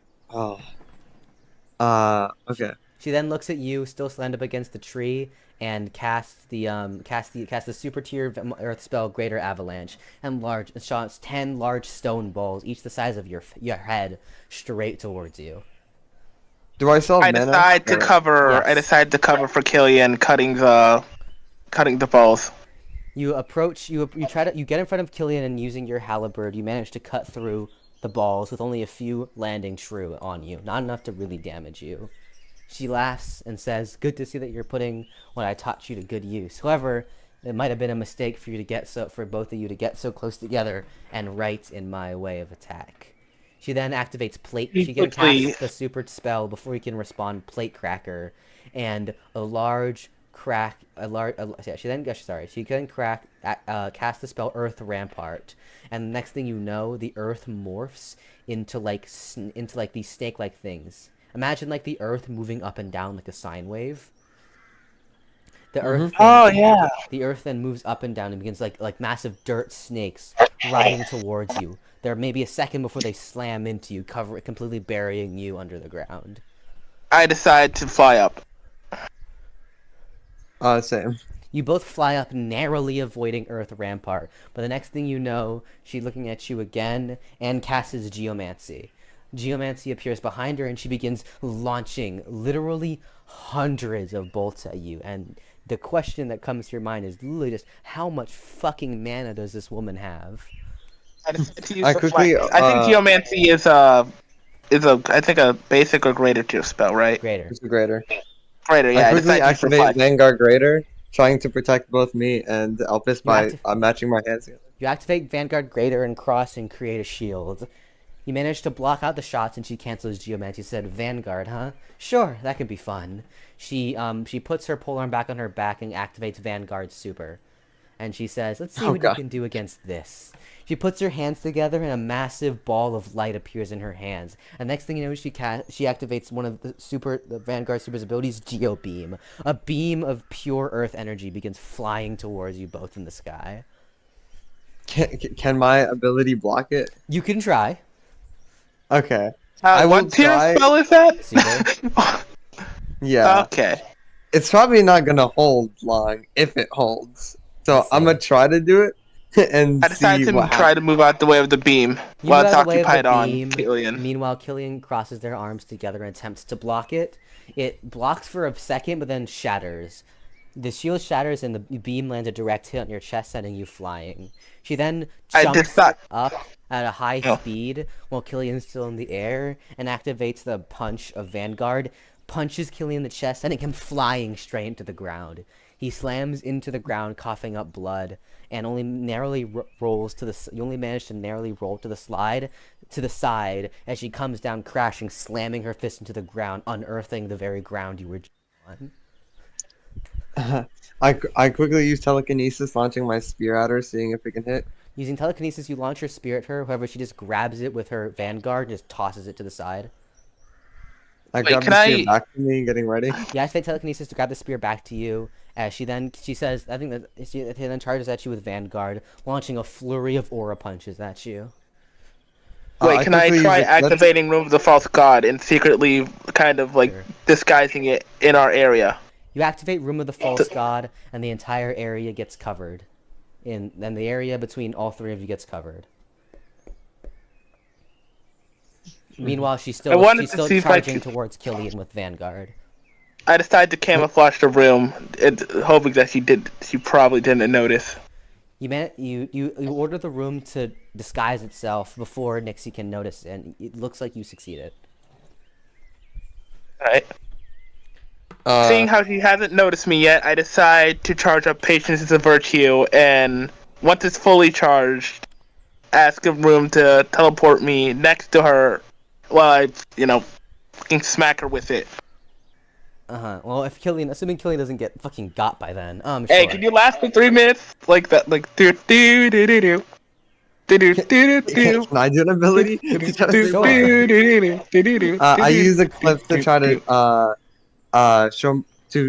visually show myself moving away to the left, trying to escape the attack. So she'll. Yeah, you activate Eclipse and make a clone of yourself that begins to fly away. You manage to barely escape. However, something about her seems to notice that it's a fake, and she begins heading towards you again. However, you have much more distance between each other now. Realizing that even though she understands that it's fake, I still use Eclipse for its speed and strength, and trying to I guess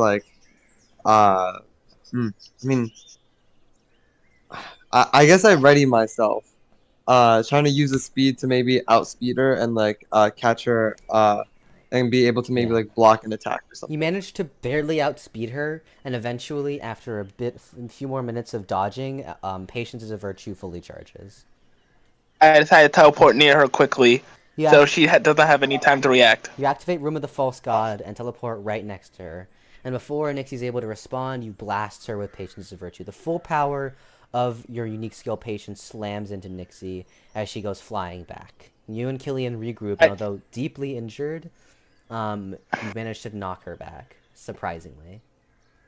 And I decide to use Gust intertwined with Daze to slow her down and charge at her. Before you're able to do and teleporting to her, so I won't give her any room to breathe. Before she can do anything, you attempt to charge towards her, when suddenly she activates level. When she says, "This is," she just looks at you and says, she's never had so much fun before. She then activates She activates Psychotic and manages to slam you both to the ground. However, it's clear that she isn't able to use up to level 6 and is only able to use up to level 3. Although stunned and it manages to interrupt you, she manages to to gain a single opening, and the single opening was really all she needed. She says, "You both have really impressed me. No one has ever been able to hold up against me since I served the previous Lord of the Caves. It's been so long since I've had a real fight." And so she looks up to you both with crazed eyes and says, "I'll show you something truly unique," she says. She then raises her hand and begins casting this mystical looking spell. You have maybe 5 seconds to respond. I quickly activate an Eternal Promise, realizing that I am pretty hurt. Strengthening my magic and quickly sending an angelic pack to fight her. I decided to command a room that whatever she is using to teleport it somewhere far away from here. Or at least try to. You attempt to cast Angelic Pact, however, the charge time is too long, and you attempt to activate Room of the False God. However, because you're trying to use something directly on an opponent that's stronger than you, it doesn't work. Your attempts. Can I not use it on the spell? No, the spell is part of her. What? Okay, that's fair. Yeah, you do activate Eternal Promise and manage to brace for impact. However, she says, "Allow me to show you real power." She activates the super tier spell Cosmic Requiem, and the next thing you know, from countless sides, portals of starry, galaxy-looking portals surround all of you, and bullets of pure cosmic magic become shooting from all angles, slamming into every side of you. No matter what you do, you can't block. There are maybe hundreds, if not thousands, of bullets ramming into your sides. You lose focus being able to see what is around you. With focus completely lost, Room of the False God ends up getting canceled because you don't have to manage to sustain it, and after the brutal attack ends, you are both left there barely fucking conscious. Neither of you can stand. You're completely destroyed. She walks over to both of you and pops open 2 potions and kind of throws them at your face.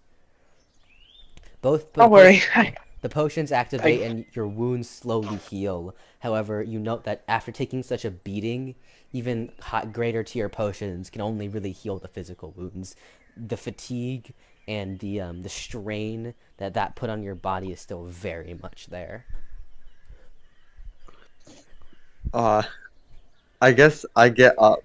You both stand up, and her crazed look appears to have ended.